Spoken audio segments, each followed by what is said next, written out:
All right, shalom, everybody. Peace for those who love peace, and no peace for the wicked, the Lord said. Uh, you know, a few days ago, we have a Muslim. He was very aggressive, supposedly, and he thought he can prove us wrong. And the Muslims always, when they debate Christians, they choose a very well known topic. It's about the Trinity. And they say to you, we believe in monotheism. But in reality, Islam is nothing but a fictional cult. In fact, even the word cult doesn't fit because cult it have like a good fraction of truth in it. Islam have almost zero truth. Like as all scammers, they try to present themselves to be presenting something real in order to convince you to trust them. So in order to earn the trust, they have to bring something truthful, but doesn't mean they are truthful. Like if somebody want to scam you for your money, he convince you to invest with him. He will not tell you he is a liar, he is a fraud. He will try to present himself as a real businessman who have legitimate cause for you to believe that he is going to make you get richer. All right, and then you trust them, you give them your money, and that's it. Bye bye. You find out too late. So Islam is the same. Is somebody dreaming that he will believe in this God, and then after believing in him and doing what supposedly he required to do, he will go to heaven, and this heaven full of women, and women their legs is open, excuse my language, and their butt is 1 mile, and your private part will be endless, and then you sit under banana tree and you don't catch the banana come down to you. It's a lazy Arab, heaven. The Arab don't like to do anything. They just sit in their ass, do nothing all day long. So the banana will bring the tree, the fruit to you. You don't move to the banana. The banana come to you. Uh, so it's a very much fictional religion based on fictional ideas of fantasy, sex, effing, excuse my language, boys who they are naked. Everybody there is white because this is white supremacist Arab. They love white women. They love white color. They don't like African people. It's not a secret. This is how it is. This is why Muhammad he claimed that when Allah created, He created two races. One is white, they will go to heaven, and one is black, will go to hell. And this is not my words. This is the words of Muhammad. So, what is the value of this monotheism? Until we get somebody to come and debate us, feel free. We are live in Discord. If you like to call me, if you are unknowledgeable between two bracket, to debate me. A few days ago, if you remember, there's a Muslim. He came and he said he was going to rape me, but he will rape my brain, not physically. So and we have a very funny conversation with this guy about monotheism. So we will hear it a little bit until we get somebody to call us. Uh,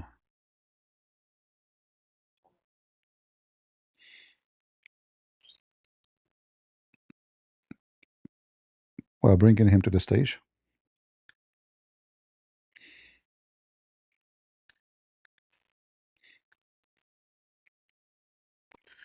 All right, we will invite you again. Let us see. Yeah, what's up, man? Are you ready to get mentally raped? Mental break. Mentally raped. Raped. Oh, I'm gonna okay. rape you. Yes. All right, all right. Yeah. But So as let's but argue Tawhid, right, against Trinity. Tawhid. Yes, against Trinity. Okay, what Tawhid mean? Oneness. No. Yeah. When you say meaning, and what meaning are you referring to, or Yeah, sense are you referring the to? word meaning, the word Tawhid mean unification. Yeah. So are you talking about semantical usage, or are you talking What's about the general symmetrical? sense The of the second meaning? you say unification, it cannot be one. Yeah. Are you going to be referring to the specific meaning or general meaning? There is general meaning and specific meaning. This is what the word mean. See, this is what I mean. You can't track, bro. Listen, And every it word is there's a you. general It is understanding you who and there's a said specific you understanding. chose in a The topic. specific understanding is going to be There's nothing regarding the called the specific. semantics. This is what the word in Arabic mean. You don't speak Arabic, it's obvious. Tawheed mean unification, does not mean oneness. Yeah, so are you talking about a general sense or a specific There's sense? no general sense and there is no special sense. That's what the word means. There is a general and specific In sense. fact, I challenge you to make one sentence. It does not mean unification. Go ahead. So can you formulate an argument? Yeah, I What's can the go. argument? This is my language. What is the I argument? don't care. I do the same thing to Shia. Really? I raped them also. So what's your argument? If we go right now to the dictionary, what the word Tawhid mean? Yeah, can you give me your argument? My argument that the word Tawhid does not present what you claim to believe. If you believe in Tawhid, that means you are not a person who believe in one person. You Yeah, so believe in in what way am I unification. violating? Yeah, so in what way Allah is violating logic? Or I'm violating logic? You see, I'm not talking about logic now. I'm saying either you Muslims. You are using logic. You're using deductive I'm logic. not using logic. This is just a language. Logic is something else. Are you not using deductive reasoning This is when the making this argument? this is the language, Abdul. The language is unification. Yeah, so what's the issue? What's the logical issue? So why you don't choose a word that says oneness instead of Tawheed? What is the logical issue?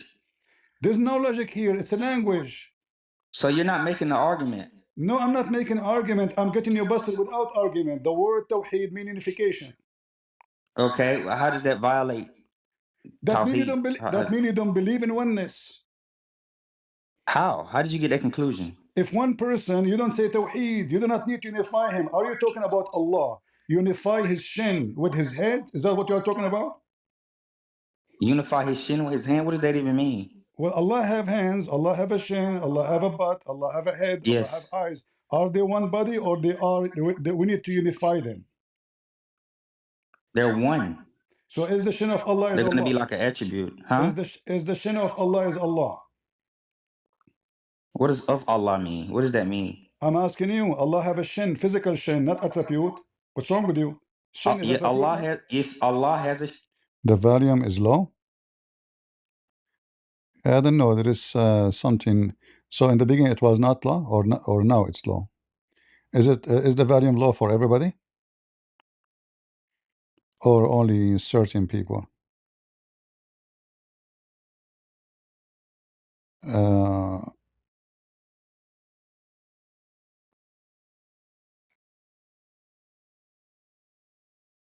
It is low. So I don't know. Like I need. I guess I need to change my setup. This software is not good to play audio. Let us see if we can do something about it. Okay, what if we do this? Let us see. Shin, but it's not going to be identical to But creation. now I will not hear anything. I have a shin, and my shin does not look like anyone's shin in the world. Every human being, according to science, every even fingerprint is different. Every piece of skin is different. Every DNA is different. Doesn't mean that you're a God. That is a silly answer. Are you being raped now? We clicked the wrong button. I'm raping you. So listen. So Allah's shin, is it Allah? Oh boy. No, I wouldn't say the shin is Allah. It's an attribute. So now we are talking. So now we have this, not attribute. Attribute is not a shin. A shin is a physical. How it can be attribute? What's wrong with you? Physical? What does that even mean? The shin of Allah is a physical. It's a physical. It's a physical. It's not. If you mean physical by creation, it's not creation. Physical means something. Exit the screen. The computer screen. Physically, take a space. It's not metaphorical. All right, let us see now. Yeah, it's going to be distinction. It doesn't matter. When you say the shin of Allah is not Allah, I ask you, is the shin of Allah is Allah? You said no. Yeah, it's an attribute of Allah. How the shin is attribute? Is my hand is attribute? What? Is my hand is attribute? It's an accidental property. What accidental mean? Like, you were in the highway, you hit somebody in accident? Oh. My what God, does that mean? So slow. Property. Hold on. So is Allah owning his hand? Allah, he own his hand? What? The hand of Allah is a property of Allah. Have you ever heard of such a stupid religion? The hand of Allah is a property of Allah. Property.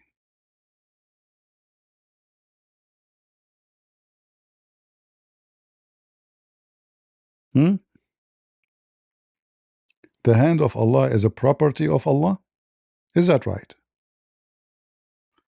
Who is a Muslim when I explain to us how the hand of Allah is a property of Allah? Of Allah is a property of Allah? It's an attribute. The hand of Allah is attribute. He's trying to fix it now. They are jumping like monkeys trying to find out how they can answer. A second ago, the hand of Allah is a property of Allah. Now it's an attribute. What does that mean? You keep repeating the same thing. Attribute cannot be something physical. What? I'm not saying it's physical. You're presupposing. Huh? I'm not saying it's physical. Later he will say, yeah, the hand of Allah is is real. The hand of Allah is physical. It's literal. It's not physical. It is physical. It is literal, not physical. It's guys, it's literal, not physical. You are lying. It's literal. It's not physical. Listen, you claim to be Salafi. I can play right now 10,000 Muslim Salafi video and they say the hand of Allah, the leg of Allah, the shin of Allah, the fingers of Allah, the face of Allah, all are physical. Why you are lying? What did I say is physical? I can play for you Salafi. You call yourself Salafi. All of them they agree. All the Salafi. Yeah, show me where they use the term physical. It's a physical hand, physical shin. Yeah, show me where they use the term physical. Show me what do you mean show the term physical? Is Allah hand? Yeah. Okay, is Allah hand spiritual or physical? You said you could show me, so why are you not? Why are you running? Okay, here we go. I will show you the Muslim. Run number one. There you go. Hold on. It's not tracking. You asked me to show you. Let me show you. All right. Here we go. And now you will say, oh, those are lying. Oh, they are it's not true. Oh, they are a lie. I can show you every Muslim Sunni, Salafi, saying that Allah have hands, Allah have legs, Allah have face, Allah have two hands. And you try to lie, and you are claiming supposedly that you are the one who will teach us the truth. So listen carefully. Yeah, there's a distinction. I will play. No, there's no distinction. You are making things up. You are fabricating new religion. How am I making things up? Watch carefully. Listen to the video with me. Watch. I told you this guy was low tier. Watch the video. Islam said, and I quote, "Those who are just and fair in their rulings and in their dealings with their families." Let us move. I can't hear. Turn up. You can read in Arabic. For those can you turn it up? Arabic, read the text. Understand that the word right is used for justifiable things. Can you turn it up? I can't hear. Well, this is the maximum audio you can have. You know what you can do. In this hadith, that Allah has two hands, as mentioned in the Quran. Now, the other deviant sects totally disagree and say, no, Allah doesn't have hands. Yes. And this is making Allah similar to His creation. A'udhu billah. And this is going against the Tawhid. You are saying yes, you idiot. He is saying the other sect are stupid. They are going against Jahmi. Yeah, no. He is saying he will show you that yes, it's true. Allah have hands. Listen carefully. Yes, I agree. So when Allah. What do you mean agree? A second ago you said to me it's not physical. No, I said literal, not physical. I don't use the term physical. Literal. I said literal. Literal is physical. Define physical. Define physical. Physical means it's hand. My hand is physical hand. No, I want you to define the definition, the metaphysical definition of physical. So listen to the video. He says, yes, to this, Allah have hands. Allah. Wait, did you say, so physical means human, you believe physical means creation? It's a real hand. Okay, how many fingers Allah have? What? How many fingers Allah have? I don't know specifically. 5. The hadith says 5. You claim to have knowledge, yeah? This guy, he did not know that his God have 5 fingers. And he came to rape me mentally. He want to rape me. They are rapists, you know, for sure. They are rapists. And they are homo. But he want to rape me mentally. Zero knowledge. I can show you the hadith. You want to show you the hadith? No, if the hadith says it, I agree. Then apologize. And you are learning from a Christian prince. Allah, now we agree. Allah have 5 fingers in his hand. So those fingers, are they physical or they are balloons? They're literal. Literal. Guys, there's two different. There's literal and physical. Literal may be made from silicone. There's literal. I don't know that. You see.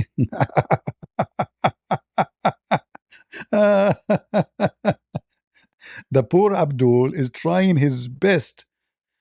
He came to teach us about the monotheism of his God, and now he is no place. He don't know. They don't know what they are worshiping. Listen to this and laugh. Is that physical or not? Literal and physical is not the same thing, It's the sir. same thing. Do Allah use His hand with the? Okay, so can you give me the metaphysical definition Listen. of physical? When Allah He used His hand to create Adam, how He used them?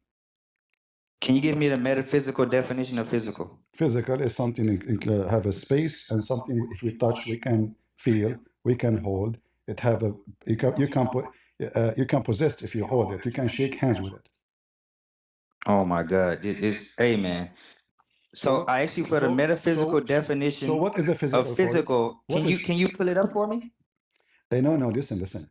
Allah have a hand. Abuse. Can you pull it up for me? Listen. So now I'm abusing you. Can you pull it up? Sure, I'm gonna hold you now. You can tell me. I'm gonna stick you. You can tell me what physical is. What is physical? No. I want you to pull up the metaphysical definition. I'm gonna embarrass you in front of your Christian people who look up to you. Hold on. Okay. You're fake and phony. Now I'm gonna abuse you. So can you pull up the definition? Hello, Google. What is physical definition is? Listen. Can you pull up the metaphysical definition? Listen. Metaphysical. This is physical, not metaphysical. Bro, are you crazy? We're talking about metaphysics right now. Hold on. What? Look, listen. If Allah, so can you pull up the metaphysical definition? Allah have a hand. Is Allah hand taking a space? He literally has a hand. Yes. Okay. His hand, is it exist or it's fake? It exists. Okay. Where Allah hand is located? What? Where Allah hand is located? I don't know. Why does that matter? Is it occupying a space? Talking about above the throne? I don't care. Above the throne, under his butt, I don't care. Is the hand of Allah occupying a space? What do you mean by occupying a space? It's in a spatial location? It means it have a shape. It have a shape. What do you mean by shape? Define shape. Define shape. Define metaphysical. Define hand. Define fingers. Suddenly you yeah, because you be using a lot of ambiguous terms. I say this house is 6 meters by 6 meters. This is the shape. So it's taking a space. It's a physical exist made from concrete. So now the hand of Allah, is it a shape? What do you mean about shape? You do not know what a shape? Should I ask AI for you what shape means?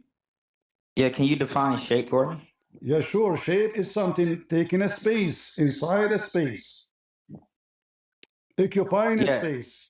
As an you just believe that, as an example, a ball. Okay, if you're just saying that Allah, if you're just saying that Allah is in a space or in a spatial location, I would agree.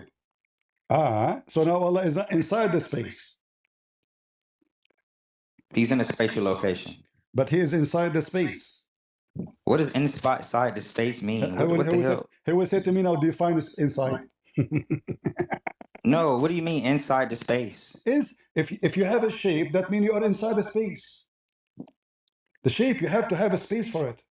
If I have an elephant, I cannot put the elephant somewhere unless I have somewhere. So I have to put the elephant in that location so I can contain the elephant. So Allah is inside space, correct? Inside a space? I'm trying to understand, what does that even mean? You do not understand now what inside the space? Okay, you enter inside the room. The room now is the space which you are inside. Yeah, I believe that Allah's knowledge enters the space. What does have to do with knowledge, potato? We are talking about. Guys, he believe Allah knowledge enter space. Allah knowledge enter space.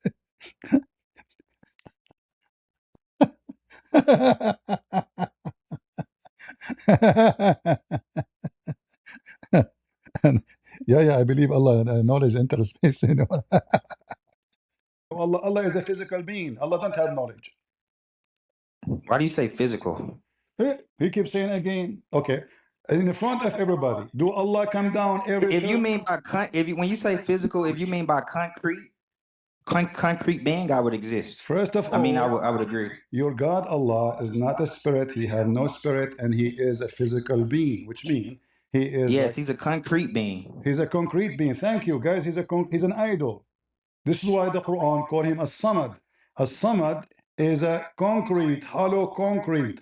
This is why Oh my God, you're such an idiot, bro. I'm talking about the metaphysical definition. yeah, we are talking about Allah in the same time, right? And you agree it's a concrete. When I say concrete, I just mean real. Okay, It's the metaphysical definition. I'm talking about concrete as physical concrete. It is not just real, because there's many. Bro, where the hell do you get that from?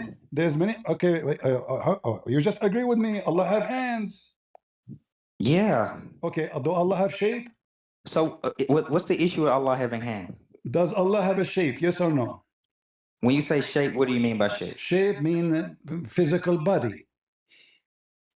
No, Allah doesn't have a physical body. So are you saying your prophet was lying? No, I'm not saying he was lying. Because because your prophet is the one who said Allah have shape. Yeah, in what sense? In sense, even he changed his shape. Can you show me that? No problem. Can you read that?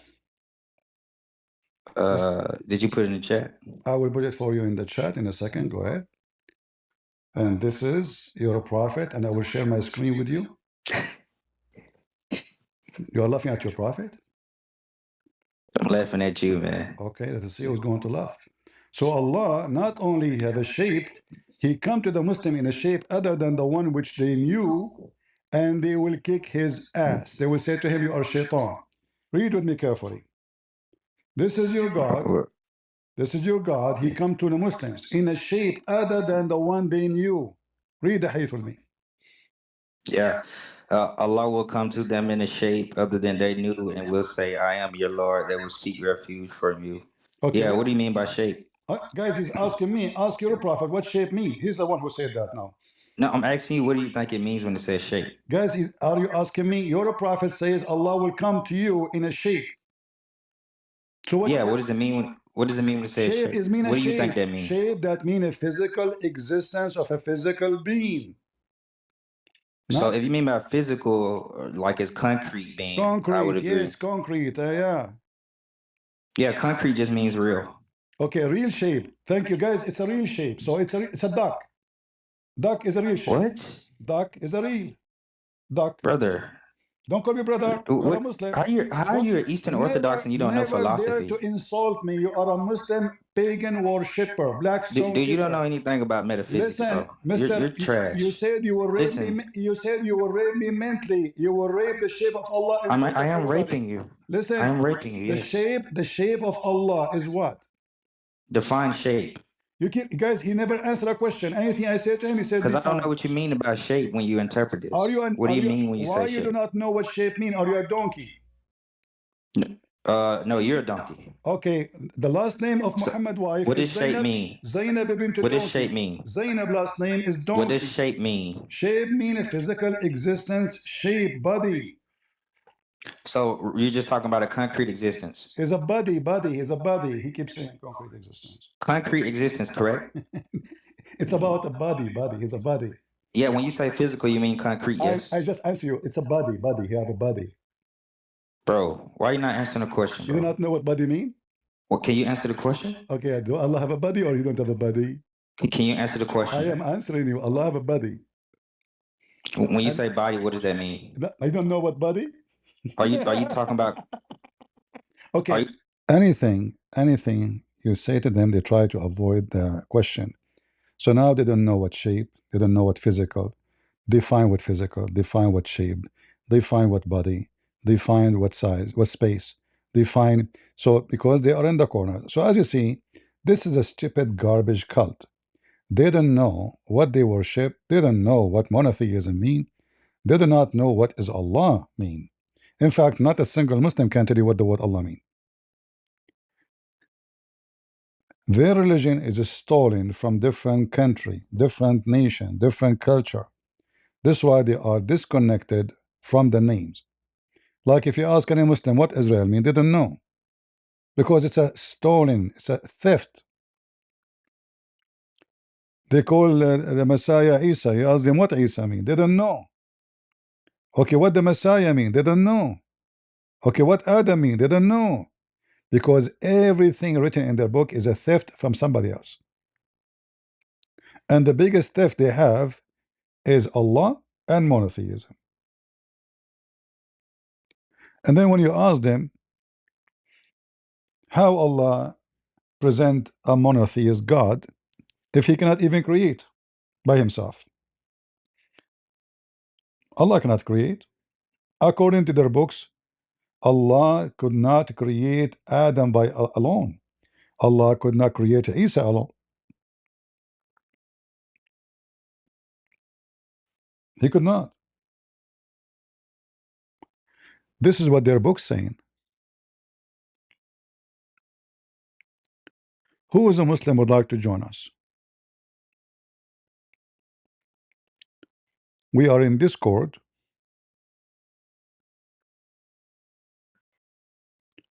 Any Abdul would like to join? Any Muhammadan?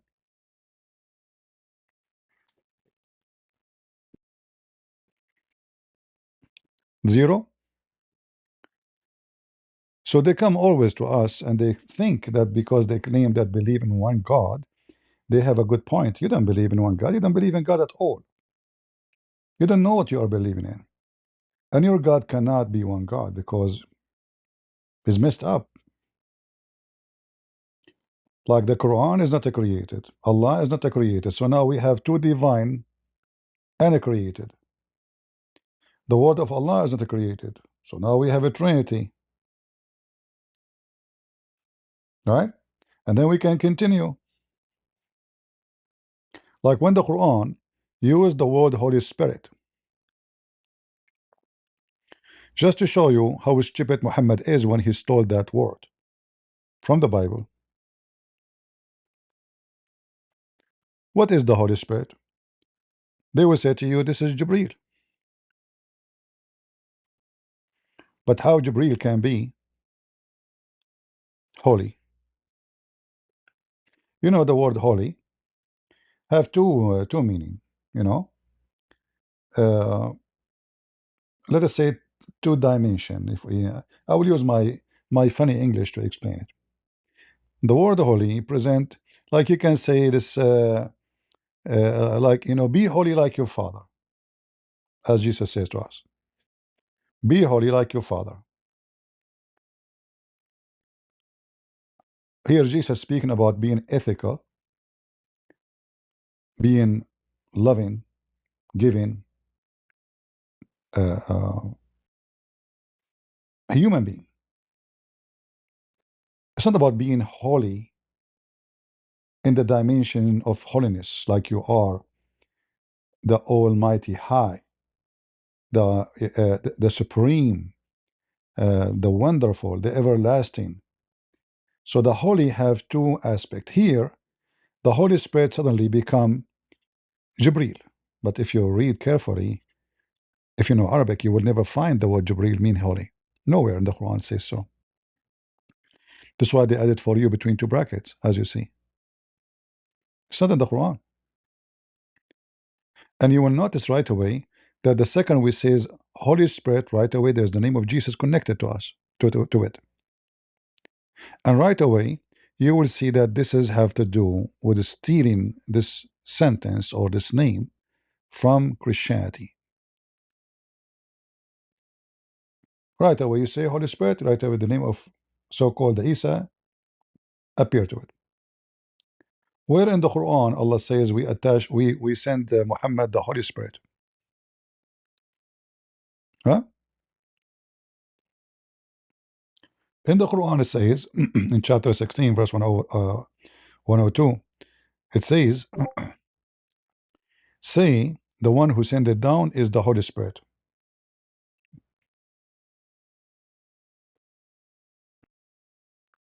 It's not Muhammad supported by the Holy Spirit. All the verses is about Jesus sponsored by the Holy Spirit.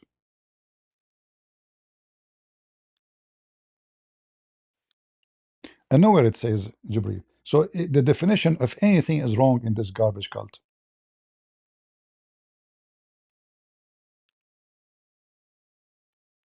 Everything is wrong. Hello? Go ahead, Alice.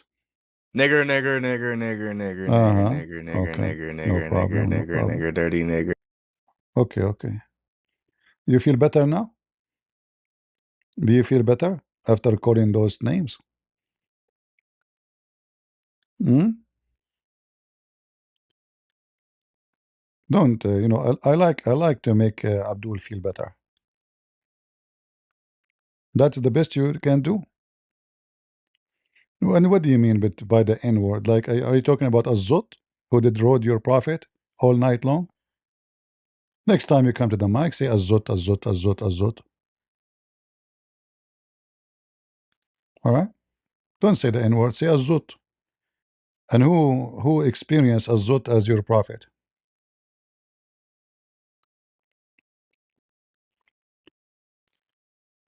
There is no religion in this religion. It's just a collection of other beliefs. Mix them all together, and we have something called Islam. The Kaaba is something exists before Islam. Allah is something exists before Muhammad. Allah is very well known God for the pagan God for the Arab, and before the Arab, it was for the people in the Babylon area, and even farther from the Babylon area. The moon God is very well known. You might find some naive people, they will say to you, Allah is not the moon God. Why? As an example, James White, he is a Protestant. He claimed to be smart, but this guy is an idiot, certified idiot. He says to you, the Quran says don't worship the moon. So how you can claim that they are worshiping the moon God? That because he is an ignorant, because the moon God is not worshiping the moon, is worshiping the God of the moon. There's a God for the sun, God for the moon, and they are the one in control. This is why Muhammad, he he forbid the Muslims to pray during certain time when the sun is rising. So the sun rises from between the two horns of Shaitan. Why? Because the Arab always, they don't like the sun god. Why? Because the sun god is the one who burned them, the one who destroyed their, their animals, thirst, no water. So always the sun present Satan, and the Satan, the sun is between two horns. And if you go back in history, you will find idols. They have the same symbolic. There's horn and the sun between them.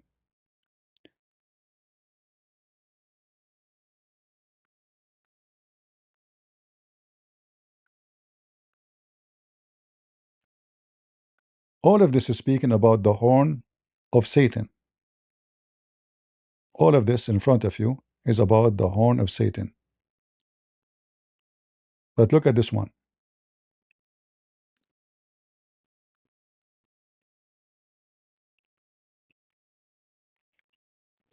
He looked at the east and he said, this is where the horn of Satan, this is not actually, translation is false.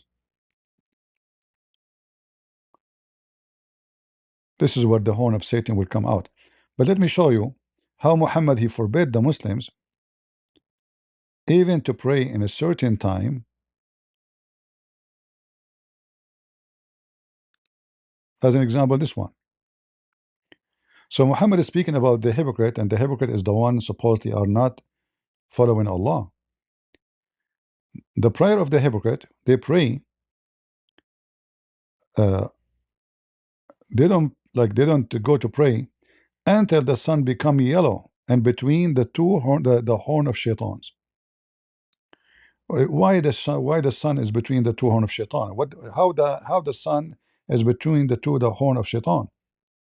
Simply because those Arab, they believe that the shaitan is the one who is in control of the sun, and he punished him. Allah is a better God, for he is in control of the moon, and the moon present nice time, cool weather, nothing will kill them.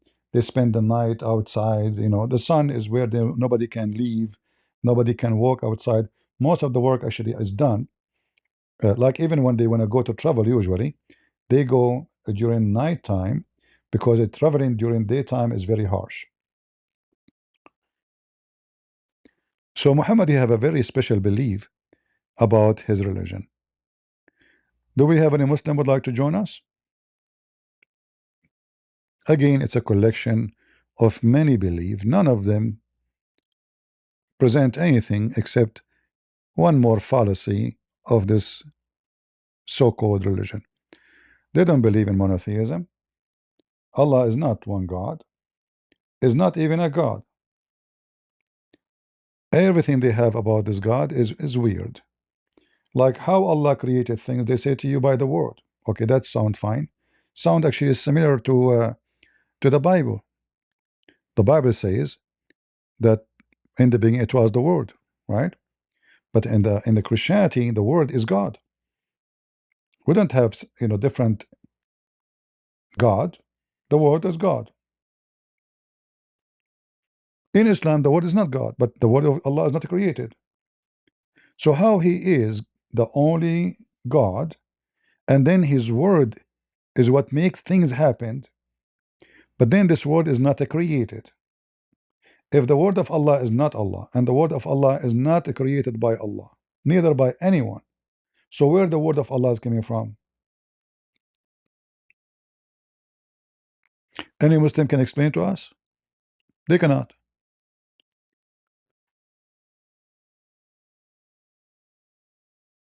In Christianity, when we say the word of God is God, there's no problem. That's it, God, and his word is one. There's no issue. In Islam, when Allah he says be, and it is. Okay, this be, is it a word to say? Is it a spoken word? Or it is power? Is it created? Or it is the creation? Which means it is what the I want to say the creator. Like you notice in the Bible, God said, let be light. Let be light, and light was. Okay. Here, the Quran trying to copy something from the Bible. So if Allah wants something, he say be is going to be. So here we learn two things. You have to say, and you have to say be. Now this be, is it Allah? No. Is it the power of Allah? No. Is it created by Allah? No. And now we have a problem. Big problem. So who is this word? Where this word is coming from? Like remember, like in the in fictional movies, there's a book for magic. You say those words, and those words will make things happen, right? But the magician is not the one. It's not his power. This is the power of the magic.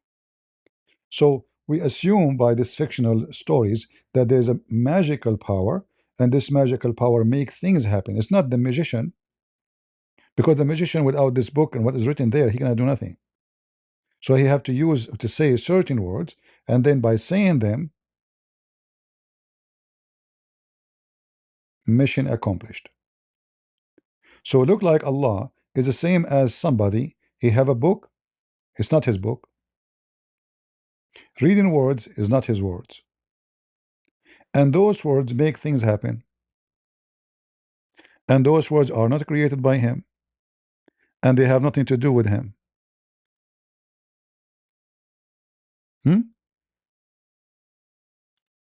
As simple as that.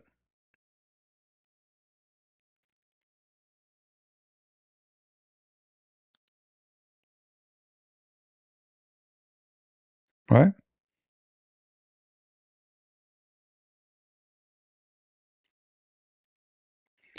Do we have any Muhammadan?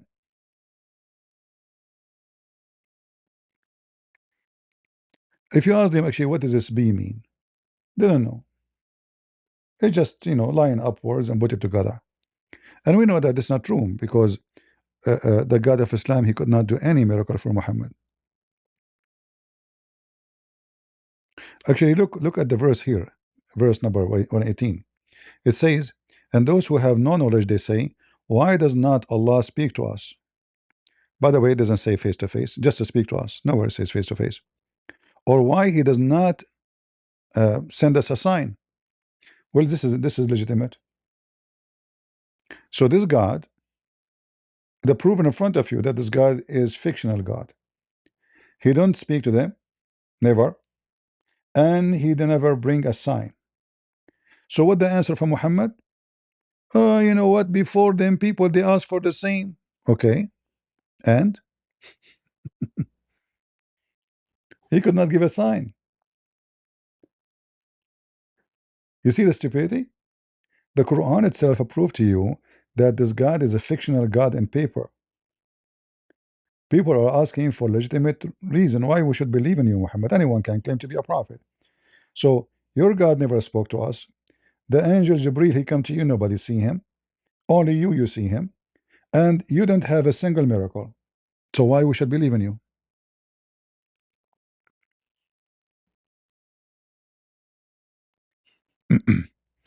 Someone saying, you don't name, call, and call me stupid, heretic.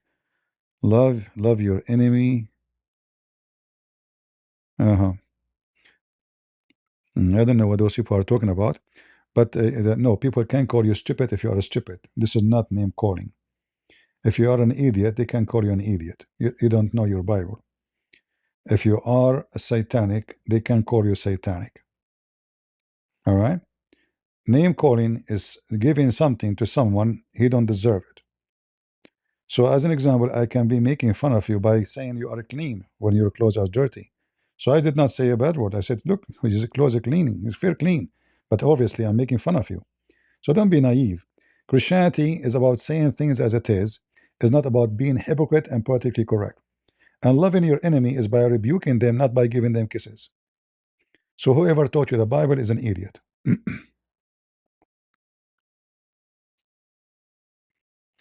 All right?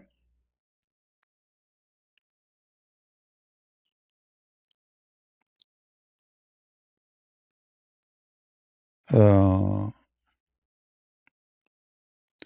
do we have any Muhammadan would like to join us?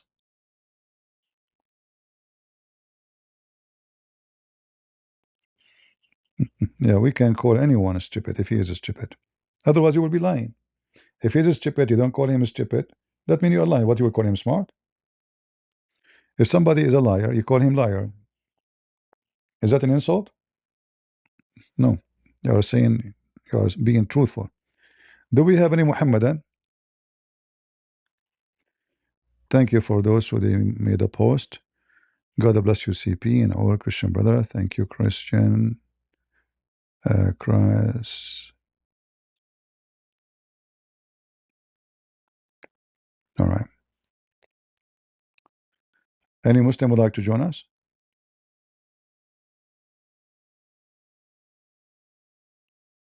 Yeah, forget about him. He is no Christian anyway.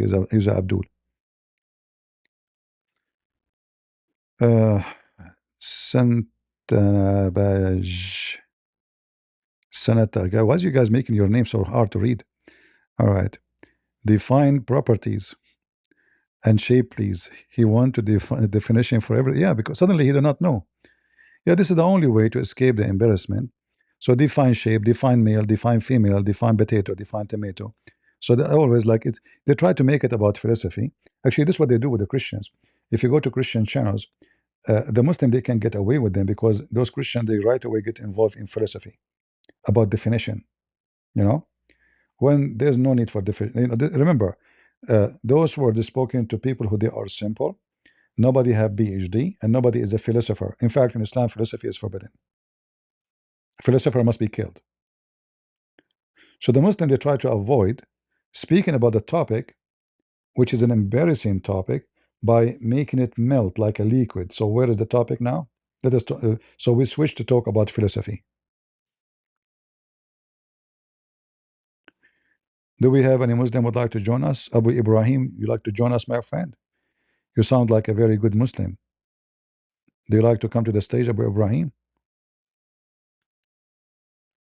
Why don't come to the stage, my friend?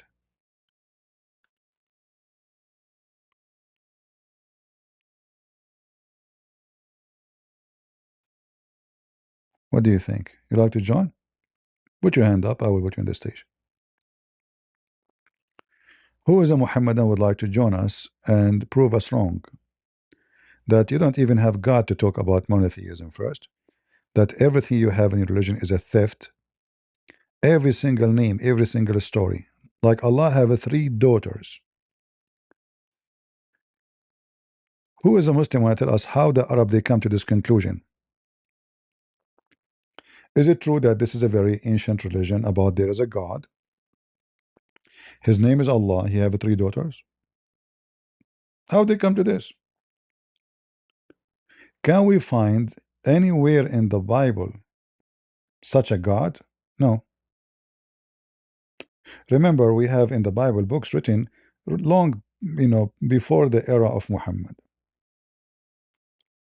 But we don't see this Allah and the 3 daughters. We don't see it. Where? Why the people of Musa did not worship this Allah? Why Musa did not worship Allah? Where? Why the whole Bible never mentioned this Allah? How come nobody quote for us that there is a God? Let us assume the Muslim they claim that Musa was a Muslim, right? How come Musa did not notice that there is Arab worshiping Allah with the 3 daughters? But we know that the 3 daughters of Allah are coming from a long period ago. It's not something new. It's not a secret. It's not a new event.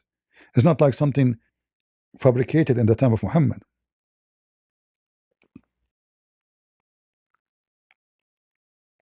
There is idols go back thousands of years before Muhammad.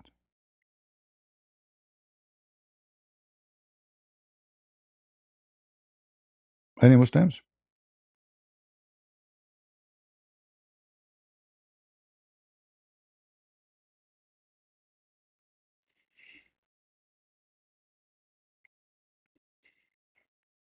Who is a Muslim would like to join us? We are live in Discord to take your call.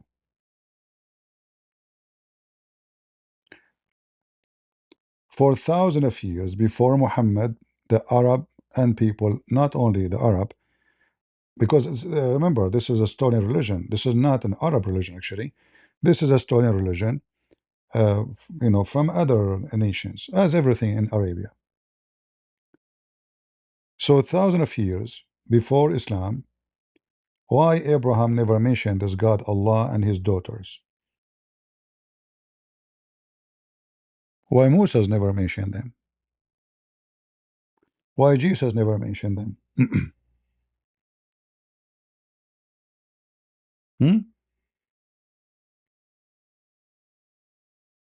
Obviously, this religion became very much popular in a certain location, and this is why other locations is not even mentioned. Let us say maybe they die, or this religion died in other locations, and still flourishing in different, as the same, in history, people, religion change. Nations change religion too. Do we have any Muhammadan would like to join us?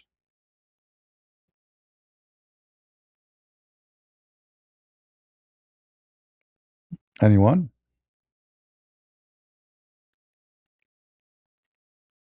Thank you, Christos. Like as an example, the Kaaba. The Kaaba was exist before Islam, and there was a 26 Kaabas in the Arabian Peninsula, and the Kaaba exists in the Hindu religion, and the black stone is exist in the Hindu religion, and the vagina is exist in the Hindu religion, and the cloth of Hajj is exactly the clothes of Hajj for the Hindu religion. Go check it out. They shave their head, they show one shoulder, they have to wear a sandal made from one piece of leather, they are not allowed to wear underwear. This is exactly Hindu. And not only that, it's not a secret that those Arab, they used to go around the Kaaba totally naked. So what is the religion practice there? required nudity, totally nudity. Read it. When the Muslim they say we do tawaf. Is tawaf something new? No. This is something practiced for thousands of years before Islam.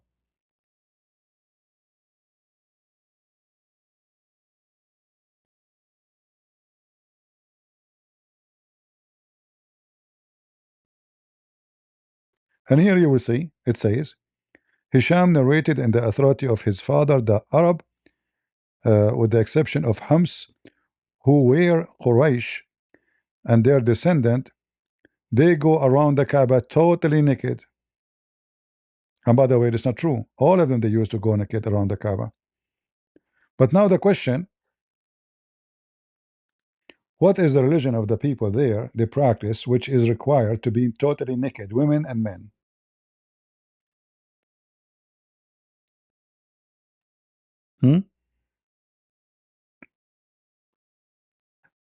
They are doing tawaf the same as the Muslim, go around the Kaaba in circle, a bunch of weirdo, and they are naked and they touch the black stone.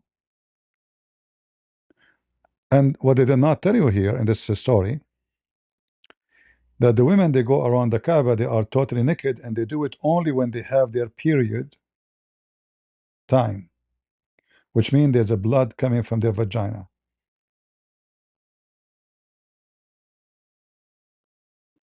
And now we start understanding there is something here about, you know, because the period of the women is about fertility.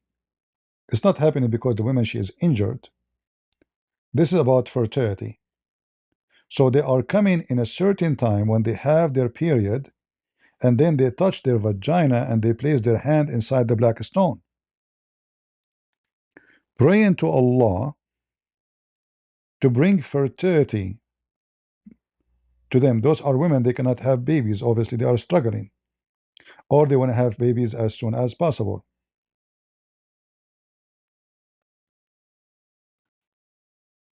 And then the male will come after that and he will put his penis inside the black stone.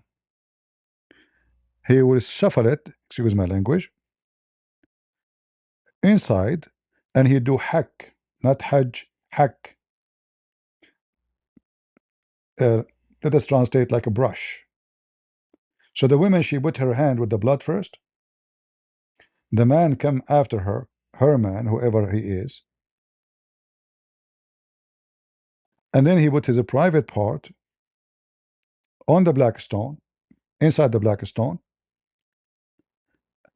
and they continue the rituals, hoping that Allah will hear their prayer and He will make their fertility work. And that explained to us why the black stone made in a special shape. It's a vagina. Hey, brother Rob. I mean, brother CP. Hello. Sorry. Go ahead, no problem. Yeah, so you were talking about Islamic monotheism, right? Okay. Now, what about Tawhid in specific do you want to discuss? Because there's a lot of aspects. So you are a Muslim, my friend? Yeah. All right, what is Tawhid? Go ahead. From what I've seen from my scholars, and Tawhid is the oneness of God. What does that mean? The oneness of God is that God is one. He's got one in his attributes, one in his worship, one in his might. So is it one as a one person? I don't think personhood comes into place here. I mean, if you think so, yeah, you could provide your evidence, but I don't think No, I'm not. personhood I'm is. asking you now. I'm asking you. When you say Allah is one, is that about Allah as being one person? Yeah, you can say that He is one person. Like, but he's you know, one. but the word Tawhid in Arabic mean unification. Doesn't mean one. Tawhid? Yeah. Yeah, I wanna see that. You see my screen? Yeah, I'm seeing your screen. This is the word Tawhid. Unification. Okay. Okay. So how the word Tawhid is the one present your religion if that means unification. If Allah is one person, look like you are using the wrong word.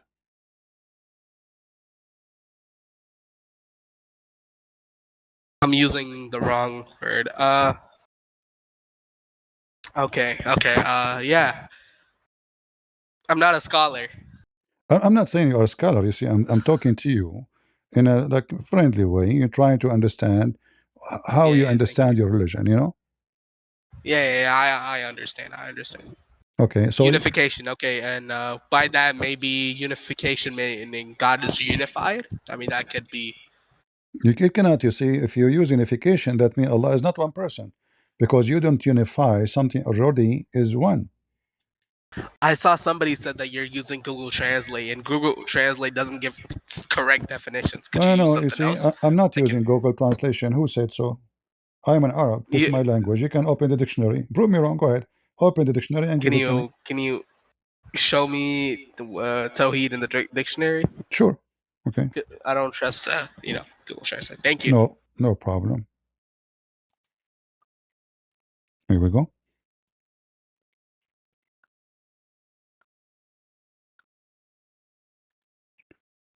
This is now for sure they try to match it with the Muslim what they say in the meaning, but we know that the word is wrong. So this is the English Arabic. I can show you the Arabic. It's better. Right away you will see it's about union. It's not about monotheism. They say to you here in the beginning to believe in the oneness of Allah. Sorry, wahdaniyat Allah. But this is not. This is wahdaniyah. Tawhid is not wahdaniyah. Tawhid is different word. So here they say al-imanu bi wahdaniyat Allah mean monotheism. Okay, no problem. Wahdaniyah. But here this is not the word. The word is tawhid. The word tawhid is mean unification. You see it? Yeah. Okay. And this is your dictionary.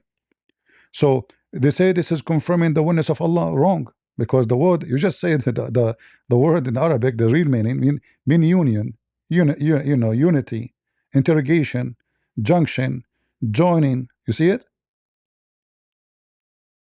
Yeah. Okay. I see it. So the word Tawhid, your Allah never mentioned the word Tawhid. Okay. It's your prophet who came with it. Okay. But your prophet obviously he is copying somebody else. Who is the one who believe in Tawhid then? The pagans. No. Then who believes in Tawhid? I don't know. Islam is like the only religion. You never heard of the word Ikhad? Oh, Jews? Jews. And for Jews sure, believe in Tawhid? they believe in Ikhad. This is Tawheed, Ikhad. Unification. They believe in unification. You know, the Bible, the word Ikhad, like, oh Israel, your God is Ikhad. This is the word. So you're a prophet. He stole a statement from somebody else, but that somebody else, his belief is not the same as your belief. So now you are stuck with it. And you know, obviously Muhammad, when he heard the Shema in Deuteronomy chapter 6, so he heard the Jews, he says, oh Israel, Yahweh is our God, you know, he's one, Echad. This is Echad. Echad doesn't mean one person. So the Bible says women and man, they get married, they become one, but they are not one. It's Echad. All right. Okay. All right. So your God is not what you Muslim believe. So the word Tawheed is a big failure. And if your prophet was a truthful, then either he agree with the Jews and the Christians that God is one and three in the same time. This is called will be perfectly echad, or he don't agree with it. Then using the word Tawheed is a big failure, and he exposed himself. Wow. Okay, that makes sense. Secondly, if Allah is a one person, all right? Yeah. If Allah is a one person, and He is supposedly the Almighty God, correct? Yeah. All right. The Quran says Allah is not Almighty, and He is weak, and He cannot do anything without partners. Is that true? But he can't do anything with what? Without partners. Without what? Partners. Oh, partners. Read Where does it say read this verse for me. Iqra. He is the originator of the heavens and the earth. How can he have children when he has no wife? I'm not knowledgeable.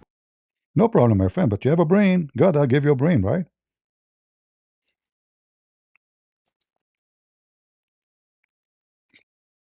Where do you go? Here you go. He's not knowledgeable. Allah, if He is, when you say the oneness, the same verse says the originator of the heaven and the earth, but this originator cannot have a son without having a partner. How that will work? So He is the one who created everything, but now He cannot have a son unless He have a girlfriend? Like what? Now He's stuck?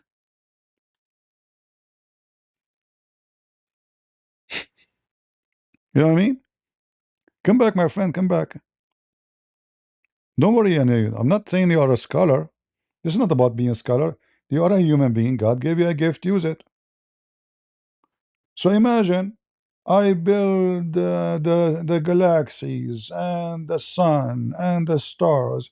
I created Adam. I created every human being. And now, son, sorry, I cannot do it. I need a wife. I need a wife. How in the world that function? Right? Yeah, that makes sense. I'm sorry. I had to do something real quick. I'm sorry. I had to, I know that sounds like you have a cold, huh? What? What? You have cold? I heard you sneezing or something. Yeah. I'm sick, unfortunately. Please, All right. Please pray for me. No problem. So do you see? This doesn't make sense, right? So if this God is the only true God, how this only true God? He is the originator of everything, but He cannot make something simple, you know? Yeah, it doesn't make sense. Yeah. And then Allah, He says, well, yeah, I mean, I guess I rebuke Islam, bro. You will It leave doesn't Islam? make sense. Yep. Well, happy for you. So you didn't. Ya Muhammad. يخرب بيتك يا محمد. Translate what you said. I mean, may his house fall down. May his everything. May his theology fall down. Yeah, but how come you did not notice that this stupid religion? You know, like what was holding you?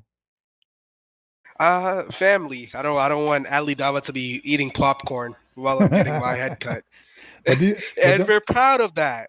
Yeah, but you didn't see that Ali Dawa is even selling halal cat food. I mean, have you ever heard of a stupid cult like this? Cat that eat halal food. I mean, cat they eat mice. Cat they eat cockroaches. Cat they eat anything. And now we want to sell you halal cat food. And how big the scam can go? You know? Yeah, I understand that. Also, another hadith would be a new dilemma that I heard. Okay, it's not new. It's not new. It's about I think you know your brother in Christ, Rob Christian.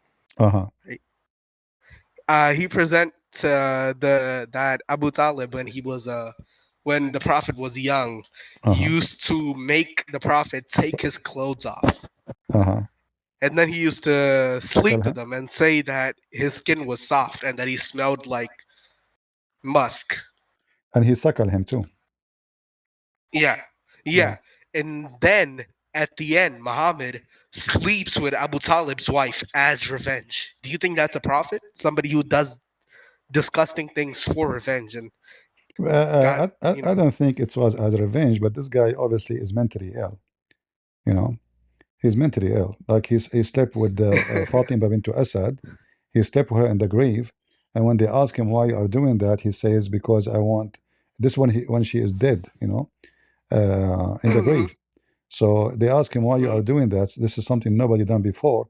He said to make the stress of the grave ease on her. yeah. Is obviously have a mental issue. There's no man. I mean, I would love to Christ, bro. Go to Christ. Come to Christ. So like you're in your family are Muslims? Yeah. All right. Do you have any question for me about the Bible? No, I watch a lot of Bible study videos. I mean, I have been deconstructing. I just had a few doubts, and the Tawhid thing. Now even that has what's it called? Now even that has backfired. The Tawhid. Like now, what do I have? Well, there is no such a thing in Islam as Tawhid. Muhammad is using the wrong word, obviously. Muslim, Oh they do yeah, not know. Muslims are copy paste from each other. Brother CP, do you know about the hadith where I think it was in a collection. I don't know if it's Sahih, right? It might be Hassan. It was that a scribe was given to Prophet, and he was told to write Ghafur Rahiman, and he wrote Aliman Hakiman, Aliman and he Hakiman, said yeah. right, and the Prophet, yeah. And so how is the Quran perfectly preserved? And the scribe, he lied as he wished to. The scribe, he left Islam, Yeah. and he said not only that, even the statement of the best of the creators. So the scribe, he says, well, if Muhammad is a prophet, I'm prophet too, because he say what I say. So he add words, and then he said, I write to him, and he don't know what I'm writing to him. So the Quran is messed up with the writing of this guy. And later he left Islam actually, and Muhammad, he commanded to kill him, but later Uthman, he asked for forgiveness because he is the brother of Uthman. Oh. Yeah, the caliphate. Yeah. So it was a big, big dilemma. Let's see if we have another Muslim. And if you, thank you. so you accept to believe in Jesus, my friend? Yes. I mean to that. If you have any question, let me know. Amen. All right. Thank you. All right. Go ahead, Nero. Nero Great. Hello?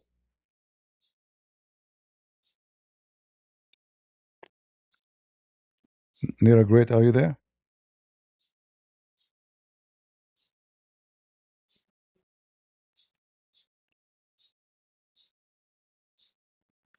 All right.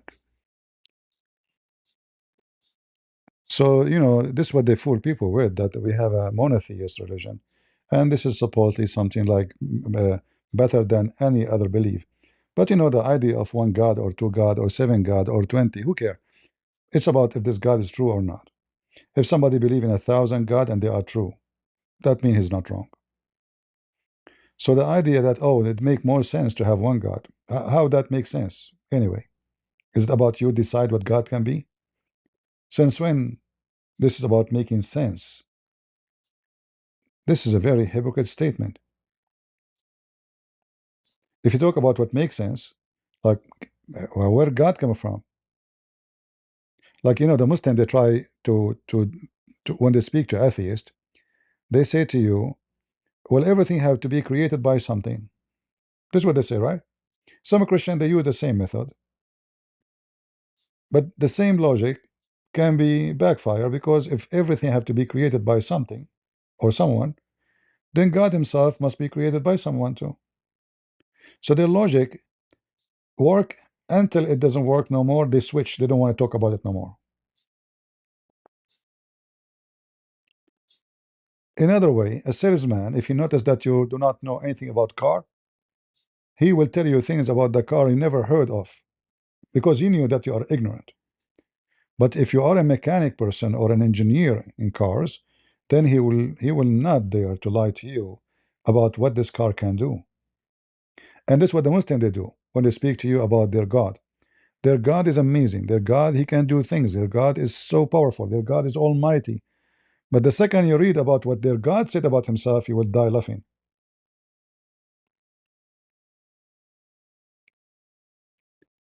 Do we have any Abdul would like to join us?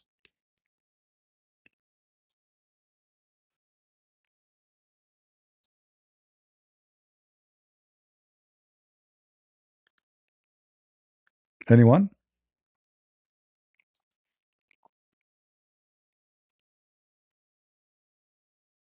Abu Ibrahim, why you don't join us, my friend? What is missing? Allah will support you. Don't you believe Allah is real?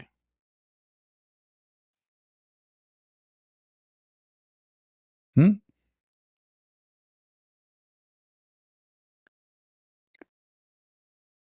And then there is a verse in the Quran which is extremely stupid and horrible,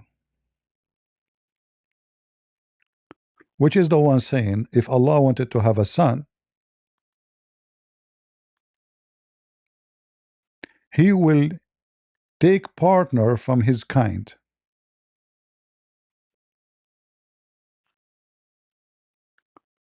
Chapter 21, verse number 17. Look at this, how we can solve this problem. The Muslim, when they say to us Allah, he use we, that because he like to be majestic. So Allah himself don't like to be one. So he choose fake we in order to look good. You see how stupid the idea? So Allah say we, but he's not we, he's one. Oh, because this is better. Oh, that means it's better to be we, not one. Allah himself don't like it. Correct? But look what happened here. The word we appear, but then there's other word appear at the end of the verse, which is horrible. Had we intended to take lahu mean a women, lahu, the word lahu in Arabic means fun. Fun. All right? But this is what they call women in the classic Arabic. They don't respect them. You know, they are women, they are just fun. And like a toy. So had we like to take a toy, you know, between two bracket, i.e. wife or a son, etc., we could surely have taken it from us. Us who? Solve this problem now. Who is the Muslim would like to join us and solve the problem with us? Allah will have sex with us. Remember, Allah nothing like him. There's no other Allah. But Allah, if you want to have a son, he will take a wife from us. how we can fix this stupidity?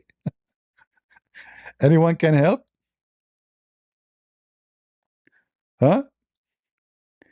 Anyone would like to help us how Allah will have sex with us? Don't tell me now Allah, when he say us, he mean like a majestic. He's talking about taking a partner. Wife. It says in front of you, we'd like to take a wife, we will take it from us. So now don't tell me the wife is him too. He's a transgender, huh? He's a male and female at the same time.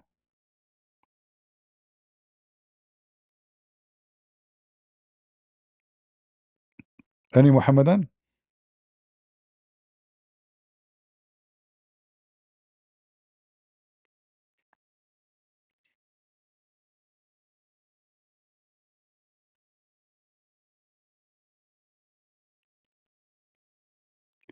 Yeah, the Muslim, they talk about numbers, but none of them knows what they believe. They say to you, like, by the way, every 2 weeks they have a new number. So 6 months ago they were 1.5 billion. 6 months after they are 2 billion. 6 months from now they will say we are 3 billions. Are we talking about rabbits? However, you are half billion, 1 billion, 2 billion, 6 billions, still you cannot answer a question.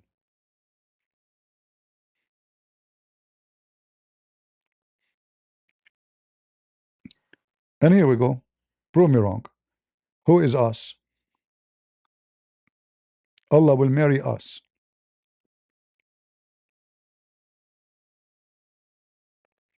Don't use bad languages, please, in the chat, in Discord. Any Muhammadan?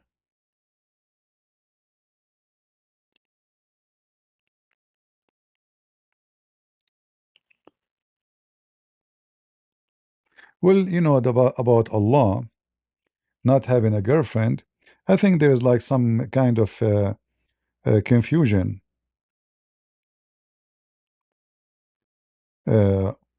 Because obviously, in order for Allah to have the 3 daughters,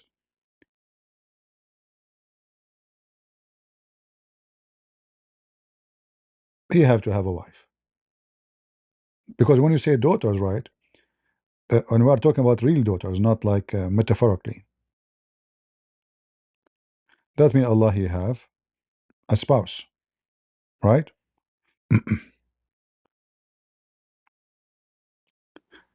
And then, you know, if you study carefully in history, there's a lot of let us say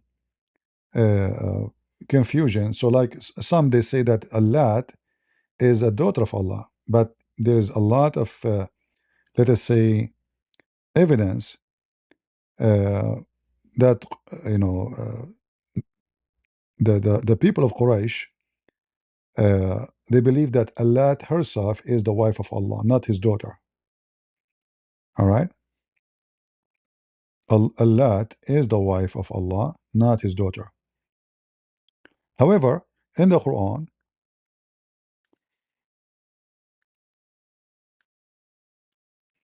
we have the story of Al-Gharaniq, the goddess.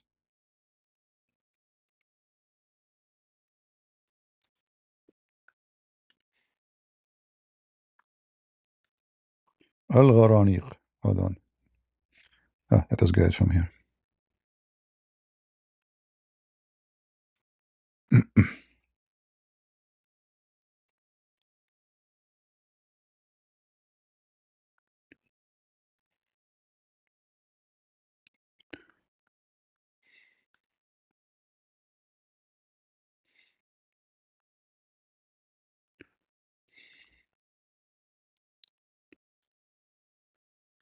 Here we will see, this is Tafsir al-Tabari, the story of Al-Gharaniq.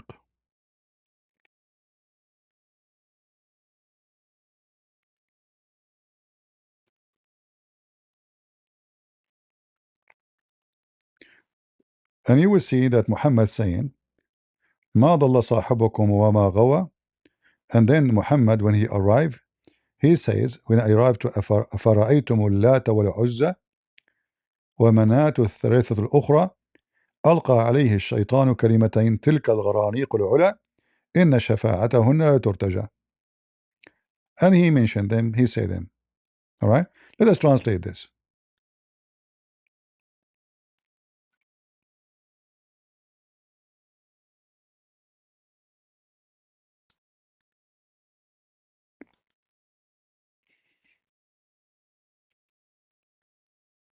Your companion has neither gone astray nor erred.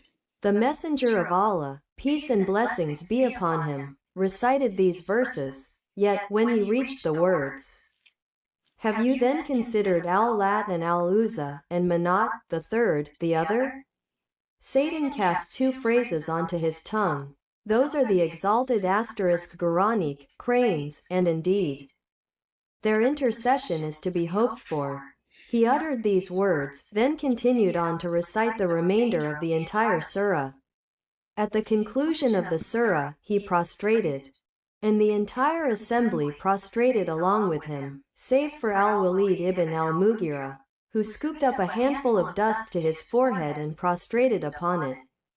For he was an elderly man physically unable to perform a full prostration.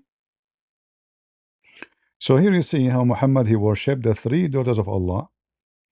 And in fact, if you read the verses, in Arabic, it says that Muhammad tamanna.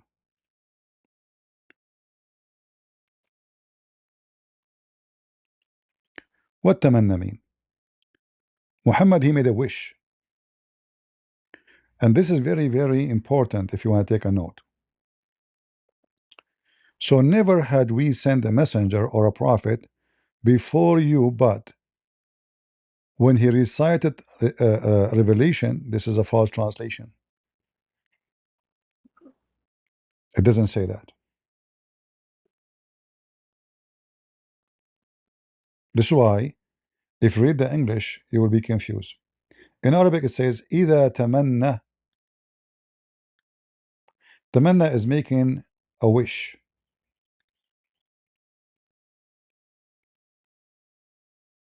He made a wish. Not when he recite, that's false. So why the Muslim they hide this? Because Muhammad, he made a wish. He made a wish to Allah that Allah will send him something, will make the pagan Arab like him. All right? Will make the Arab like him and agree with him. How the Arab will like him? What is the difference between Islam and the Arab religion? Nothing. They believe in Allah, he believe in Allah. They do the ritual to the Kaaba, he do the ritual.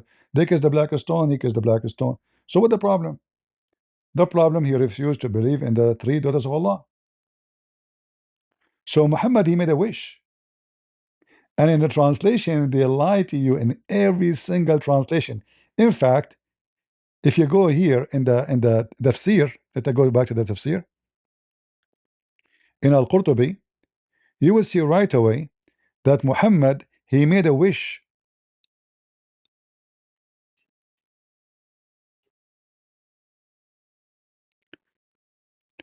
Let us translate for you.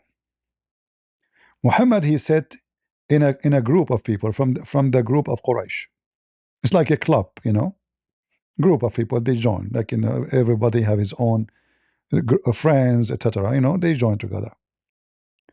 So at that time, at that day, he made a wish that Allah will never send him anything, will not make those Arab like to believe in him.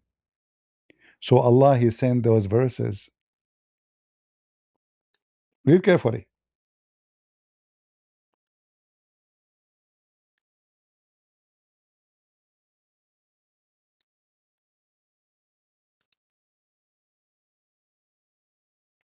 The messenger of Allah, peace and blessings of Allah be upon him, sat in one of the gatherings of Quraysh, a gathering teeming with people.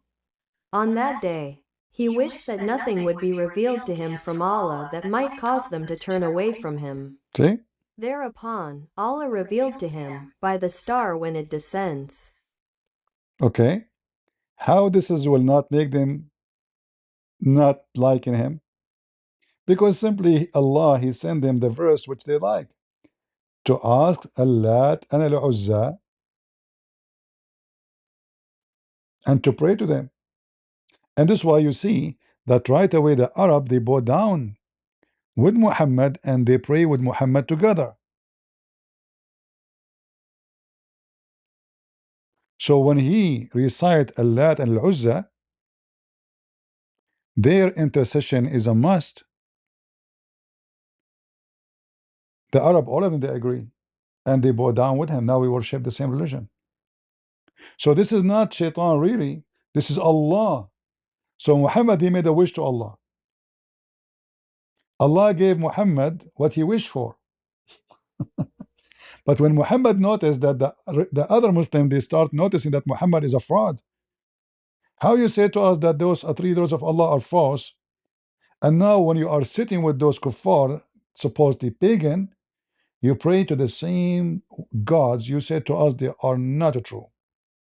So people, they start leaving Islam. So Muhammad now, he need to clean his ass. So he said, oh, you know what? This is satanic verses Allah shaitan throw in my mouth. But as you see, it is a wish Muhammad he made. And the wish is so clear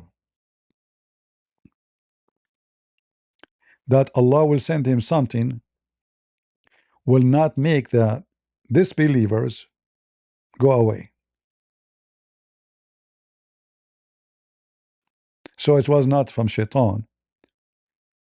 It was a try from Muhammad to make the other Arab believe in him. But when he noticed that this try is a big failure, and the ones who already became Muslims, they suspect him to be a big fat liar, he need to fix it. so he have to took it back. It's like saying a slip of a mouth, but he cannot do that because he claimed it's coming from God. So what he do? He claimed that this is coming from Shaitan. Shaitan, he throw those words in my mouth.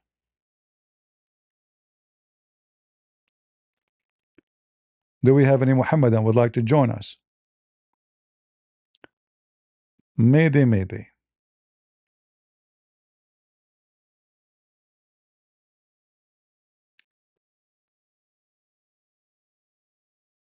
Any Muslim?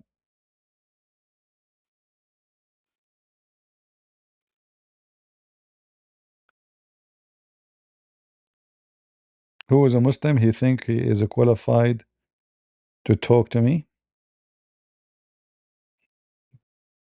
There's only few people are qualified.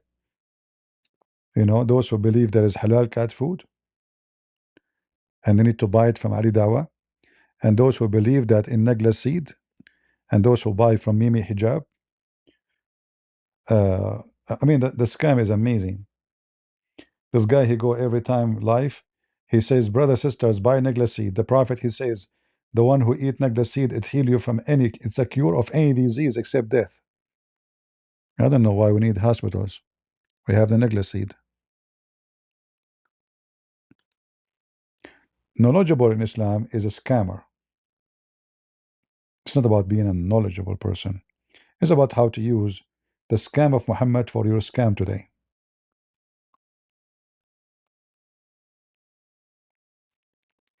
You do not need to be genius to know that Muhammad was scamming the Muslims.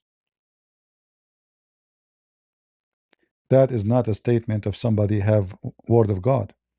This is a statement of a scammer, a liar.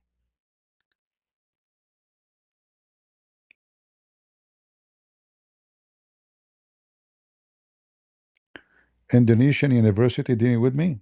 Well, they are not doing anything. They try to explain how a Christian prince he convinced people to leave Islam by saying he's just angry person, you know, and he manipulate the meaning, which is false. Here we go, the meaning in front of you.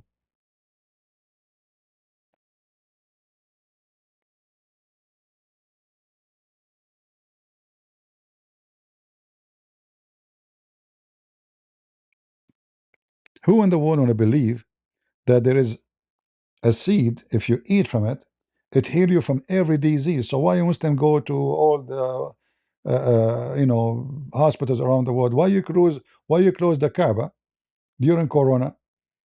Just give everyone Nagla seed. It's very cheap. We're not even, you know, 1 kilo of Nagla seed will not even cost you maybe a dollar in the Middle East. Imagine how many seed in 1 kilo.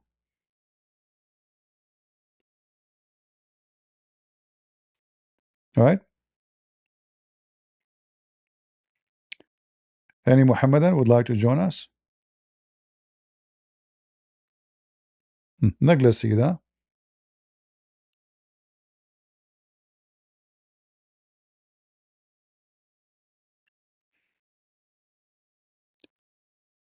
Why Muhammad did not use Nagla seed for his own illness? I mean, this guy, he faint every 2 seconds. He was a fainting machine. If I go right now to the hadith and I type the word faint or fainted, you will see that Muhammad, he fainted non-stop.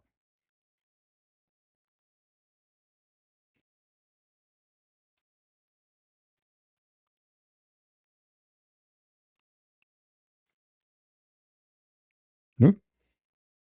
Fainted, fainted, fainted, fainted. Look. Mr. Fainted, you know.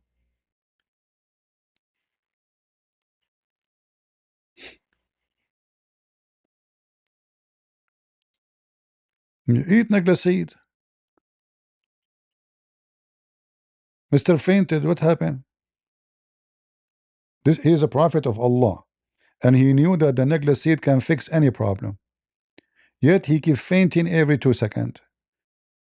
He can't even go to the bathroom. Seriously, he can't go to the bathroom. I can show reference. They have to carry him.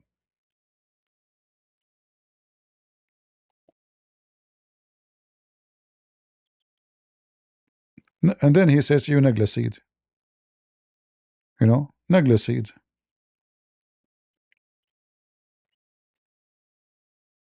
And then later we found that he was died, you know, he died based on Muhammad's statement because of poison. Okay, take Nagla seed.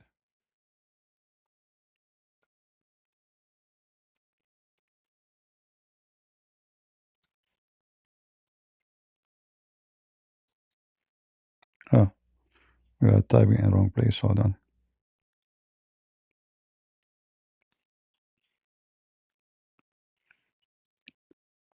Any Muhammadan?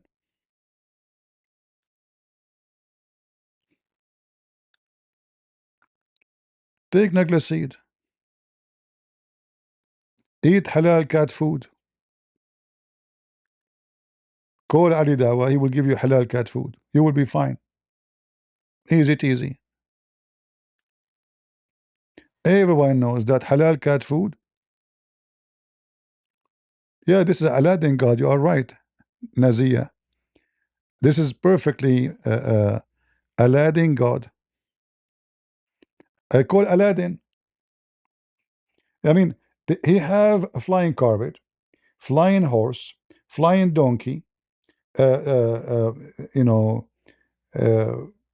Allah sent him a dish of kufait, which is kebab, and then his penis have the power of 40 men. I mean, what else? The ring of Solomon, the staff of Moses. Uh, I don't know. He took stories from here and there, and he switched the story to make it fit with his cult.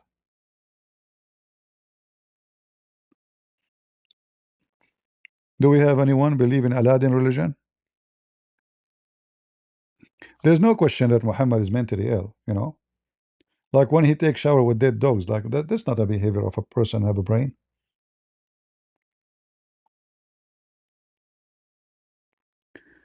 CP says Shaitan in Islam is Satan, the devil. Well, because you know, Islam is copying names, so those names does not make sense in Islam. All right, and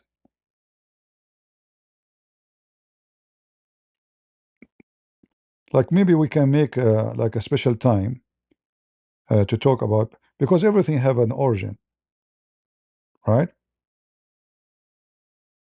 Everything have an origin, and then you will find right away that Muhammad, even that he is stealing from somebody else.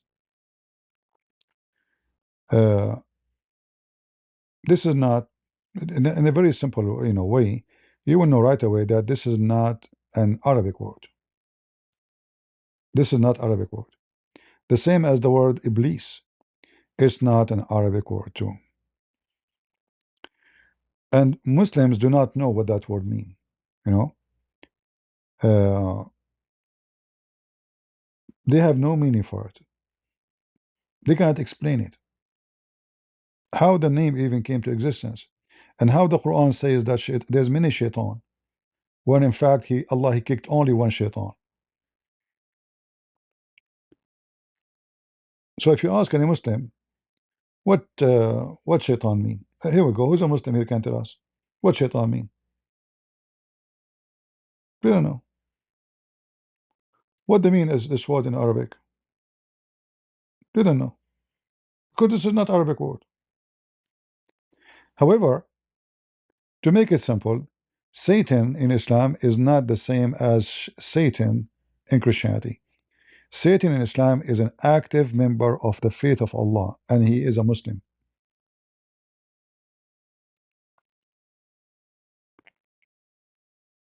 Even though like the Quran speak about Shaitan deceiving them, but Shaitan is deceived by Allah and he is commanded by Allah.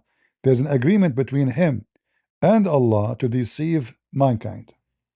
So Shaitan is not working out of Allah wish. He is helping Allah, and he's doing the will of Allah.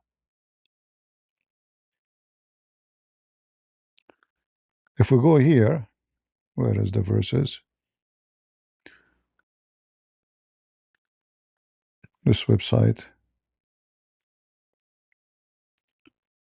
Here you see Shaitan, he says, قَالَ فَبِمَا أَغْوَيْتَنِي, because you deceive me, I will deceive them in every way.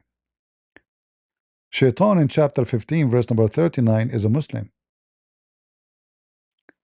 He said, "O my Lord, because you misled me, I shall mislead them." In order to understand this story here, you have to go and read what Muhammad said about how Adam was misled. Adam was not really misled by Shaitan, according to Muhammad.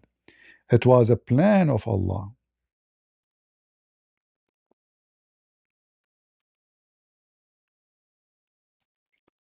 So Allah created Shaitan and he created Adam. Shaitan, he has a job to do.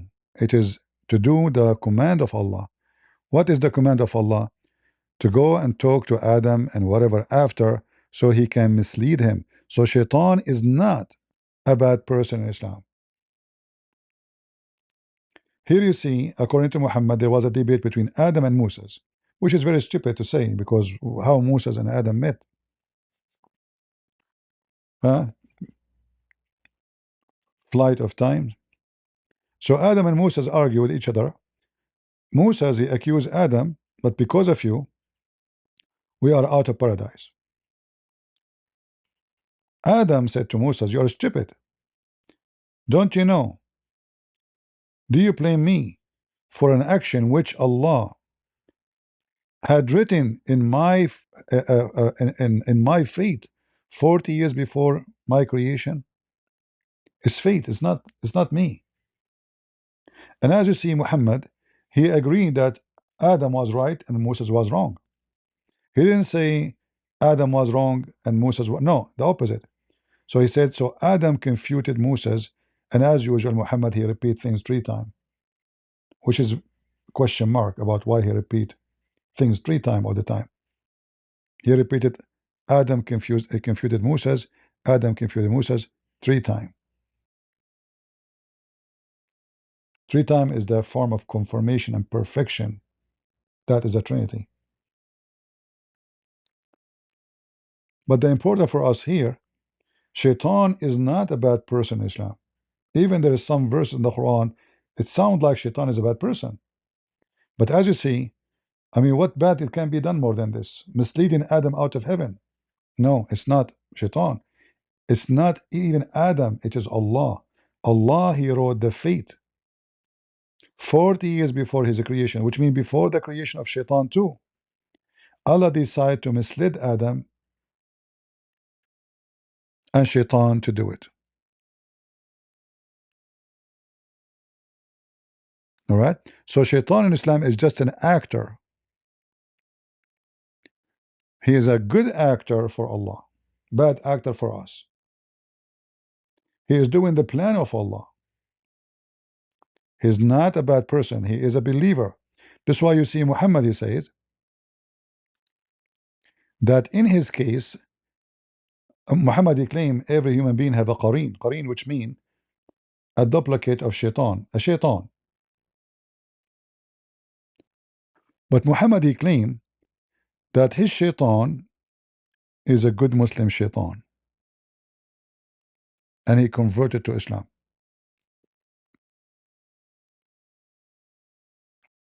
And not only that, actually, he confirmed that Shaitan, he command him to do good. Muhammad received command from Shaitan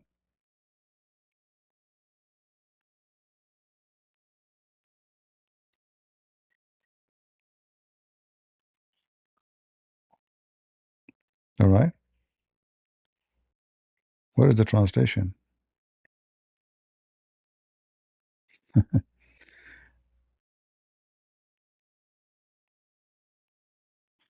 Yeah, like some hadith they don't even translate to avoid the embarrassment.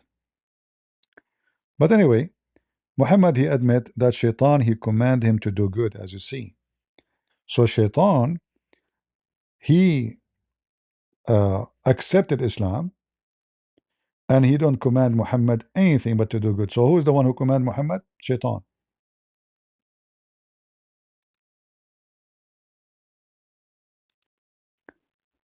Prince Welsh, I'm an ex-Muslim. Thanks to I have spoken to you before. Can I speak with you about something in the Quran I found? Okay, no problem. Tell me what you found.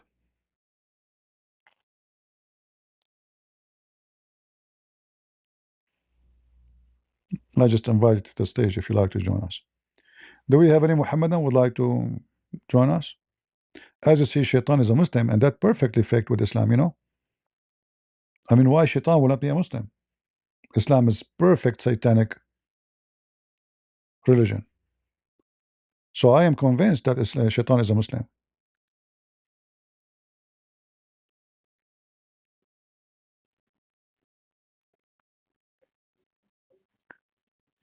You join the Balkan army, all right? And do this army present a Christian value? Because that's important.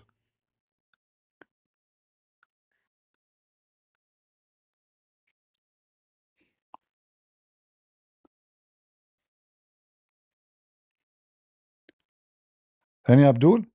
Hello, CP. Hello, hello. Hello, bro. Basically, I want to ask a question about chapter 56, verse number 79. Okay, 56. 56. Okay, go ahead. What do you want to say? I don't know. I never heard you say this one before, but basic. لا So I يمسه think, am I المطهرون accurate? إلا المطهرون. Is that the one you talk about? I'm talking about basically in Arabic, it's talking about the Quran. You're talking about 5679, correct? You're talking about 56? Yeah, from 5679. Okay, what about it? So am I correct to say that like the Quran translate directly to recitation? Recitation, where? Like I mean from Arabic to English. Are you saying about translation here is correct or not? No, what I'm asking basically, it says that the Quran is that nobody can touch it. لا يمسه إلا المطهرون, correct. But it's talking about the Quran. But the Quran is but how? But not the Quran you have in your hand. It says في كتاب مكنون. So this is supposedly the tablet which Allah He have in the sky. Yeah, but you know the first one, 77. Uh-huh. It says إنه لقرآن كريم. yes, like it says Quran. So is this talking about the thing that is uncreated? Uncreated? Yeah, like they believe like it's uncreated. Yes. Yeah. This is the Quran. You see, the true Quran is the one who Allah He have him in the tablet. So Allah He taught the pen to write, and the pen He wrote in a tablet, and this tablet is massive between the two eyes of the angel Israfil. So that is the we're talking about the tablet. It's not the Quran which is in your hand. This is what He have up in the sky. That's why He says. But how? Yeah. What I mean is, how can you touch something that is not physical, like that is uncreated? Does this mean No, that it is as well physical. as God, there is something No, physical that's it uncreated? is physical. It is physical because simply it is written in a tablet. The tablet is a physical. Okay. Yeah. So it's supposedly the Muslim they try to fix it, you know, because if you go in details, it doesn't make sense. But they will say to you, this is about the angels who they are in charge of the tablet. They don't touch it. But why the angel would touch it if it's a tablet? You know, what does that mean? And here it says kitab. It doesn't say tablet. Kitab usually is something you fold. It is something written in a paper, not in a tablet. Tablet is a fixed piece of, you know, it can be like wood, it can be stone, it can be anything. We should not call it kitab. Kitab, it is something written and something can be folded and something is, you know, let us say. So, do you think this was added after, when it was turned into a book? We don't know. You know, many things can be added later. Like as an example, I believe a chapter of At-Tawbah, all of it is added later. But we don't know. You know, there's no way to confirm. However, uh, the if you read carefully in the verses before, it says that Allah He swear, right? Allah He swear, and He swear about what? He don't swear by the location of the. So He said, I swear, but in Arabic He said, فلا أقسم. So I swear by the location of the stars. And then if you know this is a great oath, why it's a great oath doesn't make sense. Allah He make a great oath. It is a great Quran. What this location of the stars have to do with the Quran? And then it is exists in a you know, like a hidden location, protected location. No one can touch it except the purified. But the angels don't touch it anyway. The angels are Jibril. He read it. He don't touch it. Uh, and then it says revelation of the Quran from Allah. But how it is, nobody can touch it, and how it is revelation coming down. So if we are talking about the book which is in heaven, it should not say revelation, because it's already revealed in that book before Muhammad was created, long time ago. And this book, because the Quran is not created, so it's not consistent with time, because it exists with no time. It's not created. So when this book came to existence, so all of the religion is a full of confusion, because if we say it's a tablet, that means there's a point where the tablet is written. If we say it is kitab, that means there's a point where it's written. If we say it is a protected, that means it's physical. If we say it's a tablet, that means it is physical and it is in a shape, in a space. And all of this have to do with the existence of things. Have to do with timing. It's not about spirit thing. It's not spiritual. It's a physical thing. So when they say the Quran is not created, that will contradict this. When they say the word of Allah not created, this contradict this, because all of this is about a physical tablet. They call it a book, and it's guarded, and even it's located between the two eyes of the angel Israfil. And why he put it between the two eyes? Because simply Allah don't want Israfil to read what is in the tablet. Only Jibril can read. So the whole story doesn't make sense. Okay, yeah, because I was never told when I was Muslim, there was like a tablet. Yeah, it's a tablet. You see, the word tablet is mentioned in the Quran many times. As an example, if we go here, it says صحف إبراهيم وموسى.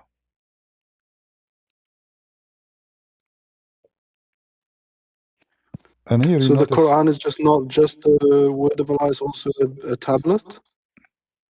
the tablet is in Allah, the one with Allah. But here we are talking about tablet which exists down in the earth. So as an example here, if you read chapter 80, verse number 13, it says في صحف مكرمة. All right? Suhaf, the word suhaf, the Muslims, they translate it falsely, saying it's a record held greatly.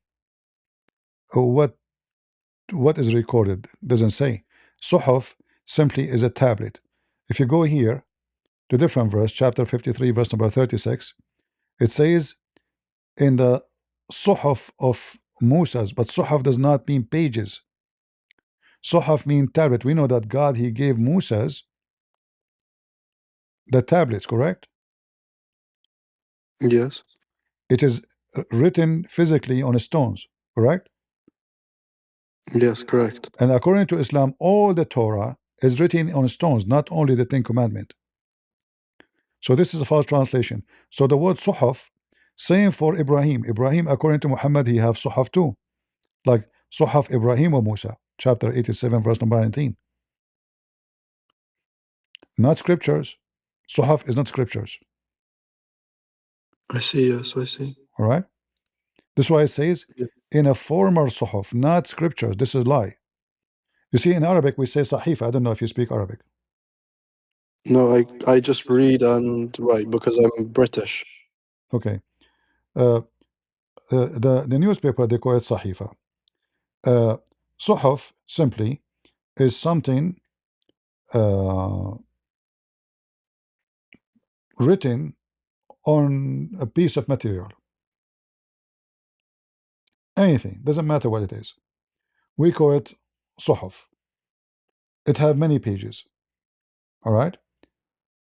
But when we speak about the Quran, the Quran never give us what is the book of Ibrahim. What is the book of Ibrahim? What is the Suhaf of Ibrahim? Why he is here is not saying Torah when he speak about Moses. It doesn't make any sense. But in Arabic, usually it is a piece of, like the Egyptian, they used to use like the burda paper. They make it from a plant. And the rich ones, they used to use leather to write on it. This is a Suhaf. The Quran copy foreign language, foreign word, put it in the Quran, and did not explain to us what else those Suhaf. Like where we can find the book of Moses according to Islam, the scriptures of Moses as they translate, or Ibrahim, where we can find them, especially Ibrahim. All right. Yes. I didn't hear of this one before, to be honest. I never heard of Ibrahim's scripture. Yeah, in Arabic, you can go right now, type the words Suhuf, Suhuf al-Yawm. Right away, Yes. Google will type for you the newspapers, Suhuf, newspaper. Yeah, because it's a thin paper, something written on it. This is what Suhuf mean. So what is those? No, nobody knows. And this is not an Arabic word. As usual, most of the words in the Quran are not Arabic. The Quran itself is not Arabic. All right, because the one who created the thing first time is the one who gave it a name. To make it simple, if you go now to the Middle East, you will see people that say computer, but they are Arab. Why they are using computer? Because the first one who created it called computer. Correct. So the one who create the idea is the one who give it a name first, and then the followers or later who copy, they used that term in their language. Doesn't matter where. So now those who they are in Afghanistan or in Pakistan, you will see a lot of words they use is coming from Arabic because they copy from the Arabic. But then if we go check the Arabic, we will find that the Arabic itself is a copy of other languages like Hebrew, Aramaic, etc. In the book of As-Suyuti, as I remember, like when they speak about Mus'haf, As-Suyuti, he says that kalimat Mus'haf, the origin of it is coming from Habasha, which means from Ethiopia. Let me see if I can find reference to share with you. So CP, my point was wrong? No, you are not wrong. It's just a confusing confusing statement, It's not about being wrong because nobody knows what this is about. Okay. Yeah. Because to me, like, it didn't make sense how the Quran can be touchable. It is touchable because, as you see, from the beginning, Allah He created in a tablet, and then the same time they say to you is not created, but isn't it the tablet created? Yeah, that's what I mean. That's why I'm being confused. Yeah. So it's a chain of contradiction, and none of them make sense, and that's why you feel confused because it's confusing. Okay. And it's not Arabic too. Like what will make? So, but isn't that a problem because don't they have more than a Trinity then? Yeah, for sure. We mentioned that if the word of Allah is not created, the Quran is not created. Yeah. Allah is not created, right? But they have a physical object that's not created if the tablet is touchable. Exactly. And in the top of that, when Allah He creates things, supposedly He said be is going to be, correct?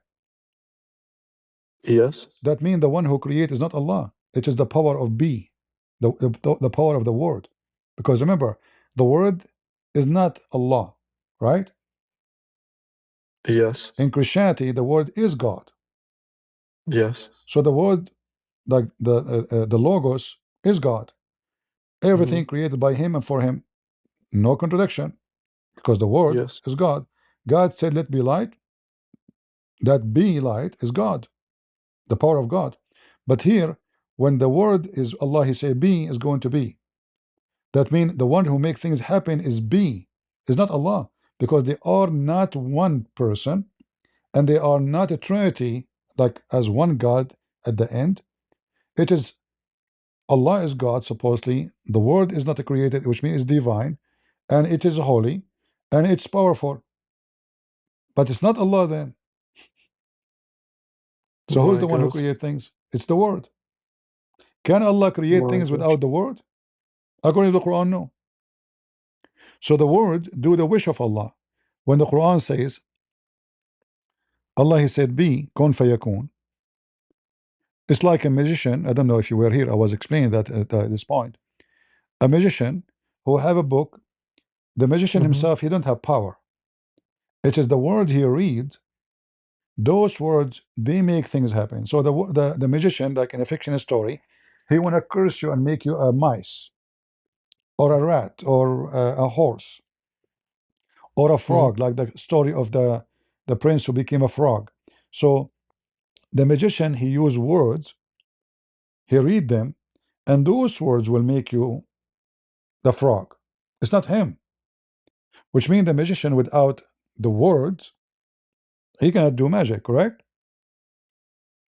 Yes. So the magic power is contained in the word power, not in the magician. And this is Allah. Allah have to use words, and by using those words, things happen. But those words are not His. It's not created by Him. In the Muslim, they must say, this is the word of Allah. Okay, is it created by Allah? No. Is it Allah? No. If it's not created by Allah, so how it came to existence? But then also he has physical body parts as well. And Allah have physical, but I'm talking about now the two identity of two divine things uncreated. But Allah Himself can create nothing. Like even the Quran, is it a word spoken or it's a word not spoken? The Muslims are confused. They try to say to you that the spoken word of Allah is not the same as the Quran. But that's stupid to say, because that means Allah, He says things does not make sense. That's why they are not holy word of Allah. Isn't it everything Allah said is holy? So if there is a spoken word are not the same as the Quran, that is stupid, because the Quran is spoken by Allah. So it's a very confusing cult. And the second you start digging with the questions, you will see how much weird it is. And remember that when Allah created, as an example, Isa, if you read the interpretation, you will see that Allah, when He say, we breathe into her vagina, the Muslims, they say the one who did that is Jibreel, correct? Okay. No, it says in Arabic, Ruh. Yeah, Ruhana.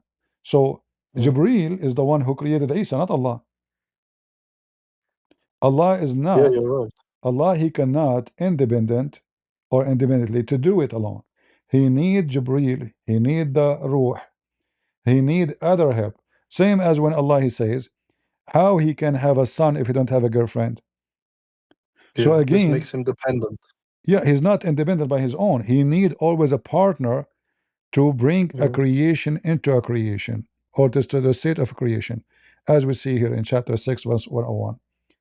So can His Allah, female He is partner, no? He is the originator of the heaven and the earth, yet He need a wife to make son? Doesn't make sense. But it doesn't say wife. It says in Arabic, it says actually lahu, women. Yeah, like partner, no? Sorry? Like similar to girlfriend, like different. Sahiba is, yeah. But in chapter, in chapter 21, Al-Anbiya, it is lahu, which mean women, for fun. If you go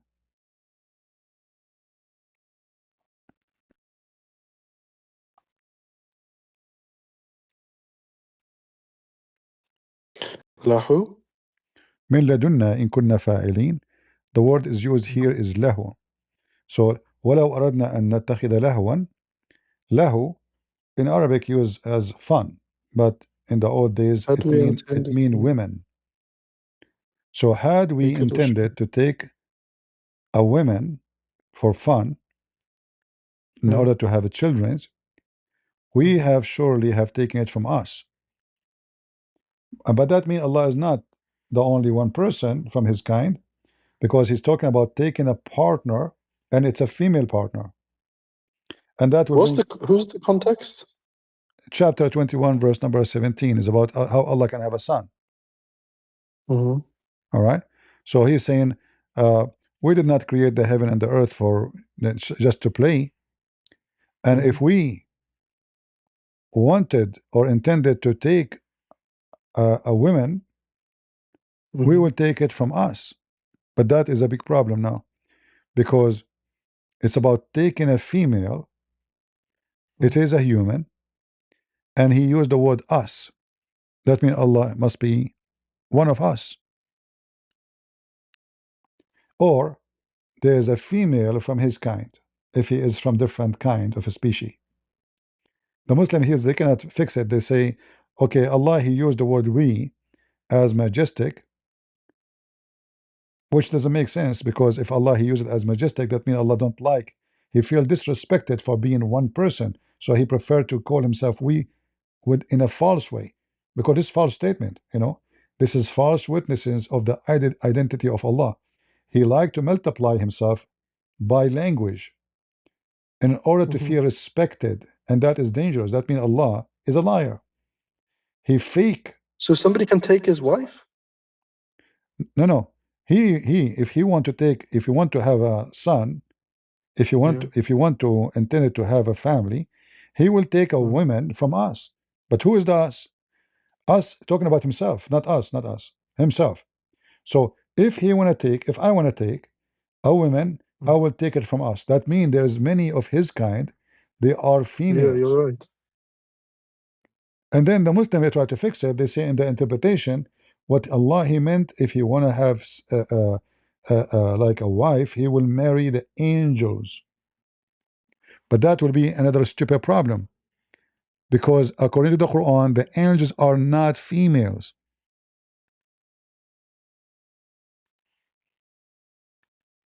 It's just a stupid garbage religion, like they try to duct tape as much as they can.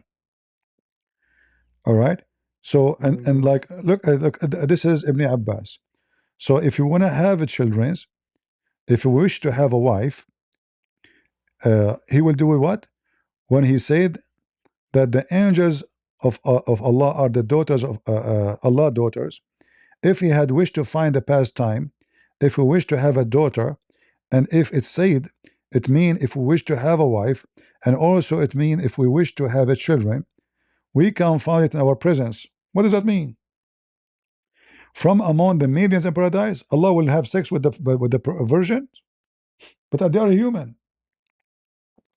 You go to different interpretation, you will find how things go even more weird. This is Tafsir al-Jalalain. So look what it says here. Had we desired to find a diversion in which provide diversion in the way of partner or a child, we would have found it with ourselves among the beautiful eyed houris or angels.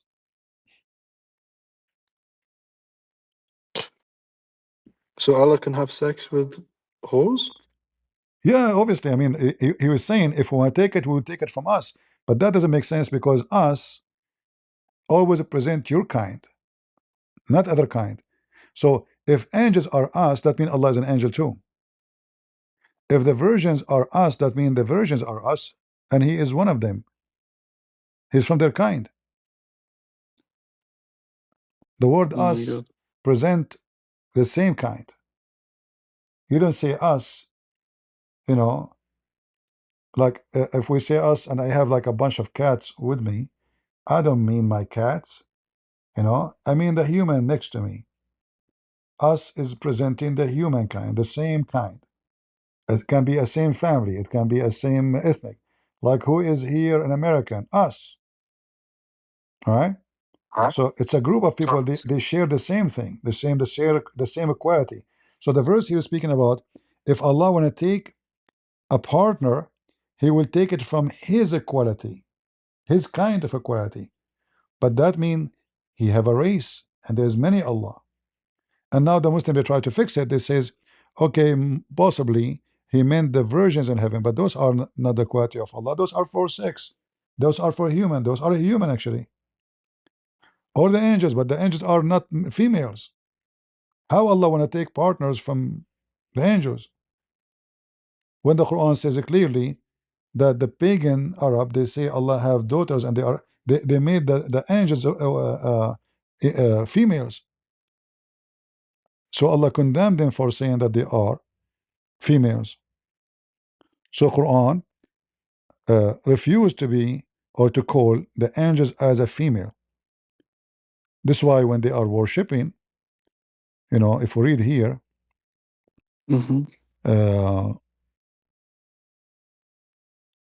chapter 17, verse number 40, chapter 37, verse number 150, chapter 17, yeah, this is like mentioned here already.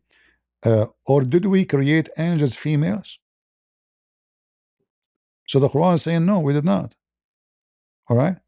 There's no angel female. So how Allah will take the angel as a partner?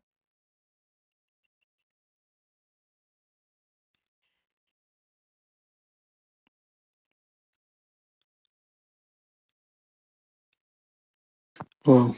Which angel is a female in Islam? No, none. And Allah, He call Himself He always. And He say if you want to have a son, He will take a girlfriend. Obviously, He's a male. And then in the same time, the Muslim, they claim that Allah is not a gender. He call Himself He, but He is not a male.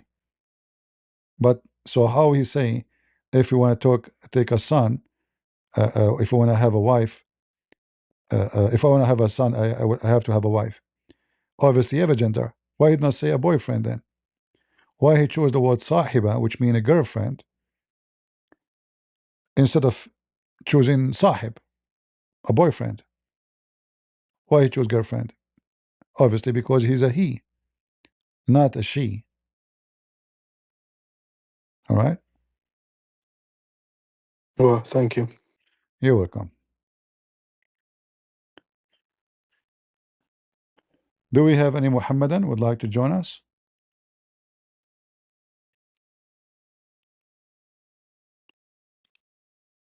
Anyone?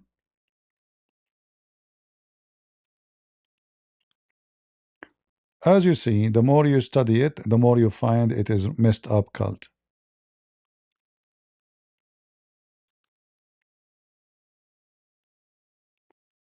Very messed up. Morning, princess. How are you? Princess? What do princess mean? Yeah, that's what your name says. Anyhow, what's in the table today? A question. Hold on. As long as you are talking about princess, okay. like what's your argument hold today? Hold on. What's wrong with you? It's easy. Take I'm it trying easy. I'm trying to hold on, easy. bro. What do you think of a man? He put eyeliner 3 times a day, and he put makeup, and he dressed his wife clothing every day. Again, what's your topic for today? So you just call me princess. Let us see who is the princess. You are. There's no doubt about you're this. a prophet. You're a prophet. He put eyeliner. He want to be pretty. Yes. He wear his wife clothing. He pee like women, and he sleep between 2 men naked. Allah, the only one I know that be like women, yeah, is your God that was spat on and slapped. But okay, no problem. Listen. I'm just saying. According to bro, according like, to your Quran, I am just saying with the proof. You have no proof. Okay. I am just saying that you're a prophet. He was rode by a bunch of black men, and they rode him all night long. Are we lying? I am saying you are a blind bitch that you're a prophet. Listen, you're a prophet. The Quran. Hold on. If you read it properly, like a normal human being, which we know you can't. Hold on. Listen. Why you are so nervous? Focus I'm on the not. cult. I'm making it very clear. Okay, Alhamdulillah, so now listen. I was laughing If a before man, when you if were a yapping man with he the other kissed, Christian. if a Oh, man, why does Allah if a has man hug a man, masculine terms in the Quran? if a Are you man, dumb? if You're a trying to man, act like you don't understand Arabic, like you don't if a understand man, anything if a in Arabic man of he both hug, masculine if and a feminine man terms. he hug a man and he start kissing him down his belly next to his balls, is that a gay or We not? have actually there's a narration of that in the Bible, isn't there? Is it what? Yeah, there's a narration of this in the Bible. Let me pull it up one second. Read it. Read. Okay. Read. Your prophet was kissed. Your prophet, he did striptease, and the man embraced him and start kissing down to his balls. And not only that, he says, "Oh, this is what I wanted." If you are that hungry for balls, you can ask for some. We'll give you some. Like you don't have to, make up stuff. Okay, talking about balls. Do your God Allah have balls? Again. You want balls that bad? I'll give you some. You don't dare even you say a sentence and you regret. Do your God Allah have a ball? Do your God Allah? Okay, hold on. Let's focus one by one. If you mention something, please focus with it. Do you want to talk about balls? Okay. Do you want to talk about balls? I'm not interested in balls. If you are, that's You're your the thing, one who like, mentioned. I'm reading the hadith. What hadith? It's in front of you. Read it. No, I'm not looking at it. Go ahead, read it.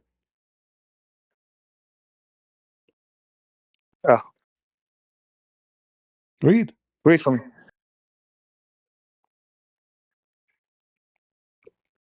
Read for me. I am illiterate. I don't know how to read. You read it. I have no doubt that you're illiterate, but read for me for a bit. What do you mean you have no doubt I'm illiterate? Why you say so? Because you said it yourself. Do you think you want me to doubt you? I'm telling you, I don't doubt you. Are you saying I'm ignorant? You are beyond ignorant. See, you're a prophet. A second ago, you just admitted that the one who do not know how to read is beyond ignorant. So your prophet is beyond ignorant because according to the Muslims, he is illiterate. You're making an argument a second ago about listen. Allah having is your prophet illiterate? Again, let me finish speaking. Are you scared? I know you're scared. Don't worry. Calm down. I know you're scared. You're making an argument a minute ago Read the hadith about Allah being referred to in masculine terms, yeah? What? And how does that work if we claim Allah has no gender, yes? Do Allah have gender? Okay, for somebody who's supposed to know Arabic, I don't know, clearly you got washed enough to where you don't understand Arabic anymore. Yes?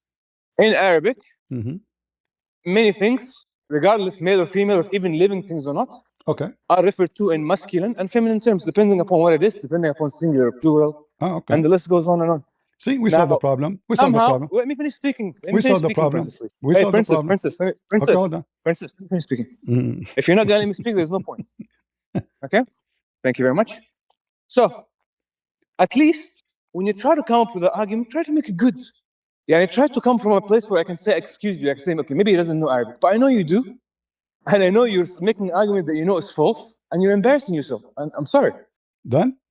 Don't. Yeah, I'm done. Thank you. So now read for us, after all this speech, read for us the verse in the front of you and expose your God that he is a person with gender, he claimed, and he is going to have sex with us. Is Allah going to sleep with himself? The mic is yours. Hey. What are you talking about? Do you know who's going to have sex with you in heaven according to your Bible? Answer, read it. Yeah. Okay. Read Are you or not? Read it. Are you going to be the bride of Jesus in heaven? Read it. I'm telling you, are you going to be the bride of Jesus in heaven? Read it. Or you're just trying to project, read it and tell us how Allah will take Allah will take a wife.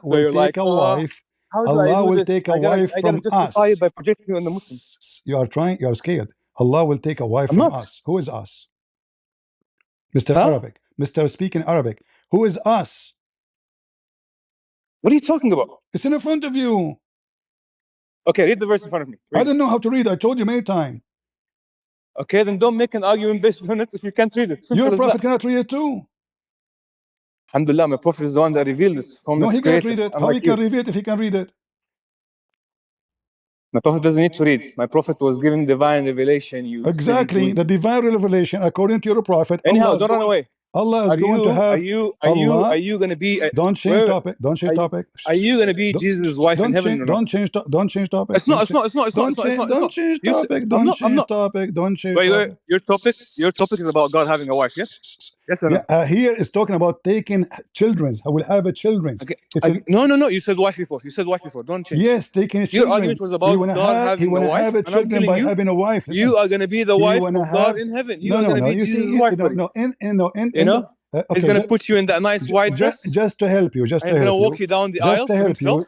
In the Bible, it says Jesus will give himself to the church. Does that mean the church is marrying Jesus? You're stupid. So now here we have your God speaking about no. You're all going to be Jesus' bride in heaven. No, it's speaking about real children. Read the interpretation. Go ahead. Interpretation of what? Of the verse. The verse talk about samawati wal ard. What are you even talking about? Chapter 21, verse number 17. Read it. وما خلقنا السماء والأرض. Continue. وما بينهما لاعبين. Correct? This is not the verse I'm talking to you for. Do you know how to read number? 17. Okay, what am I reading? 16, yes? So 17 is next. Calm down, princess. Calm down. You're going to give yourself a heart attack. All right? Calm down, baby. So now, what we will do? Shall we open the interpretation? No, it says, why it's not? referring to the previous verse.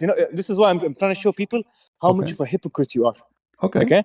My man here is trying to grab a verse, take it out of context, and trying to make it make sense. Okay, give us Allah the context. Saying, وَمَا خَلَقْنَا السَّمَاءَ وَالْأَرْضَ وَمَا بَيْنَهُمَا لَاعِبِينَ. We have not created heavens and earth and all in between them as mere play. If we were intending to use mere play to pass time, we would have surely taken it from us if we were wrong to do that. However, it does not mention taking a son. It does not mention taking a wife. This man literally took the word lahwan, yes, okay, which is pastime, things that you pass time with. Like text here he gives you some of the examples you can pass time with, like having a kid, having a wife. In the front of everybody. No. Give me the tafsir. Give me the tafsir, which is a scholarly tafsir, and we will put it in the screen. If you are a man. Amazing. Say less, buddy. Is it true? But before I do that, is like I told you, is it true? While I do that, okay, listen. While I do that, is it true? You justify to me you being Jesus' wife in heaven. Yeah? Is it true that the translation in front of you says wife? Yes or no? No. It's in front of you. It says i.e. wife. Is it saying I'm going to take a wife or a child? Allah speaking, saying, had we intended to take a pastime, i.e. wife or a son, etc. Does it say that?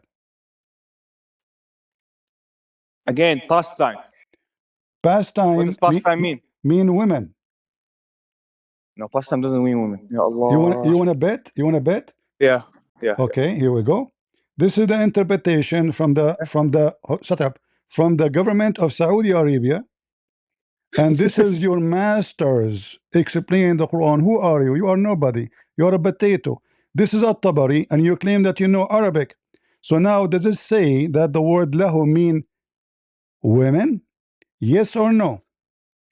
Read it. Saying that one of the terms of lahu, or things that take of your time, could be women, because women do that. So and that could be. It's not could be. He said the word lahu mean women. Go to the same website and look up the tafsir for the term lahu. They'll tell you. It's in front of you. Lahu. It's in front of you. They'll tell you. No, because you're pulling a section and you're rather than the whole thing.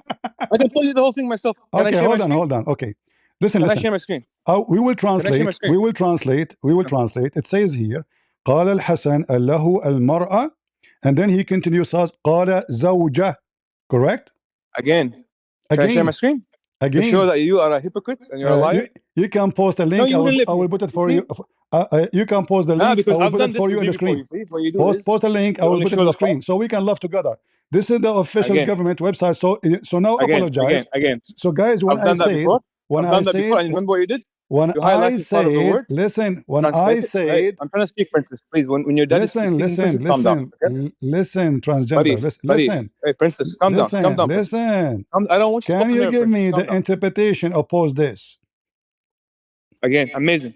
Don't tell me again. You keep repeating again. I am giving you official interpretation. Can you give me interpretation?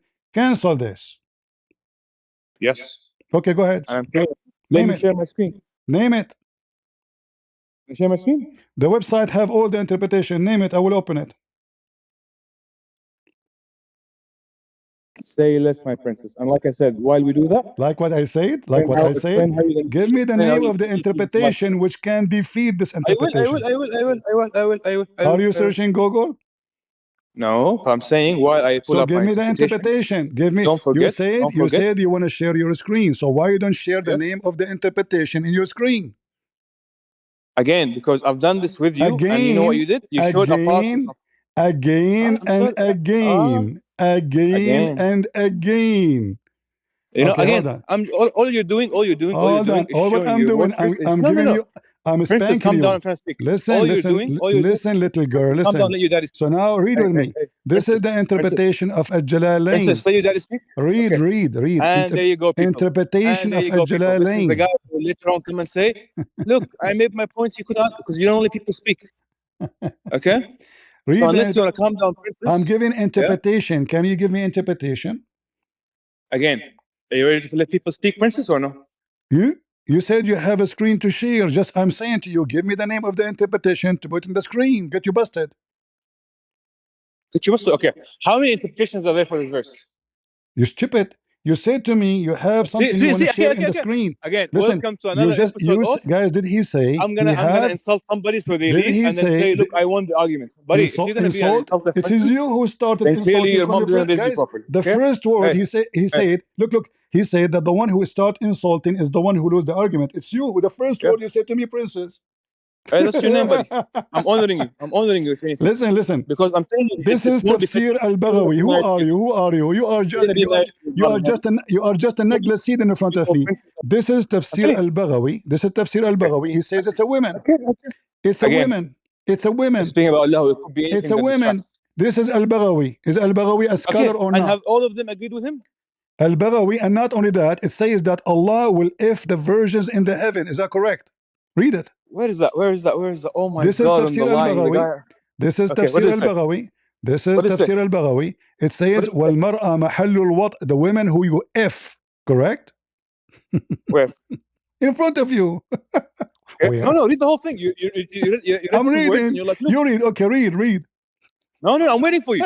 You made an argument. You present guys, evidence. Allah wanna take a mar'a, a woman who is object of intercourse, which means her legs is open. Read it. Again, wait for me, brother. If I'm gonna bring an argument, see, now you are calling me brother. But you are bringing an argument. You came here calling me princess. Now suddenly I became your brother, asking for mercy. Hey. Listen, potato. Listen. Here we go. As long you refuse to read, and translate, I will use Google Translation, so everybody will laugh at you and your God who wanna F women. Here we go. And he called them us, which means he's a female too. Hey. Even if that's true, your God wants to F you.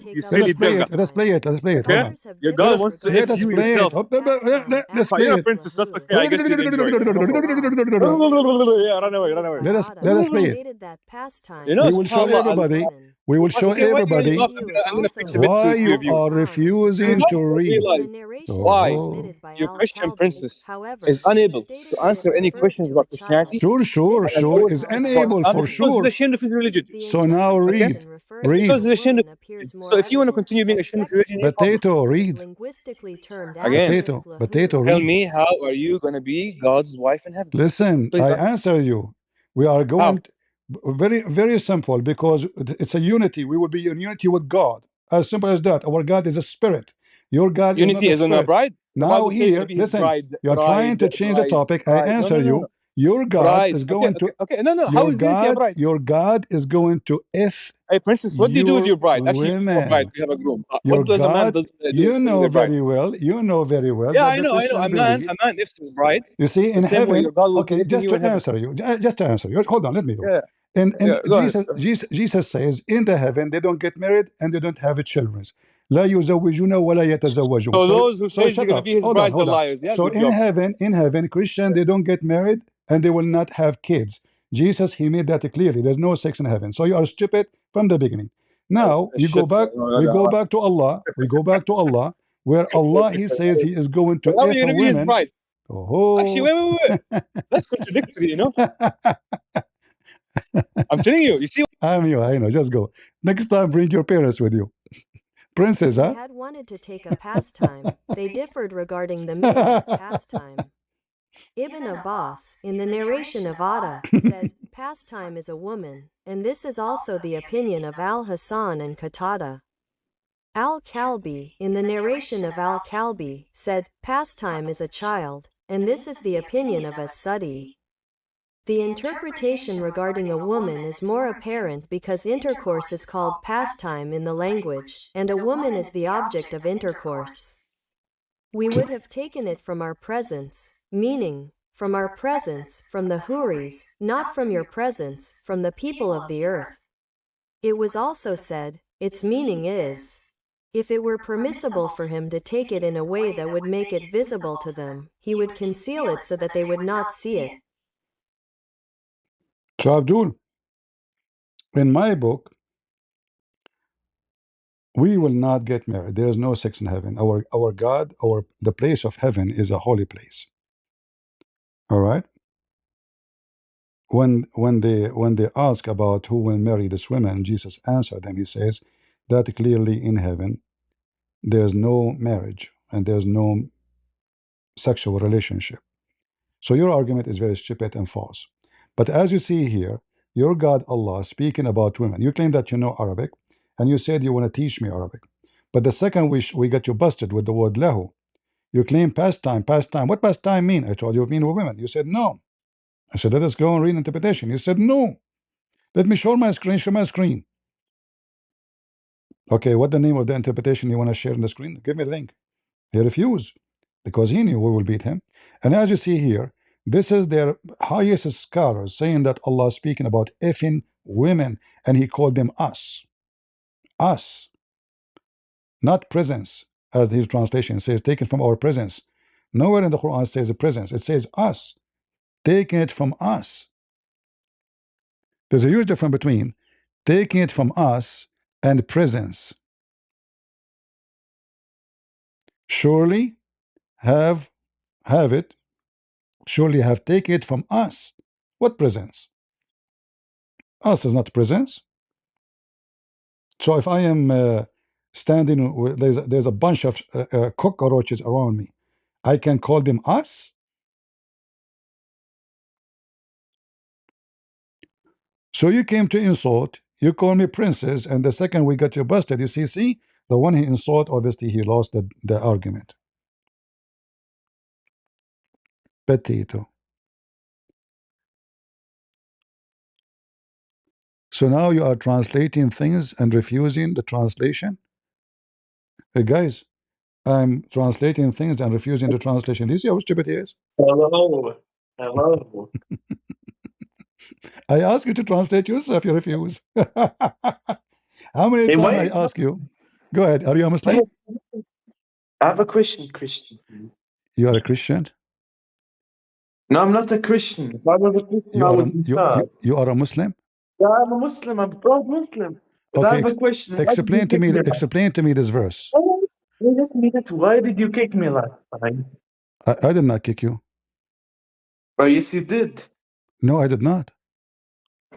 Okay, no one cares. But hold on. Isn't it everything happen? Hold on. Isn't it everything happen by the will of Allah? Hey, bro. Isn't it everything happen by the will of Allah? Let me. No problem. We are talking because you said to me, you said to me, I kick you out, but everything happened by the will of Allah. Hey, yeah, you kicked me out because you were scared of me. So it's the will of Allah. It's the will of Allah, not my will. Okay, hold on. If according to your religion, everything happened by the will of Allah, is that correct? Next question. Rape bad? Do you think rape makes a religion? Your voice is breaking. I can't understand you. Is it true that everything make everything everything happened by the will of Allah? Yes or no? God. Does rape make a religion fall? What? Yeah, just tell me. Answer. What? Princess, I'm waiting for your answer. What is the question? I am the one to ask you. Is it true everything happened by the will of Allah? Christian Prince, is rape bad or no? Rape is bad or no? It's bad according to you. According to Islam, no. According to you, not Islam. According to me, for sure, it's bad. So your God is bad. Okay, well, if you say my God is bad, that okay, hold on. If you say my God is bad, hold on. If you say my God is bad, okay, hold No, on. let's read the Bible together. Hold You want on, hold on. Can you show me where in the Bible it says you can rape women? You can rape even children. I will show it in the Bible. In the front of everybody. If you can show me that, I can show you from your Quran that you can rape children. Show me. Okay, so I will give you a chance. I will give you a chance. Give me the Bible saying you can rape children.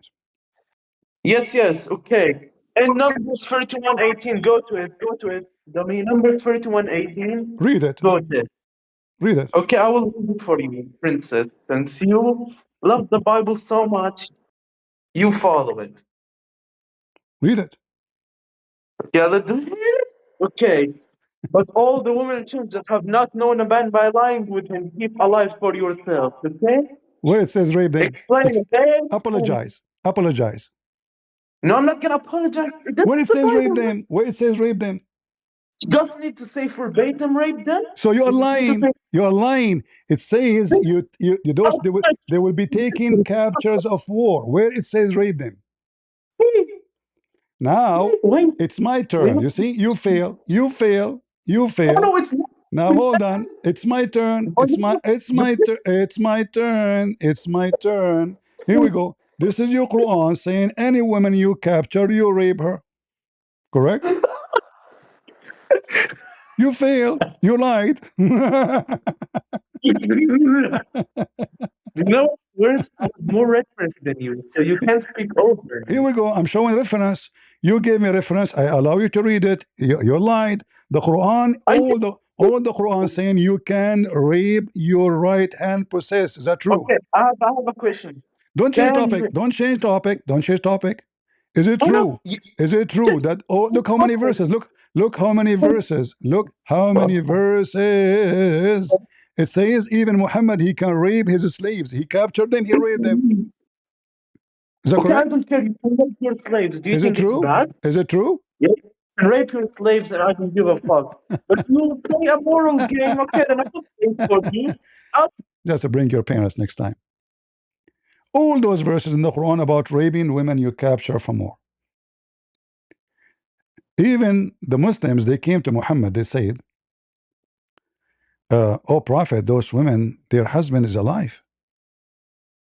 Their husband, we know them, they are our friends. He should F them, so what?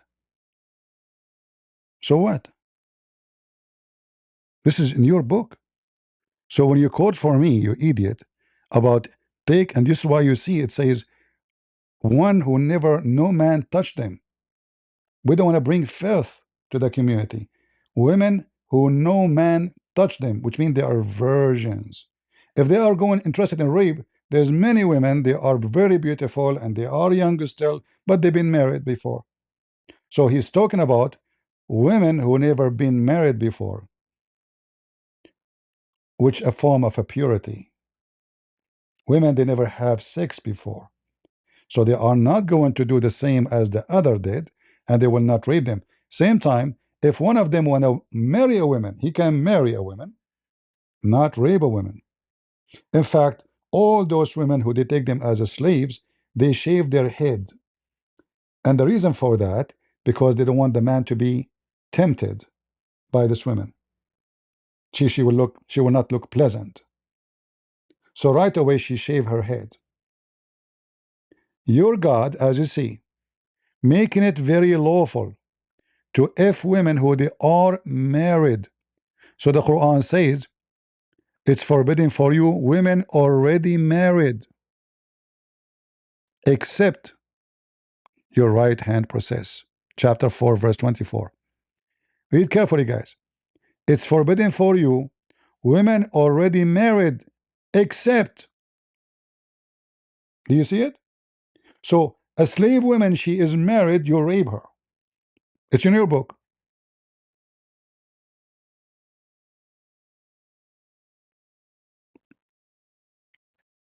People, do I give a proof?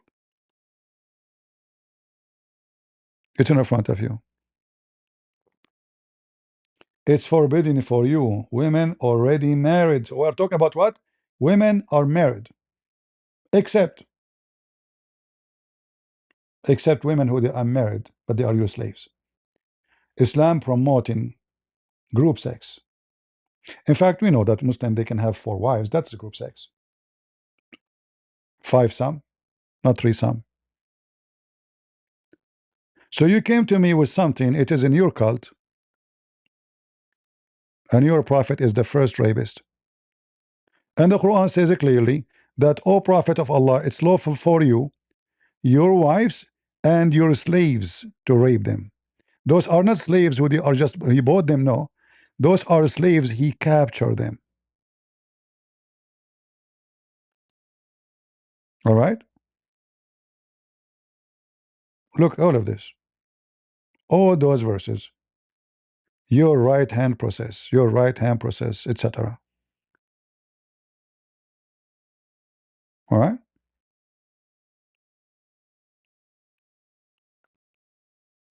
Your religion is a religion of rapists, you idiot. And you are talking about rape? When your prophet, he took a child, her name is Aisha, to bed. Do Aisha knew what sex mean?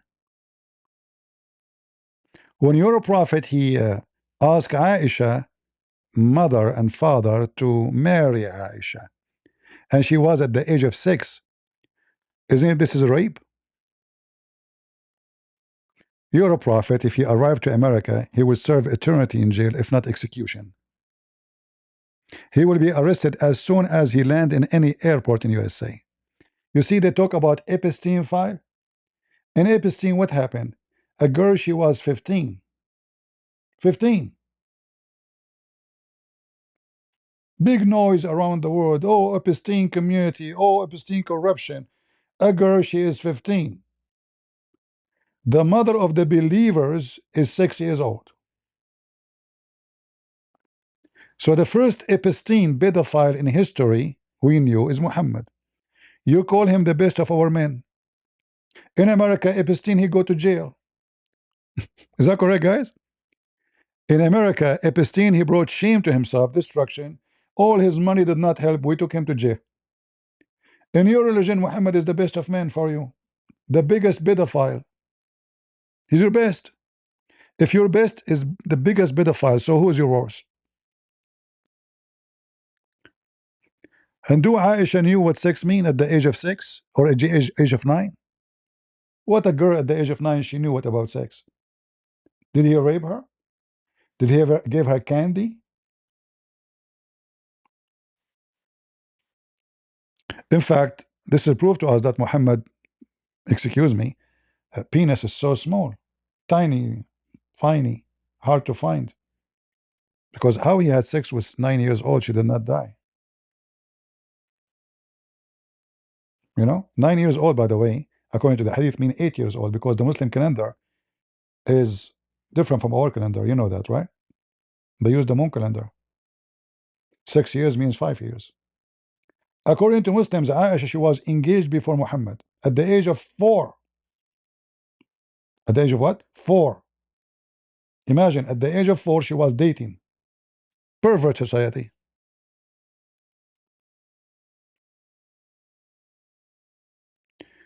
Do we have any Muhammadan would like unleash now attacking Muslims? We are talking about Islam, not Muslims. Are you upset because we are talking about Muhammad? Muhammad is not Muslim. A Muslim who obey Islam, do Muhammad obey Islam? No. He's above all of Islamic law. One of the clear signs of a pervert cult leader that he create law he don't follow. Correct? He said to his follower, do this, but he don't do. Muhammad, everything he said, it goes for Muslims, doesn't go for him. A Muslim, if he marry 5, they will kill him. If he marry 5 women, they will kill him. Muhammad, he can marry unlimited. A Muslim, if you don't have witnesses, they will kill him. Muhammad, he do not need witnesses. A woman, she have to have her approval of her parents, otherwise the marriage is not valid. Muhammad do not need such witnesses. He's above the law, right? Anything have to do with sex and money, Muhammad is above the law. And this is a clear evidence of a person who is a cult leader. He make rules he don't follow. Hypocrisy.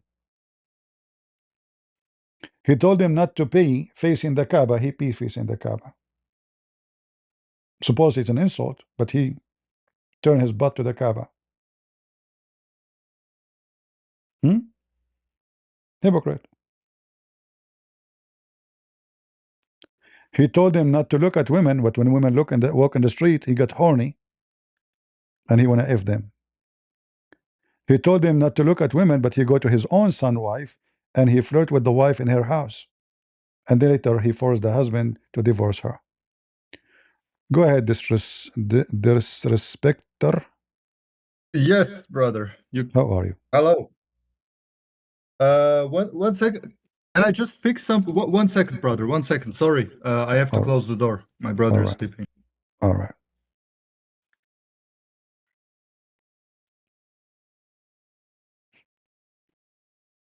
Yeah, you see the hypocrisy? He tell you like, who in the world wanna go Man. and follow such a man? Go ahead. Brother, I wanted to ask you, so is this live about Islamic like theology, or is it about ethics of the Prophet? Oh, this is because there's no debate, because we cannot separate between the mythology and the ethic of the Prophet, because Islam is based on the behavior of Muhammad, not on mythology. Islam, all of it is about worshiping Muhammad. Whatever he do, the Muslim they follow blindly. There's no mythology. It's just a stupid cult worshiping a man. He claimed to be sent by God. He stole the authority of God, make it for his balls. So why Muhammad he can have many women? Because Allah told him. Why he can have sex with the children? Because Allah told him. Why he can have fifth of the booty? Because Allah told him. Why he can have the best of women? Because Allah told him. He don't care for sex, no. Why he go to his son and he wanna sleep with the women? Allah told him. Why Muhammad he do not need to follow Islamic rules? Because Allah told him. So there's no mythology in Islam. Muhammad is the mythology. So you're saying because I converted to Islam a couple of years ago, but I don't worship the Prophet at all? Can you substantiate that? No, you do. How I worship let me prove to you that you do worship Muhammad. You see? Yeah, can you define what worship means first? Okay, what the word Muhammad mean? Muhammad means the praised. The praised one. Yeah. Okay. So who's your God? He has many names. My God in Islam, we call him Allah. Who is your God? Is your God the praised one or the praised two? No, my God is the creator of everything. You see, Muhammad you're avoiding the question. You're avoiding the question. Is your God the praised one or the praised two? No, he's the creator. This is not a question. He's not praised by everyone, right? Oh, Allah is not the praised one? Muhammad is the praised one, huh? No, none of these both are praised by everyone. No. And I think praised one is the wrong word for God. It's not about who praised or not. I'm talking if you give him such a title, if Muhammad title is the praised one, so who is number two? You do know that God is an ontological term. Muhammad is a personified specific name for someone. If the Prophet is called something like Muhammad name is Qasim. He changed his name to the praised one. How he became the praised one? Yeah. Can I ask you something, sir? Don't change topic. No. It's not the change. Why he changed his name to be the praised one? What he's trying to say to us? Was not his original name Ahmad or something? You see, now we are talking. So if Muhammad name is Ahmad, why he became Muhammad? So those are not names. Ahmad, Muhammad, those are titles. This guy is hijacking God. You don't follow Allah. You don't follow Allah. Do you follow Allah or Muhammad? Follow God. That's who I pray to, and not to the Prophet. Okay, let me prove it to you. The Quran in chapter 4, verse 24 says you can do muta. Do you do muta? Wait, Allah. Can I read that? 1 second, brother. Can you go? I can't speak Arabic, unfortunately. No problem. We will show you the English one. Do you do muta? You can speak Arabic, I noticed. Where do you come from, brother? Allah sent me. That's ridiculous. I You know. didn't. Anyway, like also, Allah. is it this 24? Yeah. Also, Chapter forbidden 4, are verse women 24. It already says married, that those women who you pay their wages, those who you enjoy them for wages, not the translation. Translation here is false. Translation false. So, and those who you enjoy their sexual relationship by giving wages, not mahar. You said the translation is false. Yeah, it's false, because in Arabic it says those who women. Let me show you. This is chapter 4:24. Here we go. Chapter 4. Where's the part with worshipping the prophet? Hold on, we are coming there. Because we will arrive there. Don't worry. We are taking the bus. It takes time. No, that's good. All right. So this is chapter 4:24, and this is Tafsir al-Jalalain. All right. It says, and those women who you seek with your wealth, all right, to have what? To have sexual intercourse with them. Who are those women you have sexual intercourse with them? Either his concubines or his wives, I guess. No, this is about muta. What is a muta? Muta mean you rent women for sex. A prostitute, you mean? Exactly. As far as I know, prostitution is forbidden. Either you have concubines or you have wives, or not? No. You are. I don't want to say you are lying. I'm saying you are ignorant, because in the Quran, in fact, prostitution is highly accepted.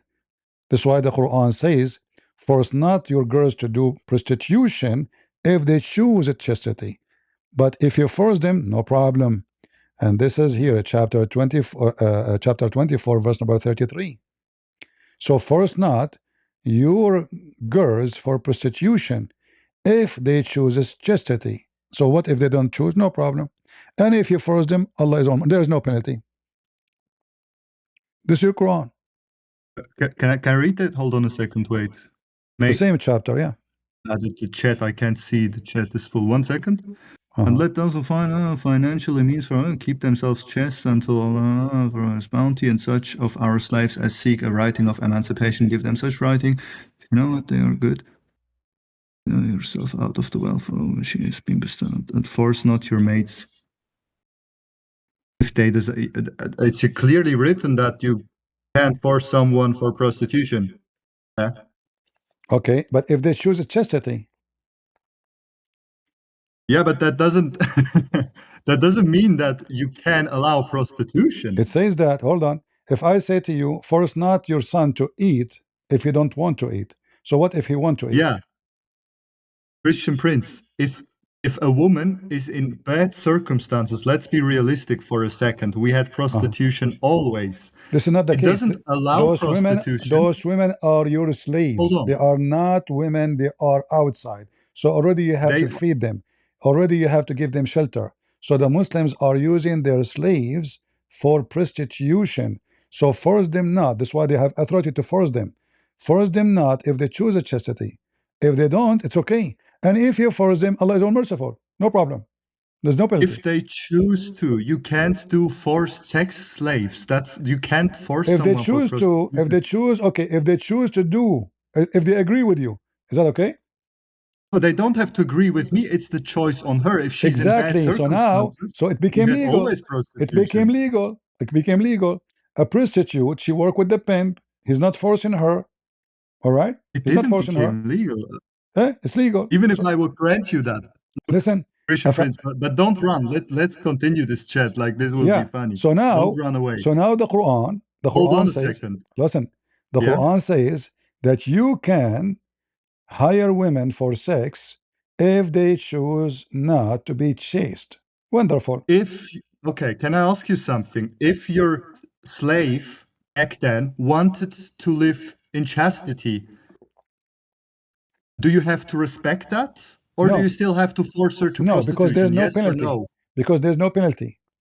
No. I don't ask if there's a penalty or any law. Just answer the question. To have a law, here Allah supposedly suggesting to you not to force them. It's not a forbidden for you. Do you see where it says forbidden? Show me. There's no need for writing. It's forbidden. So it's not forbidden. So it's not forbidden. There's no penalty. So the Quran suggesting don't force them if they choose. But if you force them, it says in front of you, Allah is all merciful. Do you see it? It's in front of you. It says if you force them, Allah is all merciful.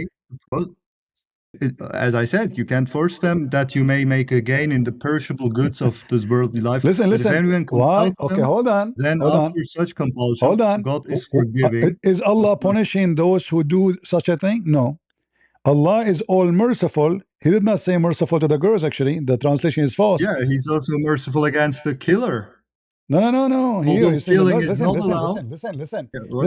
In Islam, if a man he cheats his wife, your cortisol is spiking. Mr. Merciful. In Islam, if a man he steal an egg, we cut his hand. Is Allah as merciful now? Mercy is on the afterlife. What are you talking about? Okay, mercy is something metaphysical and not phenomenal. So don't mix things up. So now we are not talking about afterlife. We are talking here. Allah is merciful. He forgive them. Now, mercy can't be granted in this phenomenal life. If we talk about it says in front of you, Allah is all merciful. Here, he grant you mercy right now. In fact, according to your prophet, Allah, he grant you mercy every day and he forgive you every day. If you say Bismillah wa bihamdihi 100 times every day, then you know you are all your sin. Is this mercy on this hereafter? Is this mercy here in this life? No, now, like yes, now, because it's happened every day. So it's now. Every day. But you can't make the categorical mistake and imply mercy on phenomenal life. No, mercy it's hold on. Okay, listen. If the Quran never say, as the Quran says, if it's forbidden for you to do prostitution, and the Quran says force them not if they choose, which means if they agree, you can do it. It literally says you can't force them compared to other scriptures. I don't refer them. No, hold on. First of all, nowhere it says you cannot. Nowhere it says you cannot. It says you should force them not, and if you do, Allah will forgive you. Christian Prince, what you are criticizing is something which in your faith was forced upon the people. It was commanded by God to make sex slaves. Show me, you see, you're a liar again. Yeah. Because here, let's see. Hold on. Here is talking about women who they are forced to do prostitution, not to sleep with their own master. Again, sorry, can you please repeat? I didn't got that. Here is about making money. By making your slave sleep with other men. It's not you sleeping with them. You know, I don't know how fast you understand things. I'm not trying to be rude with you, but this is about prostitution, literally making a profit. The verse in front of you, it says it clearly that because you want to gain money. So force not your girls, and those girls are not your daughters. Those are your slaves. So he's not talking about sleeping with them. It's your slave. You are entitled to do whatever you want with your slave, but if they choose to live in a certain lifestyle, you have to respect that. Okay, so do you agree in Islam that you can make your slave do prostitution? Everywhere you can make a slave out for prostitution. These are your slaves. No, show me where in the Bible it says. Okay, you see. Show me where in the Bible it says you can make you can hire girls to do prostitution. Go ahead. You're making things up. Yeah, so there's sorry? You're making things up. Only in Islam, women are prostitutes. I have Numeri 31:17-18, where according to your logic, if something is not clearly forbidden, it's allowed, right? No. You see, so in here it's no. It's not saying it not clearly. I said it's not forbidden. I did not say not clearly. I said it's not forbidden. You have to so there's nothing to forbid. Hold on. What are we doing? Can I finish? Am I a guest? Sure. I want to have a respectful conversation, brother. Like, you can't interrupt nonstop. So according to your claim, sir, there must be a strict written forbidden law. So it's not clearly forbidden, then it's allowed according to your logic. So in Numeri 31, this is not what I said. You see, this is not what I said, and you are quoting the verse wrongly. You're using ChatGPT. You're an idiot. I said, listen carefully what I said. I said, Your Quran never forbid, never say it's forbidden. The word never been used. Secondly, it says the opposite. It says if they agree to do prostitution, go for it. And the top of that, if you force them, Allah is all merciful, which means even if you force them, there's no problem. So He gave you license already. Okay, yeah, Christian Prince, you ought not to kill people, but even if you kill people, God is still merciful according to every Abrahamic No. religion. God is not merciful, because if you kill a person, you will be killed. So this is not about mercy of God. When you kill, you murder. So God, when He says don't murder, don't break the command, even if you break the Sabbath, you will be dead. So the law is very strict. Here you are forcing your girls for prostitution. That's right. And you are making a profit, and Allah is all merciful. So there's no penalty for you. There's no penalty for the women, and prostitution is lawful. So now listen, I mentioned to you this. I mentioned to you this because I was talking about chapter 424, where you can rent a woman, and it's you who mentioned the word prostitution, correct? No. Yeah, it's you who mentioned. Pulled up this critical translation, and when I mention mentioned to you renting women about muta, you said to me you are the one who mentioned the word prostitution. Yeah, you do, because you said the translation is wrong, and still you said read this translation. Okay, let me ask you: is muta in Islam is forbidden? I still even don't know what muta means. Muta means prostitution. Muta means renting women. It's prostitution, yes, but it means renting women legally, and in exchange of money. Yeah.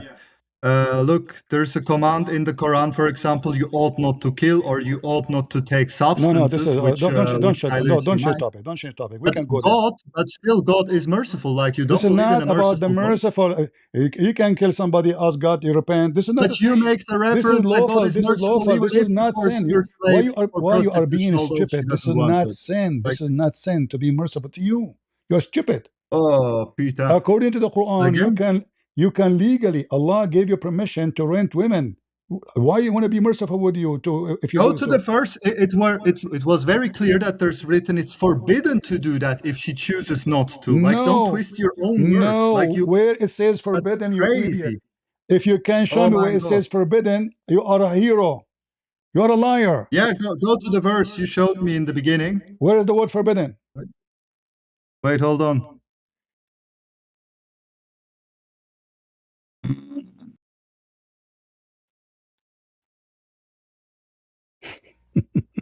There.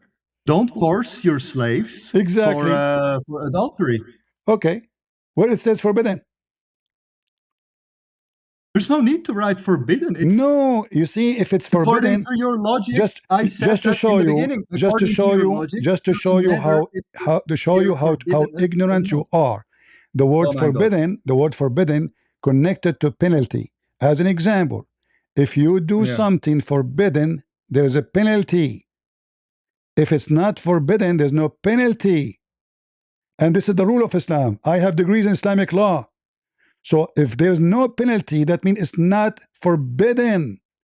So now I'm asking you, what is the penalty? What is the penalty for those men? Hold on. Wait, listen to the question. So you will track then again.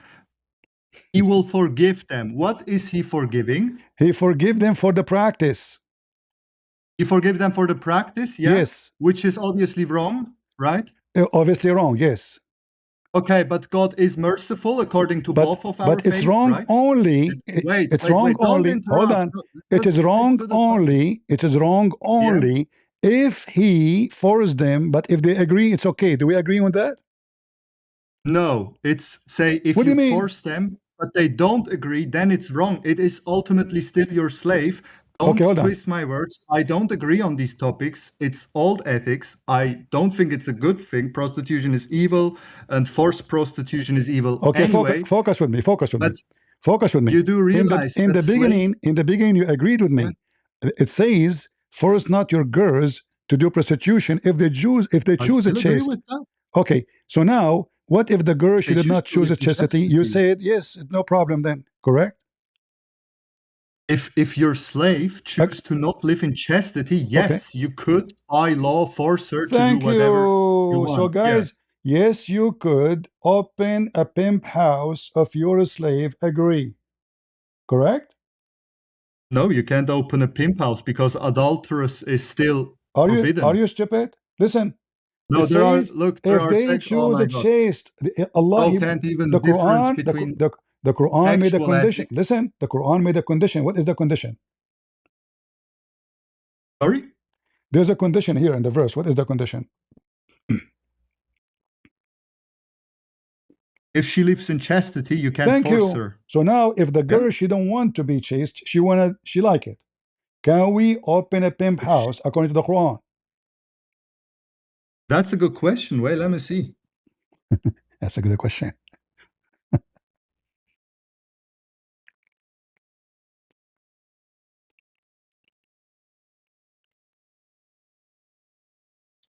Hold on a second. Just looking if there are verses which define sexual ethics. What sexual ethics? There's no sexual ethic in Islam. Hold on.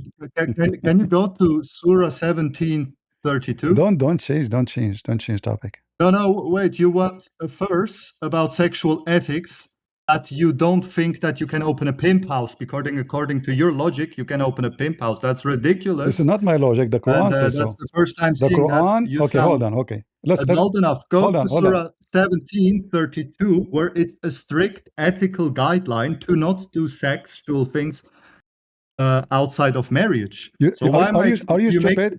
Are you stupid? Are you stupid? Are you stupid? Are you stupid? Are you stupid? Are you stupid? Because according to your religion, listen. According to your religion, you can if any girl she is a slave. You are stupid. Apologize. It's still forbidden. Like it says, he will forgive if you do that. But you can't force it's forbidden for you. Women already married. But if they are slaves and they are married, you can F them. Chapter 4, verse 24. Read it. Yeah, it's your slave. But why? Where do you get the logic that you can open a pimp house? That's crazy. From the verse. If in the same book, you see, first of all, you said to me, there's an ethic in Islam. You cannot marry. You cannot have sex out of marriage. You are a liar because those are slaves. Go to Surah 17:32 instead of your cortisol levels. Those are slaves. Go to 17:32. Listen. Before I confront you with your text, go to Surah 17:32 because at least we have. Guys, 17:32. Read it for me. Read it for me. And laugh at yourself. Yeah, that's good. Read it. And come not near to the unlawful sexual intercourse. So unlawful, verily is a fahisha. I don't understand that word. Apologize. Is that zina? Apologize for being stupid. Apologize for being stupid. So, do you see your hypocrisy here? You use one verse which is on slaves, and then is it lawful for you? But potato. Is it lawful for you to have sex with a slave girl? Yes or no? Again? Is it lawful? Let me make it slow. Is it lawful for you to have sex with a slave girl?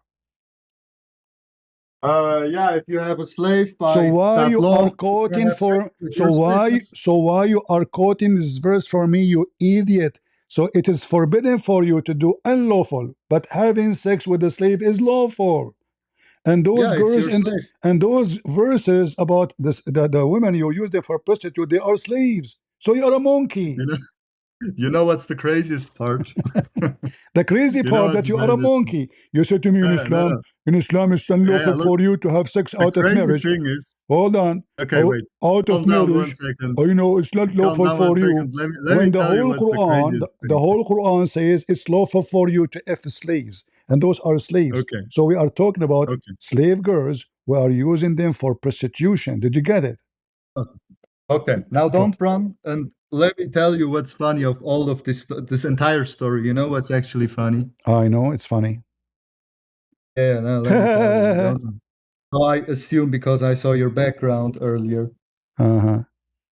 Like you're so desperate justify on one way or another that you could open pimp house in Islam, which is absolutely incoherent with what we have seen in these countries. Okay, let us see. Let us see if it's true or not. Read for me. Wait, don't interrupt. Hold on. Let us see who is the desperate. Don't interrupt. Hold on. You see, just to show you, just to show you are a liar. Prostitution in this country is forbidden. Prostitution in this country is forbidden. In the Quran is lawful, and I can show the interpretation. You see how stupid you are? I can open the interpretation and show you. Now read for me. This is your Islamic interpretation. Read for me. Read for me. Read for me. This is your Islamic interpretation. I want you to read. Read. 1 second. I have to answer 1 second. Read. Some works, special terms apply to women who participate in unrented women. Consider kind. Wait, can I test something? What is this verse? Read. Tell me, I want to read in German. Which verse is that? Read. This is chapter 4, verse 24. The muta, you rent Muslim women. They open their legs if you pay them. She is a rented woman. You talk too much. Verse 4 and then which? I talk too much. You are slow. I mentioned many times. Chapter 4, verse 24. Look, just answer the 24. Just answer my goddamn question. Okay. Now read what is in front of you. Besitz, dies ist Gottes Vorschrift für euch, außer diesen genannten Frauen. Abschnitt macht die Stadt. Kannst du Deutsch? False translation.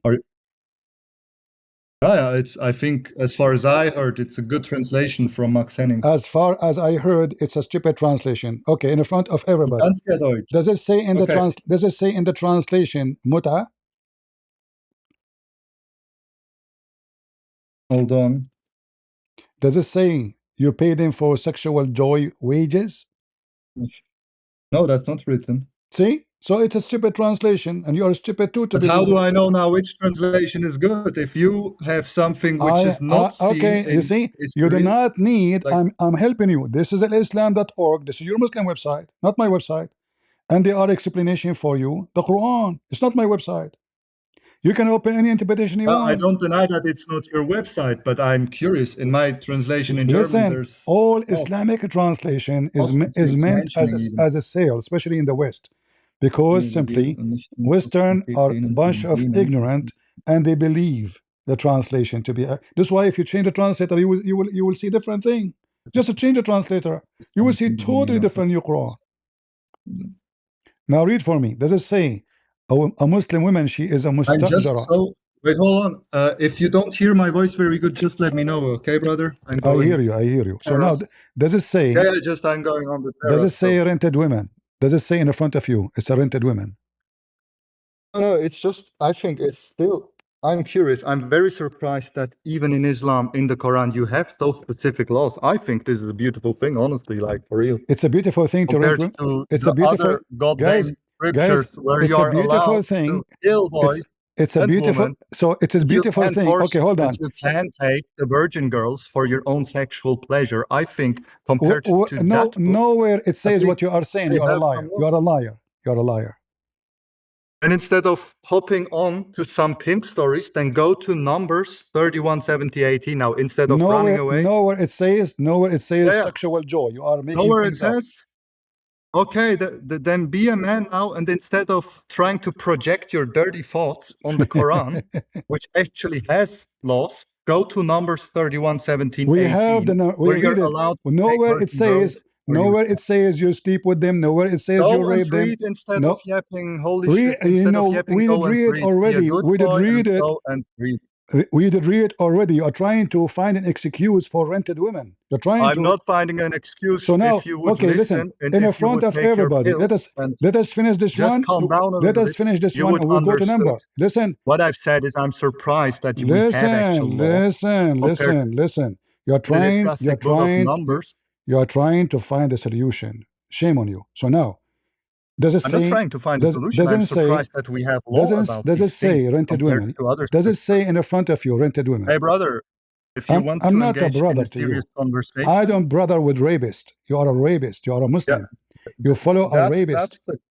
the fucking funny thing, because See, you could you are be my using filthy grandfather language and now. you are too So now retarded listen, to go I to am your book showing to you make a evidence. I'm comparison showing of you sexual evidence that ethics and laws. I'm showing you And evidence if you that your claim daughter, that she the can Quran rent allows raping women, in then front of I highly you. suggest you to In read your front Bible, of brother. you. In front of you. Does it say that you can rent a Muslim woman? Yes or no? Kannst du endlich mal ein einständiger Migrant sein und auf das Buche Numeri 31, 17 bis 18. Ich sage das jetzt schon zum Read 10. it. Mal. Speak to me in Onkelchen. English. Speak in English. Okay, at least you can understand it. That's a good thing. Now go to Numbers. Read it. Read In some here. We works, will go to special number. term is I promise you. applied In to front of women everybody. who I will go to number. Okay, wait. I promise you. Okay, that's good. You are trying to Okay, escape the perfect. Then I will read. embarrassment. That's good. All Okay, right. just shut and I will read. In some works, a special term is applied to women who participate in muta, mustajara, or rented woman. Muta is considered a kind of rental because, in general, a man's basic aim in this kind of marriage is the sexual of a woman, and in return for his enjoyment, the woman receives a certain amount of money or so it's basically prostitution, right? Okay. So now, is it lawful or not? Lawful? Is it lawful or not? Yeah, I mean, according to Allah. according to that, if No, it's your not late, according to yes. that. According to Allah. This is Allah. Is that the Quran? Yes, this is Quran, chapter 424. Are you a donkey? How many times I said to you? Chapter 4. That's the description. You are Listen. That's a definition of muta, and according to that definition, yes, muta is renting. with your slave. Muta is paying a woman for sex. Yeah, it's prostitution. According to that definition of muta, yes, prostitution where with a in the slave is Quran, allowed. where in the Quran it says don't do that? It says you can do that in the Quran, chapter 424. Yeah, if you're the slave owner, you can't do that. This is not slave now. You're a donkey. You are so stupid. This is not a slave. This is a free woman. This is not about slave now. This is about a woman, a Muslim woman wearing burqa. She decided to rent her vagina. She put a flag, read the flag next to it, says for rent. This is not about slave now. The other verse about slaves. Can you please try and keep, you're old enough, take care what kind of words you're using. Don't, because you are stupid. I did not say bad words. I said you are stupid. Yeah, at least I can speak a good English and a good German and a good French. Do you speak the language of your God, you idiot? You don't. You pray to Allah in a language you don't understand a word of it.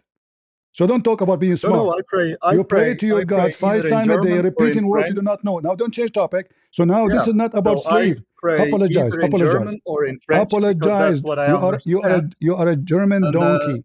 You are a German donkey. You are a German donkey. Listen. Apologize. Okay. You say this is about slaves. I'm not even German, but anyway, this is not about slaves. This is about free women. Okay, wait. Calm down. Calm down. So now, do you agree? It's okay. Do you agree? It's okay. It's okay for Muslim women to rent her vagina. Which is not Arabic, I guess. But don't change topic. The revelation was made in Arabic. Don't change topic. Okay. No, you change the topic. No, I don't. Because in your book, it says that my God Jesus, he commanded his disciple to teach in all languages, and they wake up in the morning, they speak, everyone speak different language. So shut up. In my God, he speaks all languages. In your religion, your God is an Arab guy. You're trying to change topic again. So now focus with me. Those rented women are not slaves, you idiot. Those are free women. According to your God, Jesus, don't change topic. Don't change topic. We can talk about my God after we finish here. You're trying everything desperately. I have read. Now stick to your word. I stick to my. You said this is about slave girls. Apologize. This is about muta is not with the slave girls. You donkey. Apologize. Muta is to be done with the free Muslim women. No, this is not the same as the other verse. You're a donkey again. This is with the free women. This is why the women she's renting herself. Die ganze Zeit eigentlich Esel. Kannst du respektvoll sein? Das ist krass. So listen. So now listen. So listen, potato. Listen, potato. Listen. So now, you agreed that this gentleman. That's Christian. Speak. Yes, Christian. Your prophet. He says, go and bite the penis of your father. You want to talk about polite? You're upset because I said to you stupid. Your God You're a claims prophet to kill saying, boys you're a and prophet. non-virgin women. I can show you your God saying the same in the Quran. You're an idiot. Don't change topic. I can show you from the Quran. My God says in the Quran that you should kill boys Allah and said kill non-virgin boys. women. Allah said And you kill should keep boys. the virgins for Allah said, yourself. That's what my God don't change says in the topic. You Quran. keep changing topic like a monkey. Focus with me. So now, No, I those changed women, the topic those because women, you migrant told me that those you will women, change you the see, book, but you don't change the book. You he is trying to stick get to that. out of the embarrassment. So according to this, your wife, she can rent herself as soon you divorce her or your daughter, she can rent her vagina and get paid. And this is not for the slaves. So what do you think? I was reading the chat. Hold on, Oldie. Have you calmed down? Don't read the chat. Read here. It's in front of you. Yeah, I've read it in front of you, and you still run from numbers. That's crazy. I never ran. Okay, okay, guys, just to finish numbers. Read for me numbers. Okay, just read for me. For God's sake, read for me number. Please, listen. Everybody will die laughing at you. If you can show me where in number it says you can rent women or rape women, you are my hero. Go read it. That was not my claim. Read it. It said that you should kill the boys. Okay, you should kill the non-virgin so which one you want to talk about? Listen, which one you want to talk about? Killing? Okay, you want to talk about killing or raping? Which one? You see, you are like a monkey. Let me show you. This is your prophet. He gave a permission to the Muslim to kill all the boys and all the children. Listen, here we go. Listen, here we go. You keep changing topic. I ask you to read numbers. You refuse to read. Here we go. This is your prophet. This is your perfect prophet saying, kill them, the boys, kill them, the children. Do you see it? Apologize now. Apologize. Apologize. Wait, you're a prophet. You're a prophet. He command. He command to kill children and women. Old man, who gives a shit about the hadith? I give a shit. You give a shit about the hadith. Yeah, because you are shit like this shit. This is your prophet talking. You are talking about his talk is shit. All your religion is in the hadith, you donkey. You give a shit about the hadith. I do. You want to read number? Read it for me. I ask you to read it. You refuse to read it. You Korean boys. I know. This is your prophet. Forget about the hadith in the Quran. The Quran says you kill boys. You're a stupid monkey.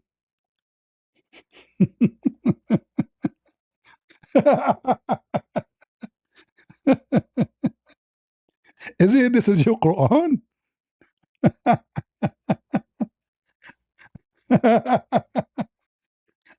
This is your stupid Quran? They killed the boy because simply maybe he will not be good to his parents. And Allah praising Al-Khadr for doing his command. You're a stupid monkey. I'm a German. I'm better than you. I speak 3 languages. You speak shit.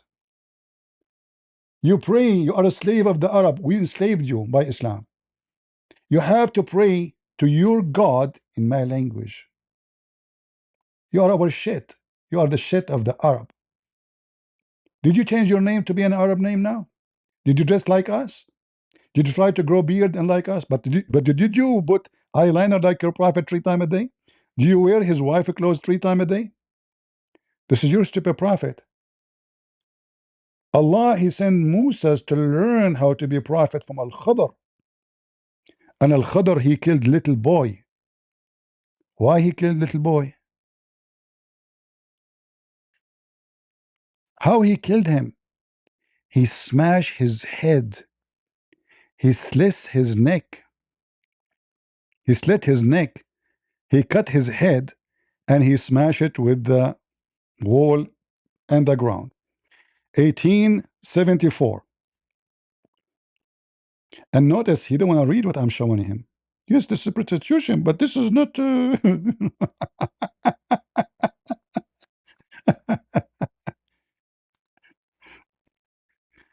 Read how he killed him, brother.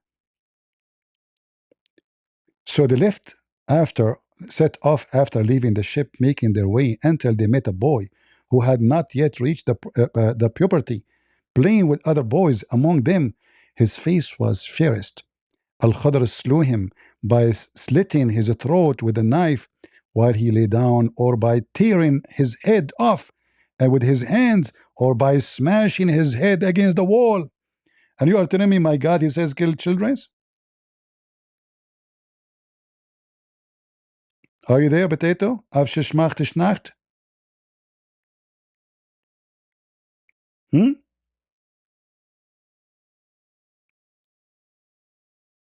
Do you know how to read your book?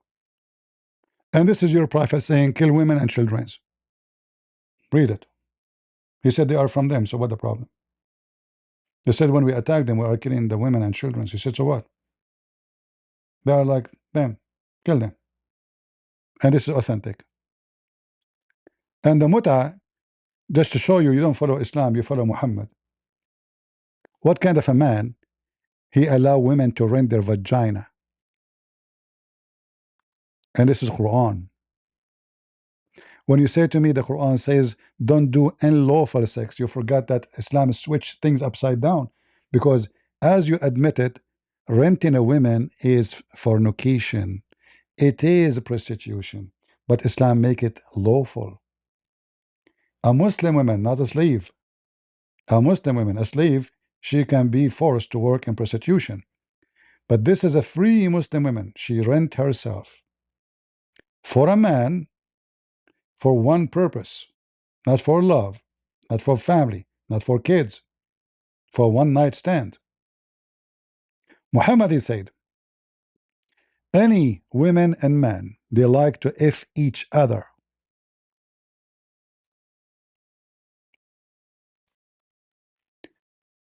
They can do for 3 days, 3 nights. If they like to continue, they continue. If they like to separate, they separate. Huh? Do you see it? And the Muslim, they call it temporarily marriage in the translation. In Arabic, it's mut'ah. It is taking a woman to bed by paying her money. This is in the Quran. This is not in the Hadith, you idiot.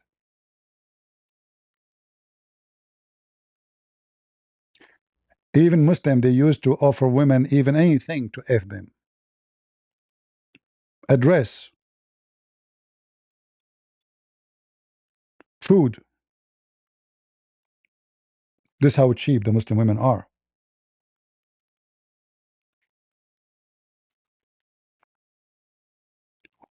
What kind of religion this religion is? You offer the woman a panty, she take off her panty. Are we making things up? No. This is Quran, this is Hadith. We have all the reference.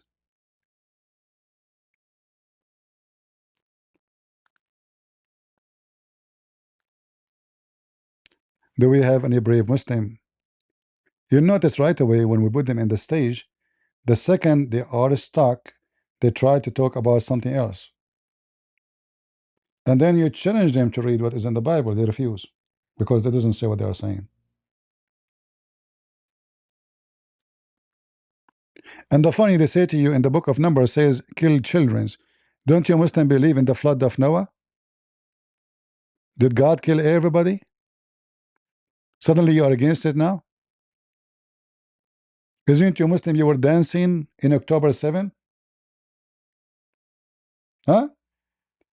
Isn't you Muslim you celebrate victory when you occupy our land and now become Turkey and you slaughter every Greek person there? What happened to the Greek people there? Where are they? How 100% country Greek became 0?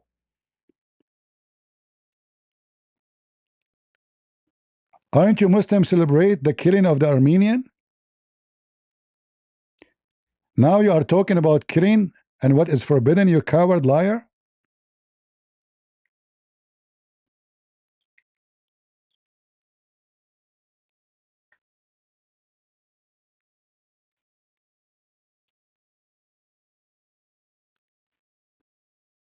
Do you see how they suddenly they have an ethic? This is ethical religion. When their prophet, he kidnap women, he rape women, children, he steal, In fact, even his sandals are theft. Even the sandal he wears, I can show the reference. Even the sandals he wears is not his own. Sure, they will be cooked, Elijah, as always. I remove them from the stage when they are trying to change the topic. They will not let me talk. I keep repeating the question 1,000 times. And look how stupid he is. When the Quran says, force not your girls to do prostitution if they choose a chastity. So what if they choose not chastity? Then it's not for it's not a problem. And there's nowhere it says forbidden. Always the word forbidden connected with penalty. As an example, Israel, according to the Quran, and the people of Israel, he forbid them from eating nothing. Nothing. They can eat anything.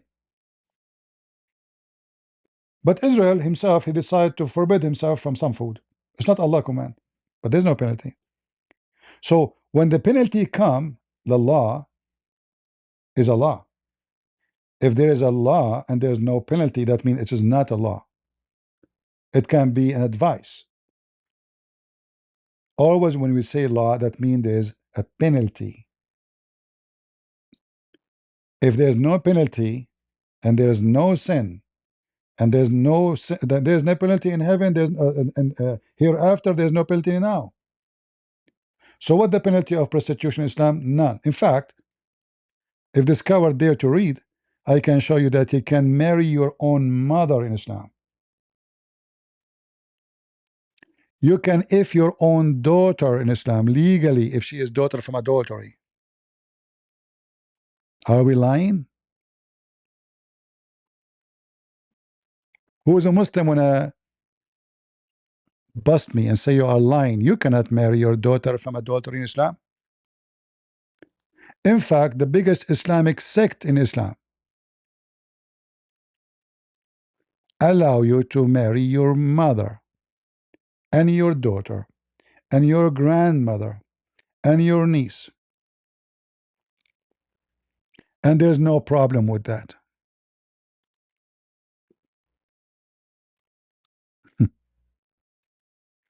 Are we making things up?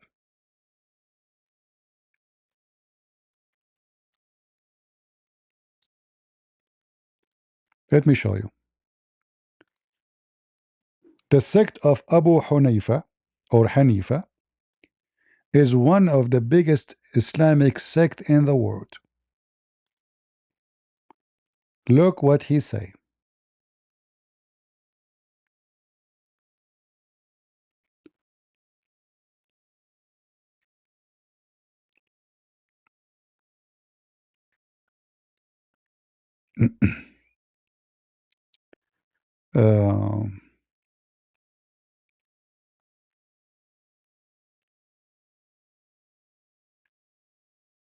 Let's translate this part here. Read carefully, guys.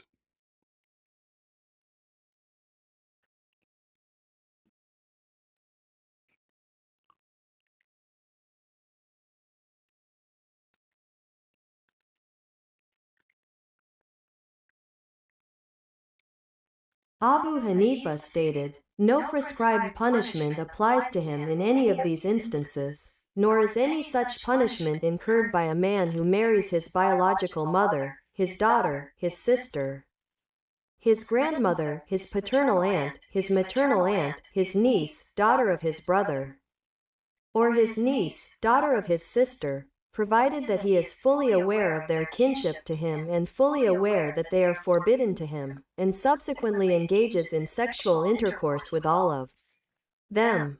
In such cases, the child born of the union is legally ascribed to him, and the dower remains due. Dowry remain due. You pay your mother a dowry. You F your mother, your daughter, your niece, your grandma, even your grandmother. God, does it say in the front of your grandmother? Does it say? Or am I making things up? You can F your grandmother and no penalty. The Quran nowhere mention penalty for doing such a thing. That's why the Quran is, when this guy, he said, who care about the hadith, you stupid idiot, there's no penalty in the Quran for effing your mother. Where it says in the Quran that if you do so, this is considered fornication. Nowhere. He married her. He married his mother. He did not fornicate. She's his wife, brother. All right. What he did, he married his mother. So he did not do anything against Islam. They will say to you, the Quran says, don't marry your mother. It says, you're right. But he did it. But because there's no penalty, it is not and should not be punished. But he have to pay dowry now. It's the same as the prostitution. Says first not your girls to do prostitution if they choose a chastity, which means if they choose chastity, don't force them. But if you force them, Allah is all merciful. There's no penalty. However, if they choose to do prostitution, go for it. In fact, we have a video from a guy, his name is Fifi Farid. This guy, he have hundreds of videos to refute me supposedly. And he agree in his video that yes, in the Quran it says you can do prostitution. Are we making things up? No.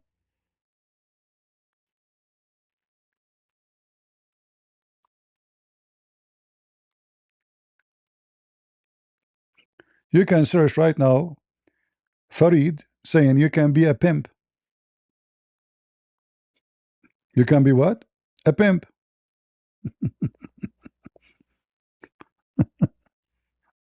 A pimp. Literally. You know, literally, literally, you can be a pimp. And this is Fifi, peace be upon him or her, saying that, not me. And this is the video here.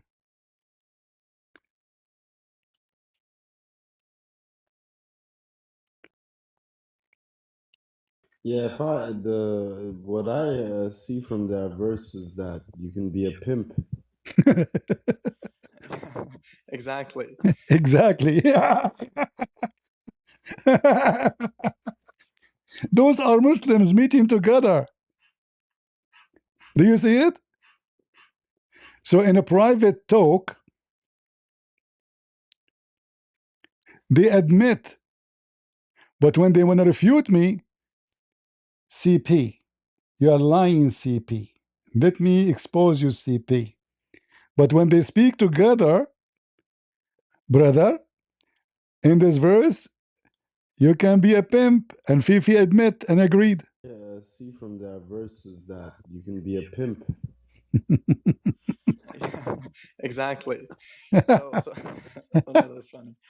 What the verse is saying, do not force your slave women into prostitution so that you might gain something out of it, some worldly gain.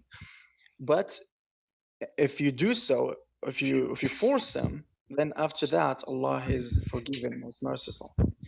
I would Lisa, this guy, his voice is not even clear to hear him. You know, he talk. We don't understand what he's saying. He need to get something better microphone, better internet. He is using the internet of the neighbor. Anyway, you can watch the video and hear the title. Quran says being a pimp is okay. Farid and the friends discuss. They agree, the whole video, yes. And Farid, he explained it to you.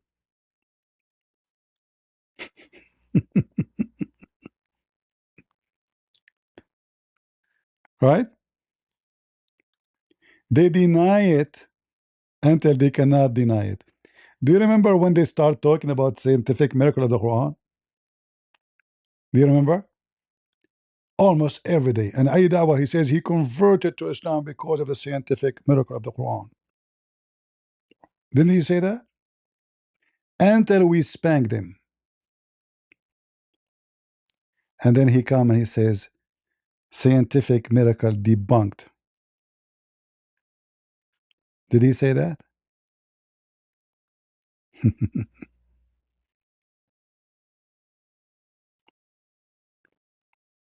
Potato.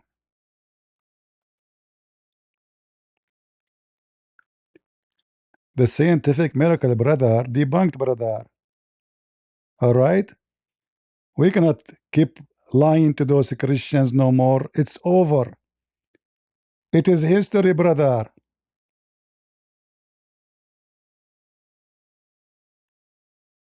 People are flocking to Islam. So me saying the argument of signs and miracles debunked, it is debunked. And guess what? We don't even need it. Yeah? How many videos this guy he made about the scientific miracle of the Quran? Now he's saying it's debunked. Because there's a guy, his name is a Christian Prince. He made you shish kebab. I'm the first one who made books about it, busting your lies one after one. The first one ever.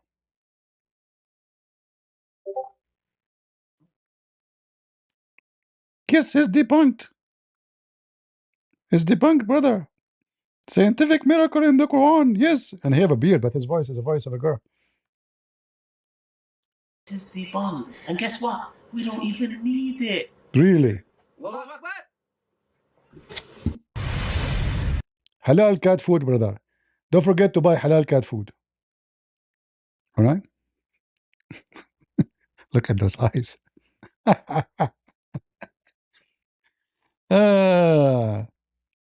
This is the same guy, he says, if God enter his creation, he cannot be God. And then 2 weeks after, they got him busted in the corner, speaking corner. I know now why they call it corner. Because we corner Muslims there. He said, yes, Allah, he come down every third part of the night. How? Allahu A'lam. Do Allah go inside his creation? Yes. But how he do it? Allah. But he is the same guy. He made a movie about it. Dark screen behind him. 2 guys interview him. How you can refute the Trinity in 60 seconds. What a movie.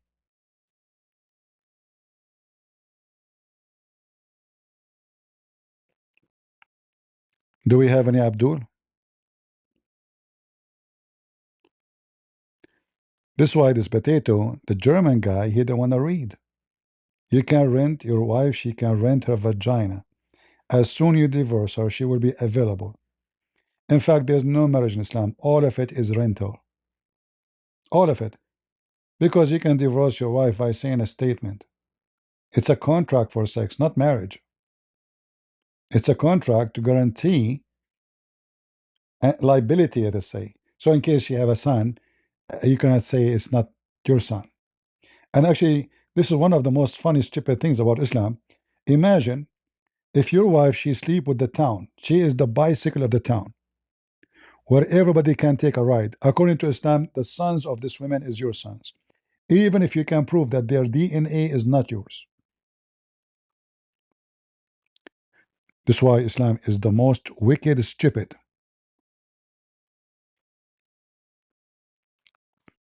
So imagine your wife, she sleep with your neighbor or the cable guy.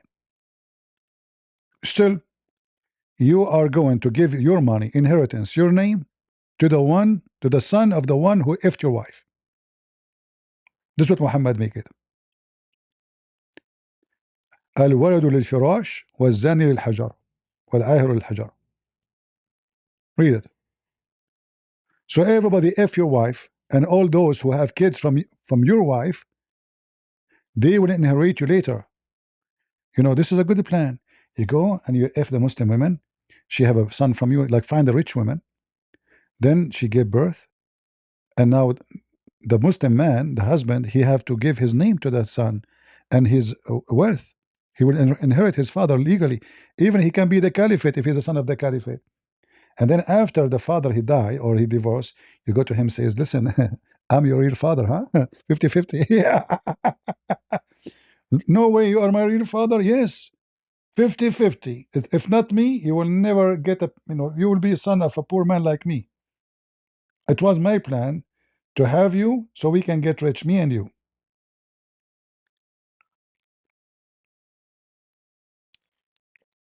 Do you know the story of the Muslim guy who want to get married? Muslim society is very wicked. They dress a code dress, right? They claim to be very conservative, but in reality, it's very, very lousy. sex with boys, sex with the children, sex with teenagers, sex with adults, sex with your mama, you name it. Especially like in Saudi Arabia. Imagine they give drugs to their mother to F their mother when she sleep.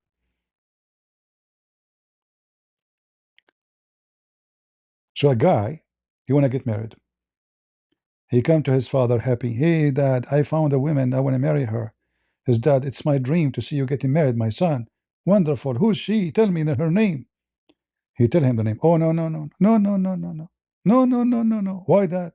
No, no, no, no, no, no, no. You cannot. Dad, tell me why. I said, okay, if you insist, I have to tell you now. You cannot marry this girl because she is your sister. What? No way. Yes, son. Don't do it. Haram. When I was your age, I was very much all over.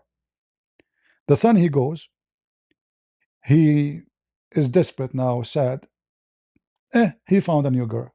Finally, he is happy. He came to his dad again. Dad, I found a girl. She is even from different town. Hey, wonderful. What's her name? He tell him, oh, no, no, no, no, no, no, no, no, no, no. You cannot marry her. Why? Son, she is too your sister. What? So this guy, to make the story short, each time he bring him a girl to marry, he tell him this is your sister. So the guy, he decide not to get married. He grow a beard. He don't leave his room. He hate life. His mother, she noticed that he changed. She came to him. She said, son, why you are not getting out? What happened to you? You are young. You should be out with your friends. He said, Mom, just leave me alone. She said, no, tell me what happened. I said, I cannot tell you. She said, you know, you need to tell me. The mother, she insisted. So he told her, each time I asked my dad to marry a girl, he said to me, you cannot marry her. This is your sister. The mother, she laughed. She said, that's the problem? Listen to me. Go marry any one of them. Who told you that he is your dad? Who told you that he is your dad? That's how wicked their society is.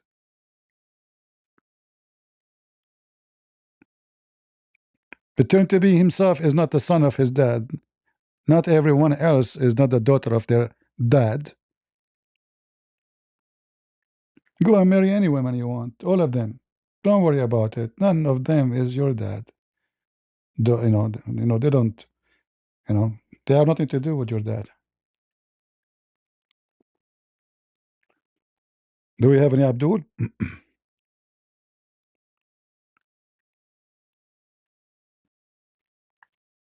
And actually, this is what this hadith here is saying. This is their law. Your wife, she if with everybody. She gave birth to a child. The child will inherit you, your name.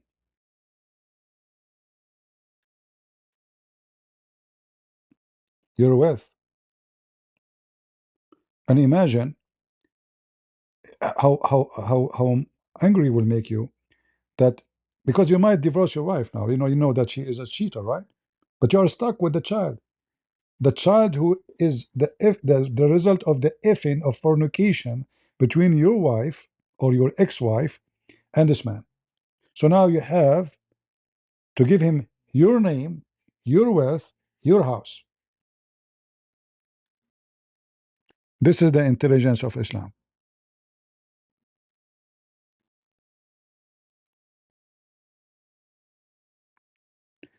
Do we have any Muhammadan?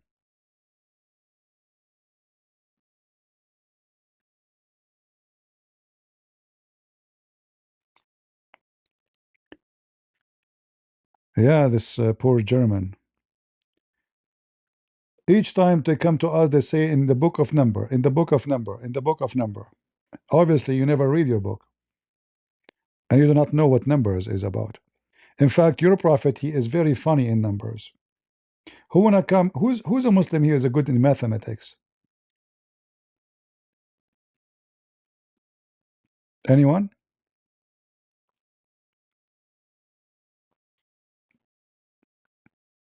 Any Muslim here in good in mathematics?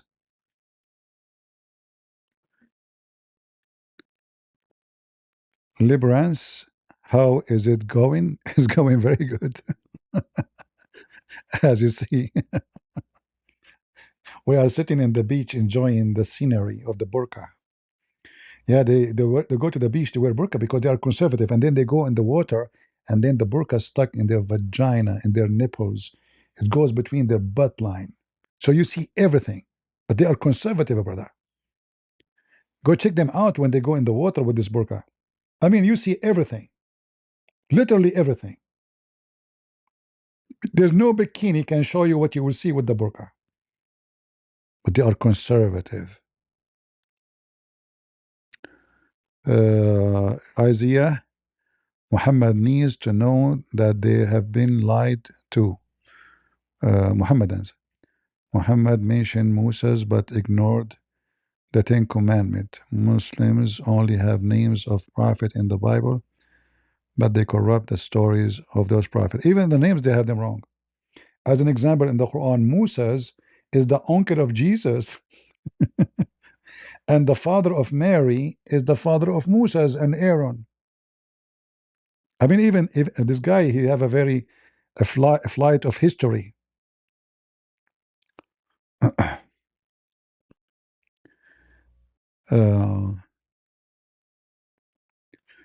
New slogan, Juan, a new slogan for a t-shirt. Allah made me do it. Yeah, when the guy, he came here, he says, you kicked me out, last time. I said, no, I did not. He said, no, you did. I said, no, I did not. He said, no, you did. I said, isn't it everything in the will of Allah? And look how stupid this religion is, because now if you rape a woman, it's not your fault. In fact, that's what Muhammad teach. If a woman fornicate, if a man fornicate, if a person rape, if a man he kills somebody, it is the will of Allah.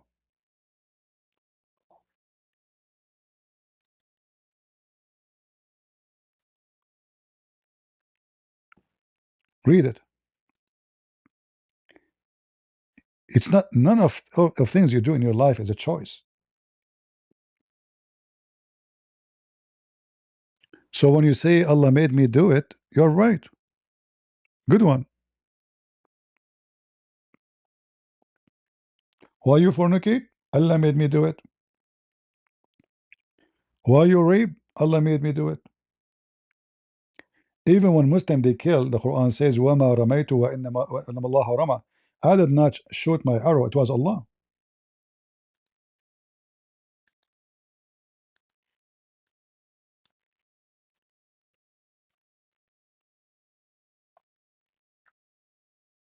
You did not kill them. You did not slew them. You did not shoot your arrow. It was Allah. See it? And Muhammad, he used this tactic to free them from any feeling of guilt of being a rapist, criminals, thieves.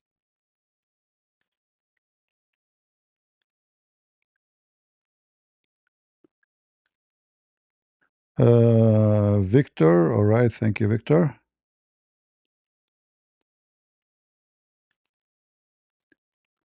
Ricky, we will take back our land from the Abdul. God bless you, CP. Yeshua, love you. Thank you, brother. Yes, we will. But remember to teach your kids about how they took your land, because if we could not do it today, our lands will come back tomorrow by our kids. All right? And don't think it's mission impossible. The Jews lost their land for 1,000 of years, literally 1,000 of years, not 1,000, not even 2, and they got their land back. If you teach your kids, you will have it back one day, and we will.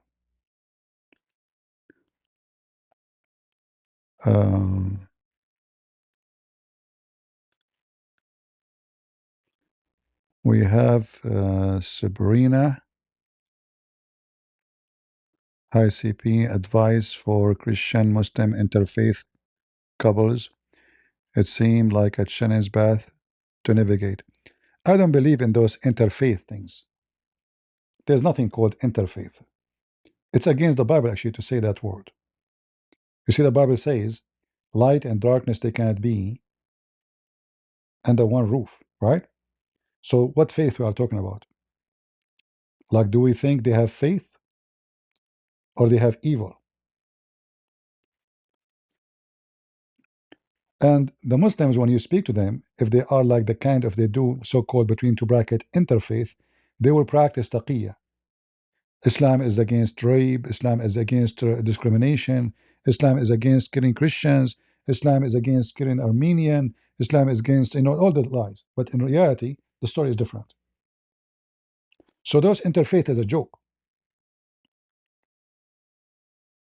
There's only one way to come with the result of any conversation with Muslim is to be truthful. And a Muslim doing interfaith is doing taqiyya, politics. So those city, they make those groups, bring a Christian, Jews, and everybody starts saying, we love you, and we love you, and we love you. Suddenly everybody love everybody. You go in the street, or you kill you. Those are fake. There's no reality in them.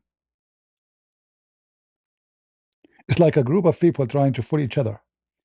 And the Christians, yes, we love everybody. The Bible says, love your enemy. We're not lying when we say it. But the others, when they say it to you, they are just doing taqiyya. It's an act of protection to lie, to protect Islam from being exposed. So I don't believe in such a thing. It's called interfaith. Thank you, idea, child of God. God bless you, brother. Do we have any Muhammadan would like to join us? Are we having good time, guys? Can CP can never ever challenge Uthman, my friend. Ever he knew Uthman has answers. For sure, Uthman have answers. But this is why I offer him to debate me and him in his channel. He refused. He wanna just call me, call me so he can hang up on me, not debate, not official debate. He said, let him call me, but he will not. Uthman, I offer him to call him in his channel if he accept to make a debate. If he promise, he will never mute me. He will never hang up on me in 2 hours. He is the admin. He is the moderator. It's his channel. I will go. He will never did. Same as Mimi Hijab. Mimi Hijab, when he told them who you want me to debate, they said to him, Christian Prince. He is converting a lot of Muslims out, thousands. Said, okay. He posted in his page. He did not even contact me. This day we will debate Christian Prince. He did not. People told me this guy, he posted this. I called him. He hung up on me. I did not even speak in the whole conversation with him. Not even 3 minutes. Go check it out. They don't dare. He agreed to debate God logic because he thought, as you heard him, he have no qualification. He's a kid. He didn't speak in Arabic. What he can say? We know all the things they say. So what he can do? So he misestimated. Let's say, if I don't know if I'm saying the correct word in English. He looked down at God logic. He's young. He don't speak Arabic. He don't have degrees in Islam. He's not a Christian Prince. What he can do? Bring him, bring him. Next, next, next. So he avoid, isn't it better for you, Mimi Hijab, to be smashed by someone like me? At least they will say this is a Christian Prince. Isn't it more honorable to be beaten by a champion, but instead you've been beaten by a kid according to your standard? He's the one who called him kid, right? If we go to the video right now, he called him names. Oh, you are a kid. Hey, boy, you don't have a qualification, certificate, you don't speak Arabic. I mean, he from the beginning, he started making mockery. And then, after all this mockery, actually, he deserves it, by the way. I mean, look, if I cannot do what God logic do. Like, I'm not going to wear a chef clothing and do those stuff. So he deserved what happened to him. He played with the kid. The kid, he do what kids do. So do you blame him for wearing those clothes? I can't do that. God logic can't do it. So you play with that kid. He wiped the floor with you. I like it when God Logic, he did this move in his hand, you know. Well, I don't know what that means really, but I think he's talking about smashing hummus.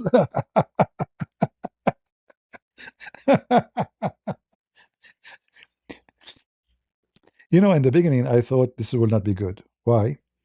Because, okay, this guy now, Mimi Hijab, he knew that those people, they keep talking about the Quran dilemma, confirming the Bible. I mean, it's all, they knew all the questions. They will play. This guy, he is very game player, but he turned to be in hashish.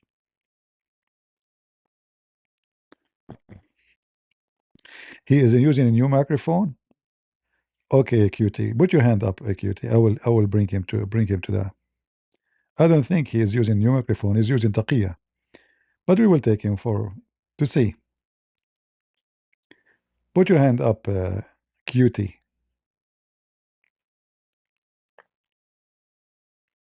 Faisal, why you don't come to the stage? Why you don't bring your Uthman here? I mean, you know this guy Faisal. Each time he come here, he talk about Uthman. Sound like a sneako. He is obsessed with the what his name? The one who won the fight by making his nose like an eggplant. Tate. You remember?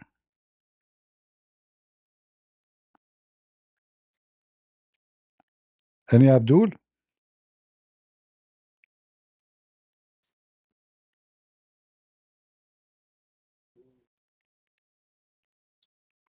Any Abdul?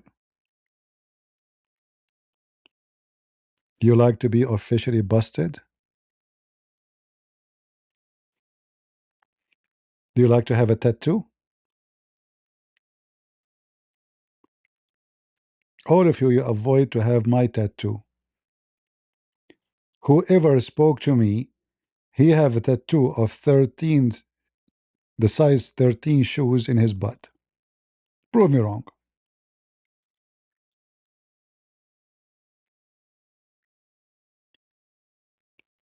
Hmm?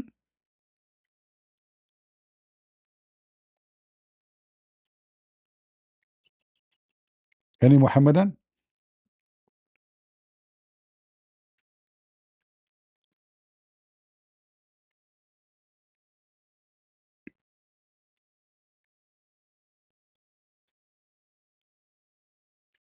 Who is a Muhammadan would like to join us? Come on.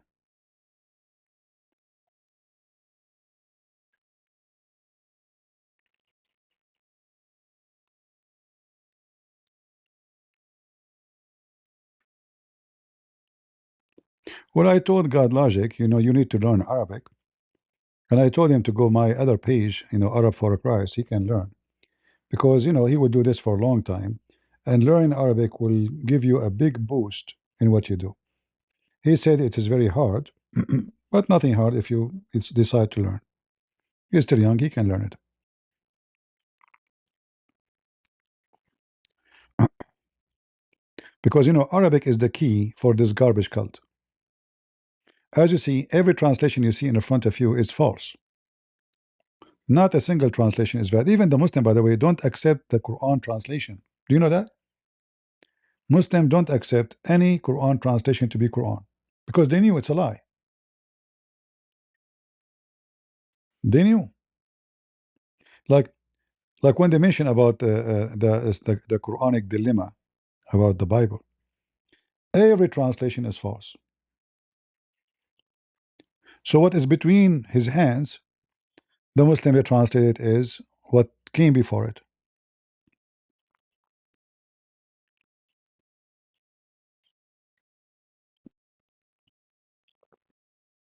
Look, confirming what came before it. But this is not what the Quran is saying. It says between his hands. Lima, which means to which, not when. Baina mean between. Yadayhi, his hands.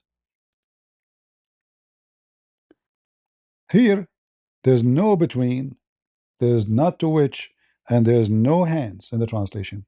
It's gone. So when you learn from translation, you are learning false knowledge. It doesn't matter who you are. Even if you are a very good Christian man or woman trying to learn about this garbage, to fight it. Because simply a translation is misleading you.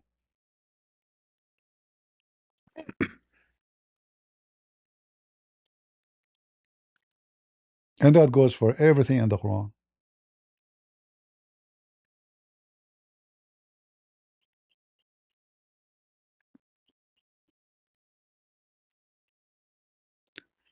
Any Muhammadan would like to join us?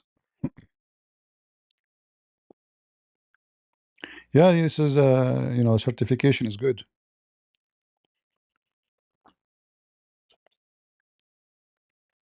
Here we meet again, Christian Prince. Did we meet before? Yeah, we met before. Is that the same as Allah Prophet? He met with Jibreel and he was squeezed 3 times.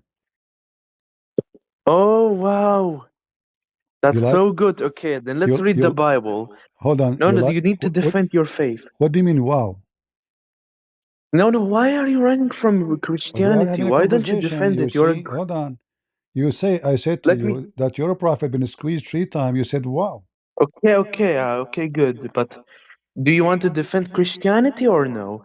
You see, here we go. The Quran defend Christianity in front of you. Chapter 3, verse number 3. So you don't want to defend it yourself? Okay. I am. I will prove to you Jesus. Listen. Why I want to defend Christianity if the Quran agree with everything Christianity? Read it. Read it in front of you. You see, I have it. I have it open. I have it open even before you come to the stage. I will prove Jesus worshipped Baal in your own Bible. No problem. Okay. No problem. You can prove anything, but how the Quran is agreeing with so Jesus? You admit it? No, I don't. So you admit Baal, he worshipped Baal. According to you, you say whatever you say. You're a Muslim, Abdul. Okay, so according to you, he worships Baal, so it's no problem. No, Jesus never worship anybody. Does he worship Baal or not? No. Yes, he did. He did. Okay. Yes, he did. In front of everybody.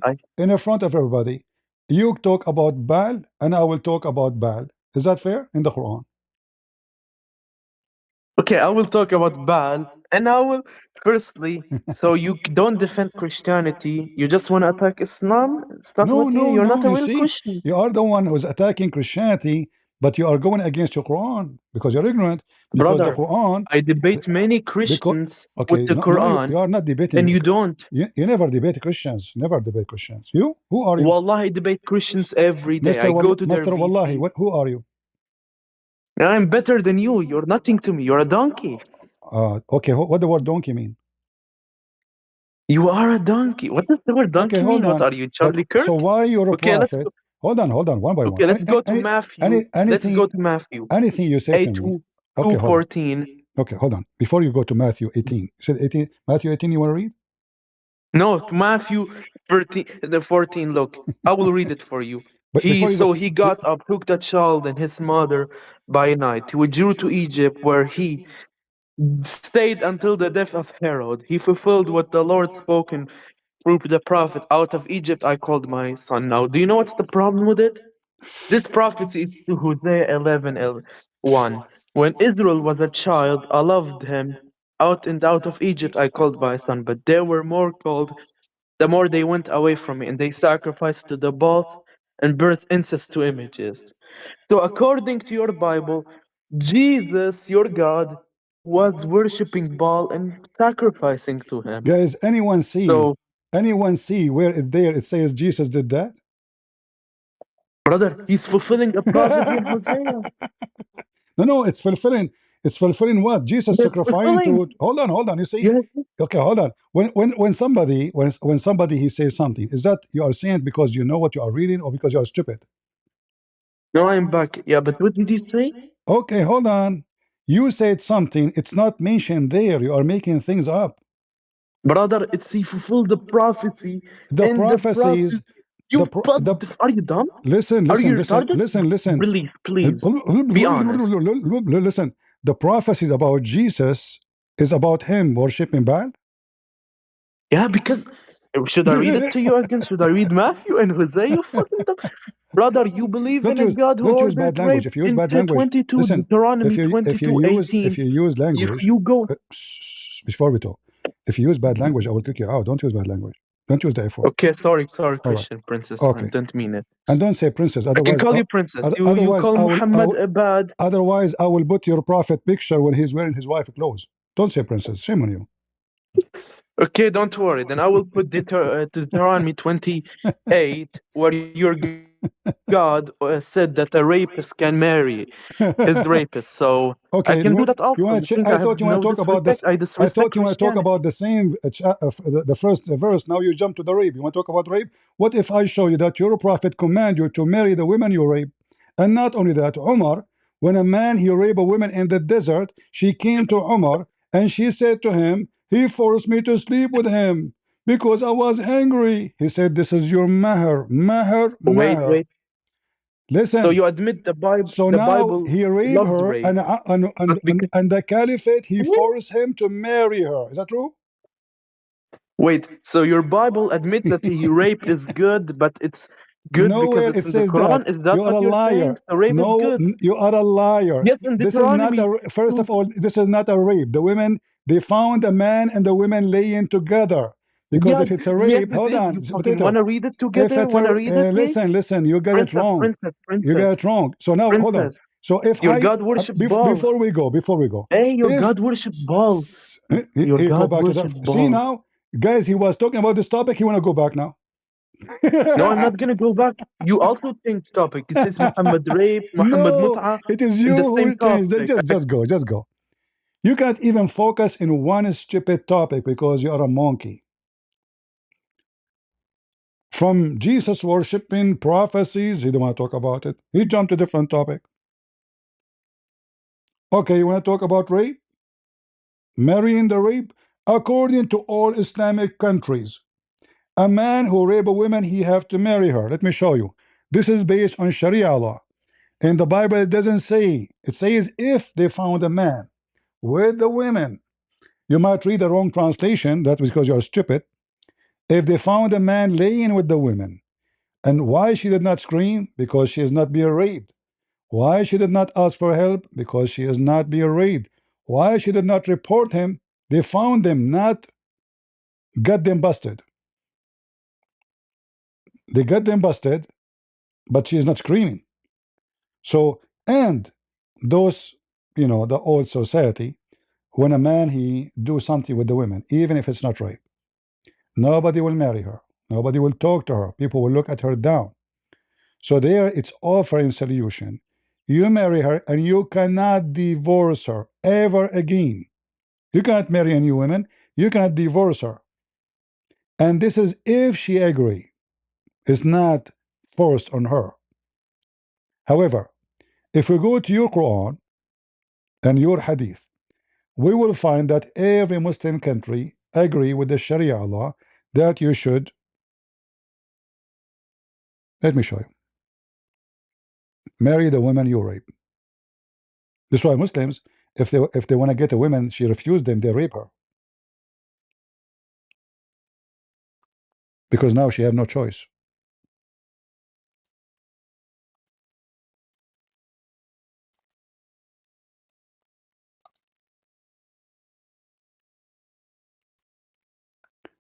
When a Muslim he speak about things, he forgot that he have it in his religion, not in ours. Let us see.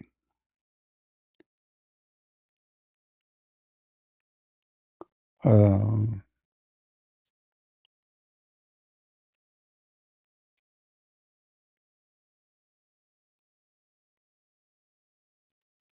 fact, they don't even consider it as a rape. And we show you the story of Uthman. Let's see.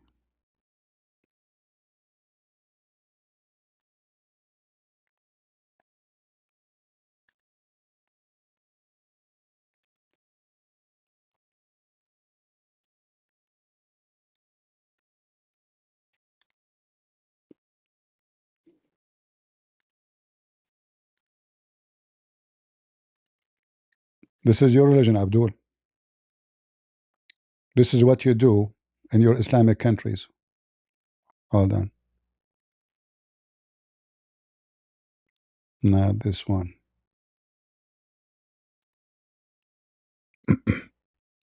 A very well-known practice in Muslim countries.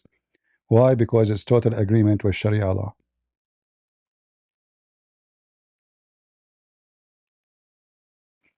And the one who is writing the study is a Muslim like you.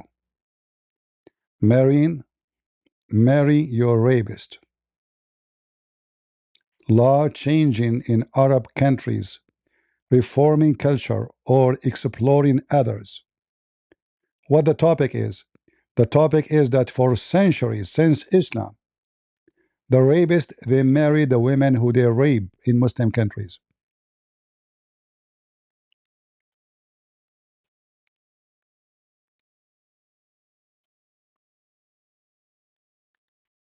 This is your Islamic country, Malaysia.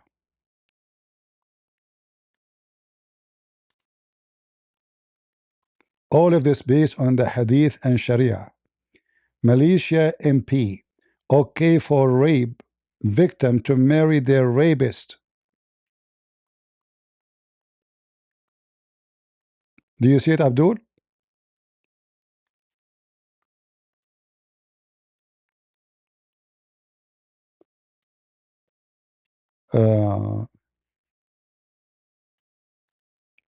How Islamic law, they call it Arab law, but it's Islamic law, protect rapist.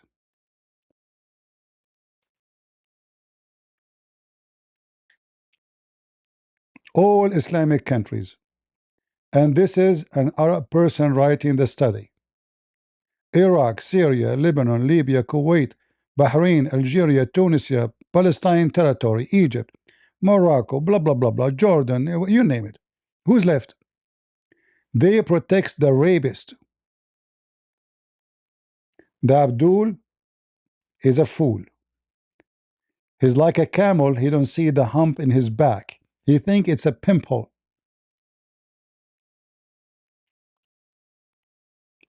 He think it's a pimple.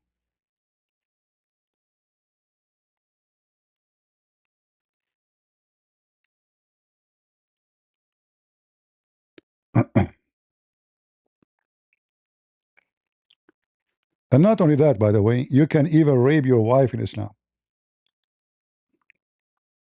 You remember the story of the man who did beat his wife until her skin is greener than her clothing? Why? What the story? She refused to sleep with the man. The man, he beat the hell of her until her skin became greener than her clothing. Aisha, she said, I never saw a believe in women, suffering women, as much as I believe in women. You continue the story, you will see that she refused to sleep with the husband. Muhammad, he said to her, you should know that you cannot go back to your previous husband unless the new husband F you. He took the side of the man, even though he did beat her and he raped her. It's in the front of you, and this is the reference.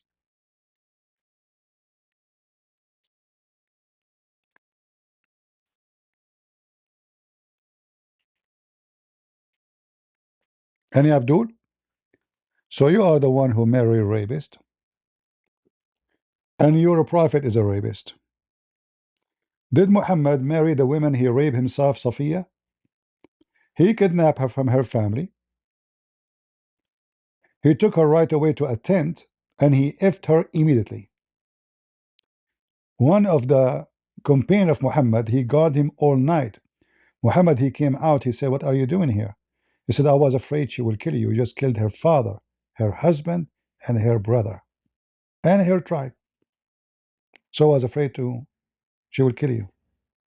And the Muslim talking about marrying the rapist. And later Muhammad, he said, this is my wife. So did she marry her rapist? Huh?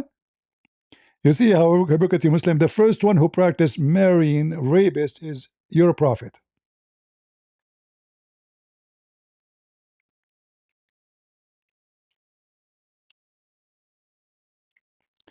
Any real Abdul?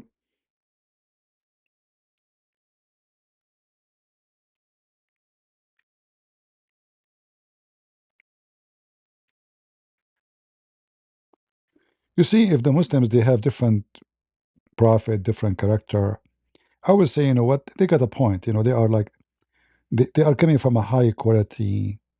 Their prophet is a like amazing man, but he is one of the most famous rapists in history.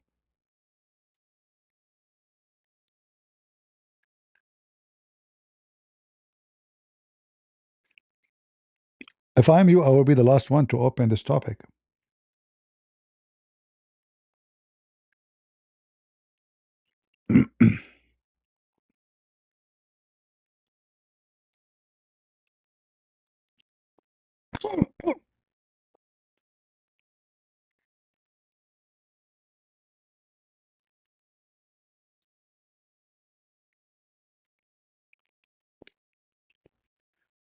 Any Muhammadan?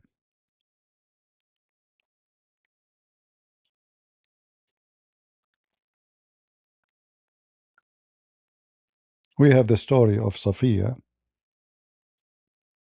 how Muhammad he killed her family and he raped her after less than half hour after he killed them all.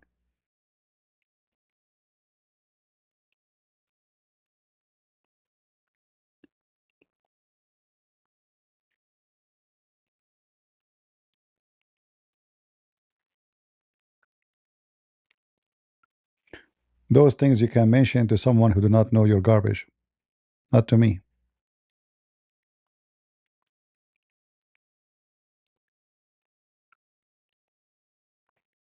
In fact, Safiya, first of all, ifed by Dahya al-Kalbi, and as soon Muhammad he heard how beautiful she is, he asked Dahya al-Kalbi to take other 4 women in exchange for her. So was she raped and she became his wife?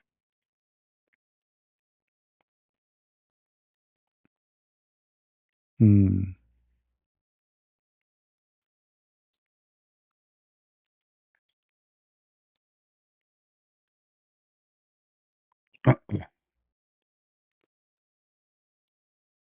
Anytime Abdul he mentioned about marrying rape, you know, like about marrying the rapist, ask him, did he do that to the women he kidnapped them and he raped them?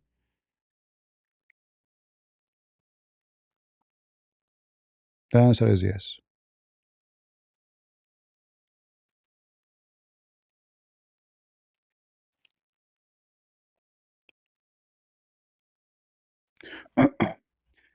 Any Muhammadan?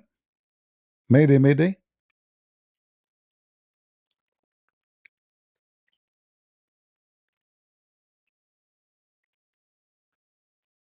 No more Muslims?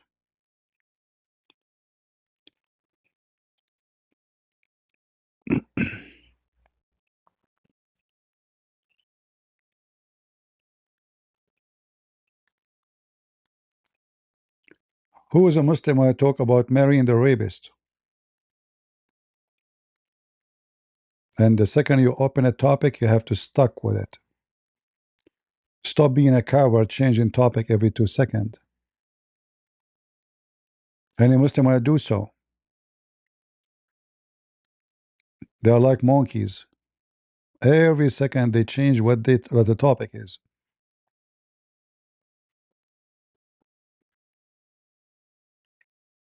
Any Muhammadan?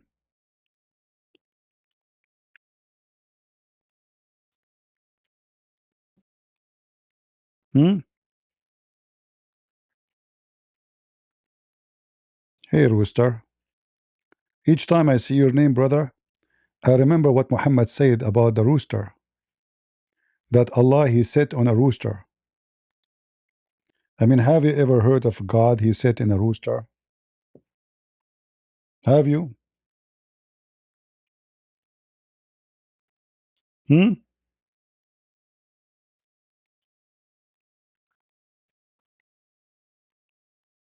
How big this rooster?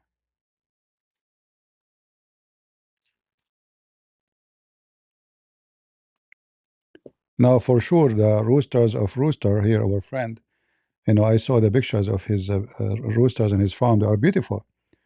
Is Allah rooster the one who he sat on is beautiful? Any Muslims? How big is Allah?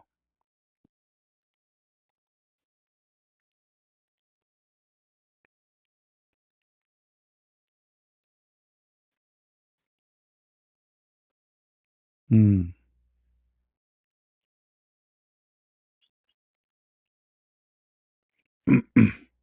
Let me find the reference about the rooster.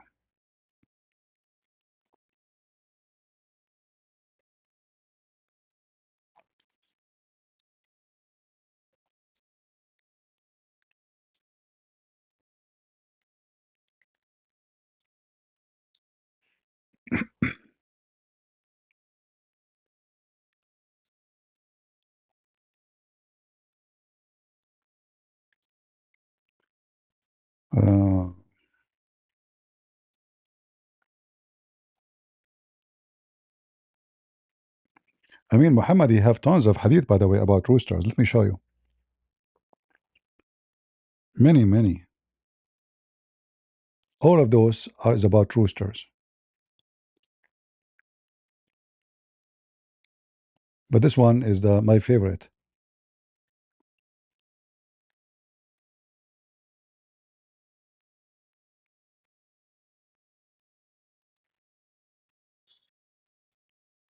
God Almighty has a rooster whose neck is folded under the throne, and whose feet are under the borders. So this rooster is so big to the point his head is touching the butt of Allah, and his feet is down in the ground. Let's read this one.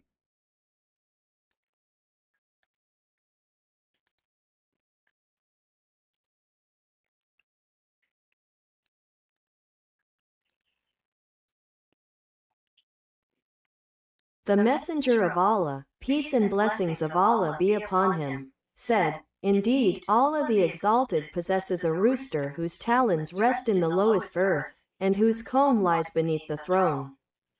It crows at the times of prayer, whereupon the roosters of the heavens, sky after sky, respond to its call. Then, echoing the cry of the celestial roosters, the roosters of the earth join in, proclaiming, 'Glorious, glorious, holy is the Lord of the angels and the Spirit.'" Any Muslim have a comment about the rooster? There's other actually more funny. Let me see if I can find them. Let us take off this idiot. Too many pages.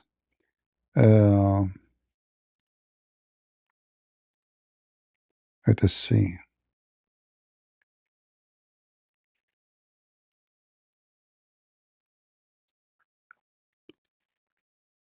Let us get some more details about this rooster.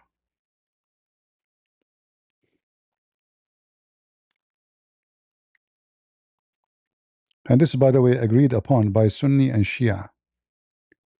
What happened? Where is the hadith? Should be page number 81. It's not opening. Where is the page?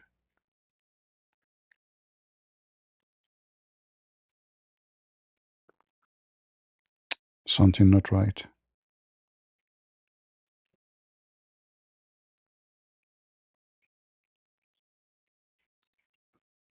Okay, how we can view it? I don't know. The page is appearing wrong for me. I don't know why.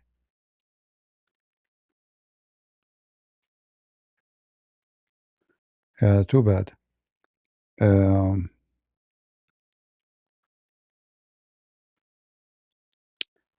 Okay, in the other browser it opened fine. Let me translate in the other browser.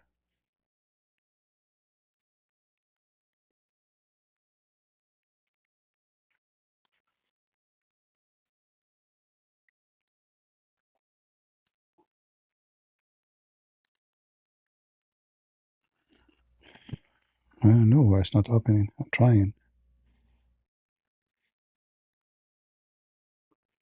I guess the page should appear in the other side. Give me a second. Ah, now it's appearing. All right. So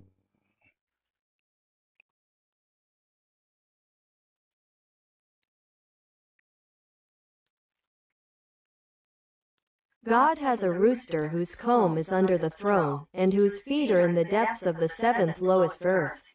So I see I showed you from the Shia and the Sunni. Both of them, they believe in this madness. So this is Shia book. The other one was a Sunni book. Both, they believe in the same thing. Allah has a rooster.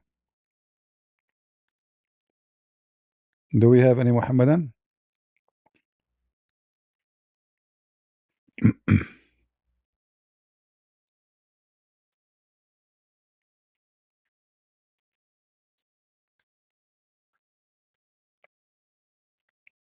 Any Muslim?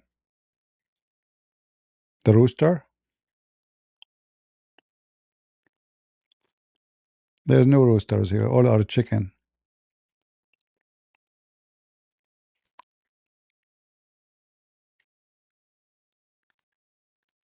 At least the rooster is a useful animal, you know. It's a good animal. What is the benefit of Muhammad? Muhammad, he have a lot of things, by the way, about animals which nobody can explain. As an example, Muhammad, he forbid Muslims from cursing the lice. Why? Anyone knows why we cannot curse the lice? The lice, you know, those who suck your blood.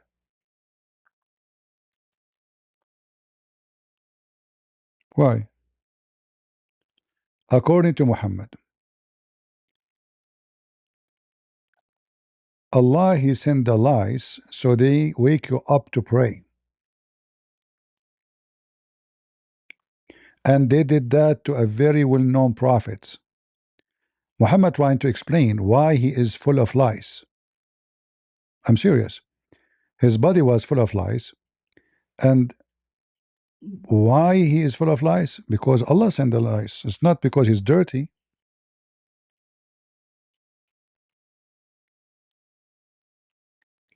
Let us see if we can find the lice hadith here. Maybe we cannot find him here.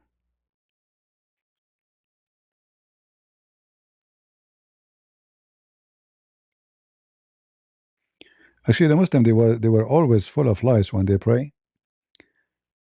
Lice was filling down from their body all over. Where is? Let us try this.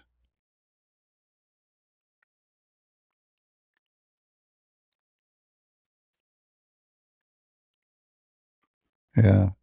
Okay, let me find it.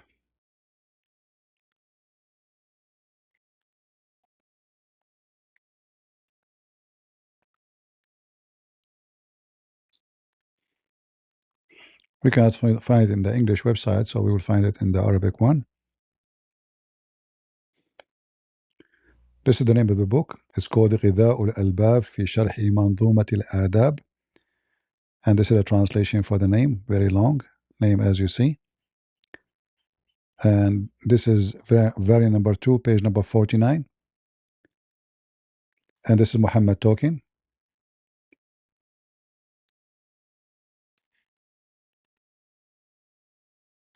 The Prophet, may God bless him and grant him peace, heard a man cursing a flea and said, "Do not curse it, for it woke up one of the prophets for the dawn prayer." See? Don't curse it. The flea is good. It's from good family doing good service. It's sent by Allah. And that because you want to explain why he and the Muslims are full of lies.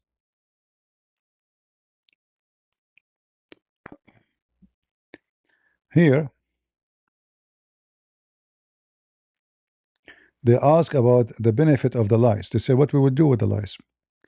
The Prophet, he says, is good because it's wake you up to pray. And he mean it, he's not joking. Fleas were mentioned in the presence of the Messenger of Allah, peace and blessings be upon him. And he said, they awaken people for prayer. See? Here it says different hadith.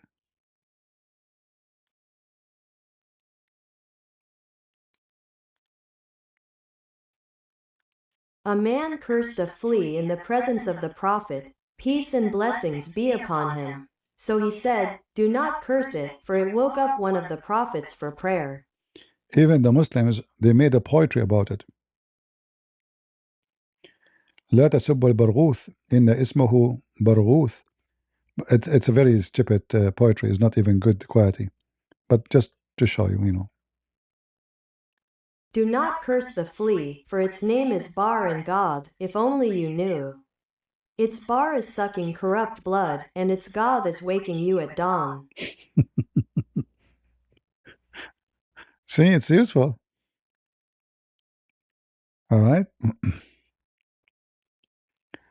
All of this poetry to praise the lice, because Muhammad, he praised it.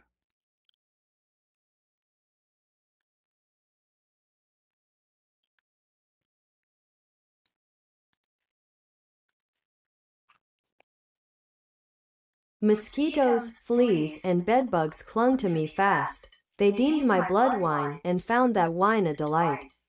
So a flea dances to the buzzing tune of a mosquito, while their bedbugs fall silent to listen to the music. This is the life of a normal, clean Muslim Arab boy. This poetry, by the way. This is not just a word. This is poetry.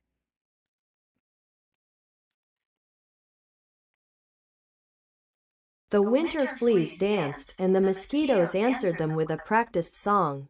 Meanwhile, the bedbugs, true to their nature, gathered in dense throngs, reveling as they drank the wine of my blood. Yeah, the Muslim, they love it since the Prophet, he made it like a holy creature, you know.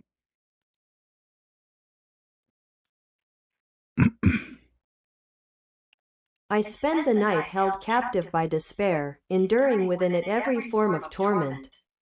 While the mosquitoes drink my blood and sing, the fleas dance amidst my clothes. See how much, what kind of a community it is.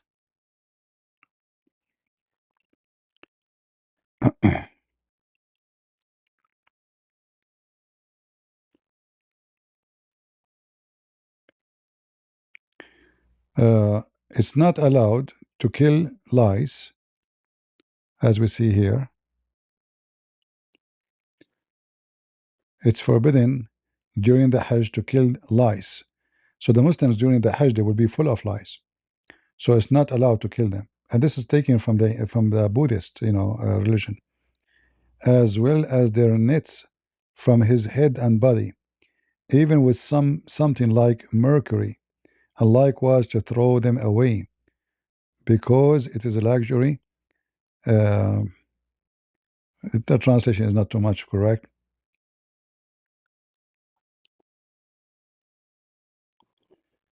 Yeah, see, even lice, we have a lot of anything you want to talk about. Muhammad is ready. Lice, flies. What about the flies? If the flies fell down in your soup, what do you do with it? Dip it, dip it, dip it, and drink it.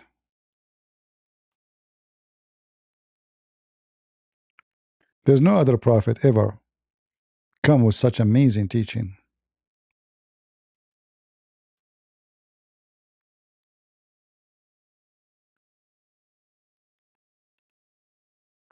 And this is very healthy according to the Health World Organization, obviously.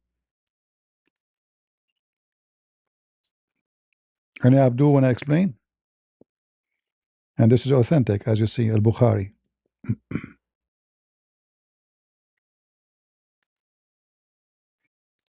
Now you know, I know, all of you know, you are making fun of the science of a prophet of Allah. Shame on you. This is proven to be very scientifically accurate according to the most accurate, knowledgeable scientists in the world. The right wing have a disease, and no, we do not know actually which one. One wing have disease, the other one have a cure for it. Look at the design. So Allah brother, he put disease in one wing and the antibiotic for it in the other wing. Wing, wing, wing. So what we do when the fly fell down in your soup, don't get disgusted. No, just brother, dip it, and drink it. Okay? Hey Muslims, did your prophet say that? Huh?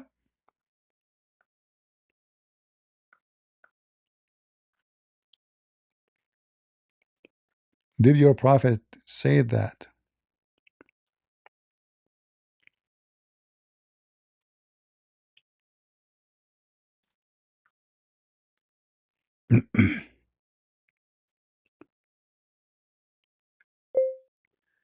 An Arab man drinking soup and there is a fly in it, big fly. And other one, he hold it from its wing and dip it down. How romantic, brother.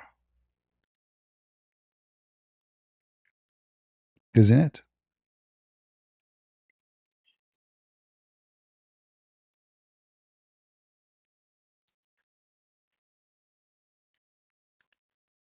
Hmm.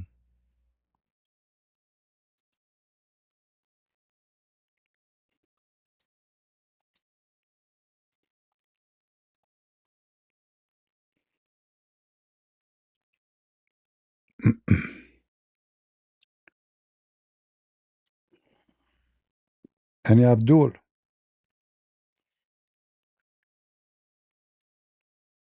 hey Faisal, somebody says if you beat me, he will give you $100. Come on, man. Come to the stage. Make some money. Come on.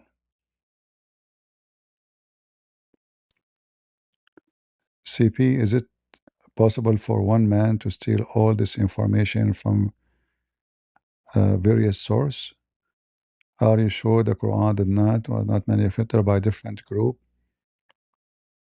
No, you know those things like people they witness in their life, like lies and the fly. And this guy Muhammad is a fool. He claim always he have knowledge, so he come with something. What source? You know, it's just stupid things happen around him, and he is the advisor supposedly. So he have to act like he's a knowledgeable person, right? So he speak with knowledge supposedly. Like if you remember the story when Muhammad he walked by, he found people they are doing pollination to the palm tree. See, palm tree they don't uh, depend on the kind, so pollination of them is very hard. So if you don't pollinate it by hand, like you take from the male flower to the female flower, they will not carry good fruits. They will have little. So Muhammad was walking by, he saw them doing that. He says, why you don't do that? There's no need. Allah will do it.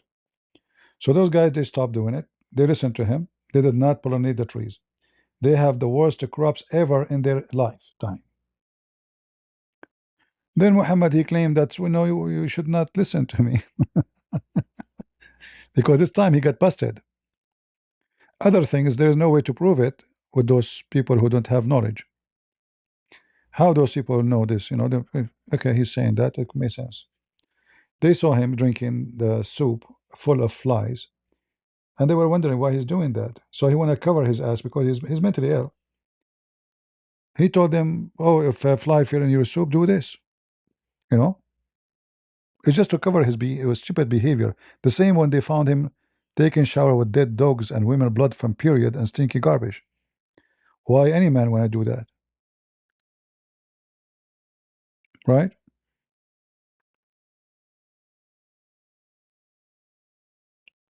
Faisal, you want to come to the stage? Why you don't call Uthman, Faisal? What about you call Uthman and let us have a... And you are the moderator, Faisal. Faisal, what do you think? Here, you are the moderator. I will make you moderator. You call Uthman right away, you bring him to talk to me.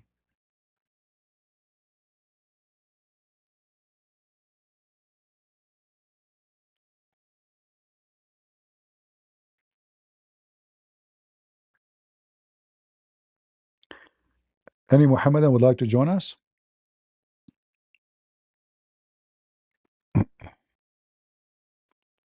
But anyway, you know, those things proving to be very healthy. Even some Christian, they say to you it's not true. But if you remember the video made by a guy from Gaza, he's a doctor. He said the Vatican, brother, you know the Vatican, they do things, brother, Vatican, what you can say. So according to him, the Vatican, brother, uh, they decided to study this hadith in order to expose the Prophet of Allah. So they hired two scientists, brother, all right? Two scientists. And for sure, this is a true story. I mean, nobody can deny it. You know? Who can deny this? Nobody can deny it. It's a true story. Right? Let us see. Even there is a video about it, you know, about this story. I can take a picture. Yeah, it's documented. So this is the Prophet of Allah. May Allah please with him very much. As you see. So it's documented, it's true. And those, the Vatican, you know, those, they hired two scientists, Yamasuki from Japan, to prove that the story the Prophet he said is a lie. However, the study came with a surprise that is true. And not only that, this company, it's called, what's called? Bayer.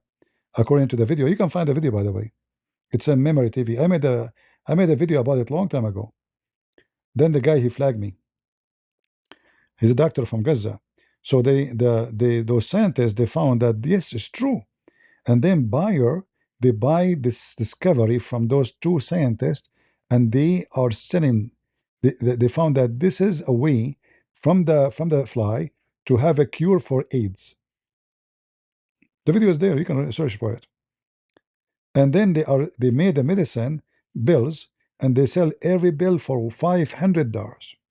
And the Vatican, they told those scientists, please don't tell anybody, because then a lot of people will convert to Islam.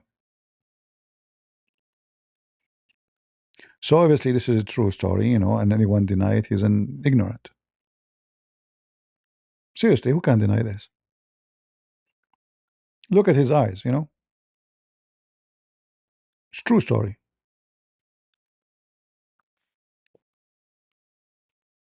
Some they might say to you, it's not true, but there is evidence. Prophet of Allah, he say things, all is true. And by the way, I noticed that those who eat the fly when they are eating soup, they have a cross eyes. I'm not sure why. You know? I hope I did not damage your appetite for the dinner. Do we have any Muhammadan?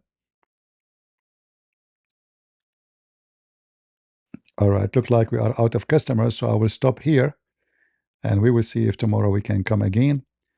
I want to say thank you for all those who join us in the chat, in text, and comment, and for those who give us a support. God bless you all, and until we see you soon again. God is good.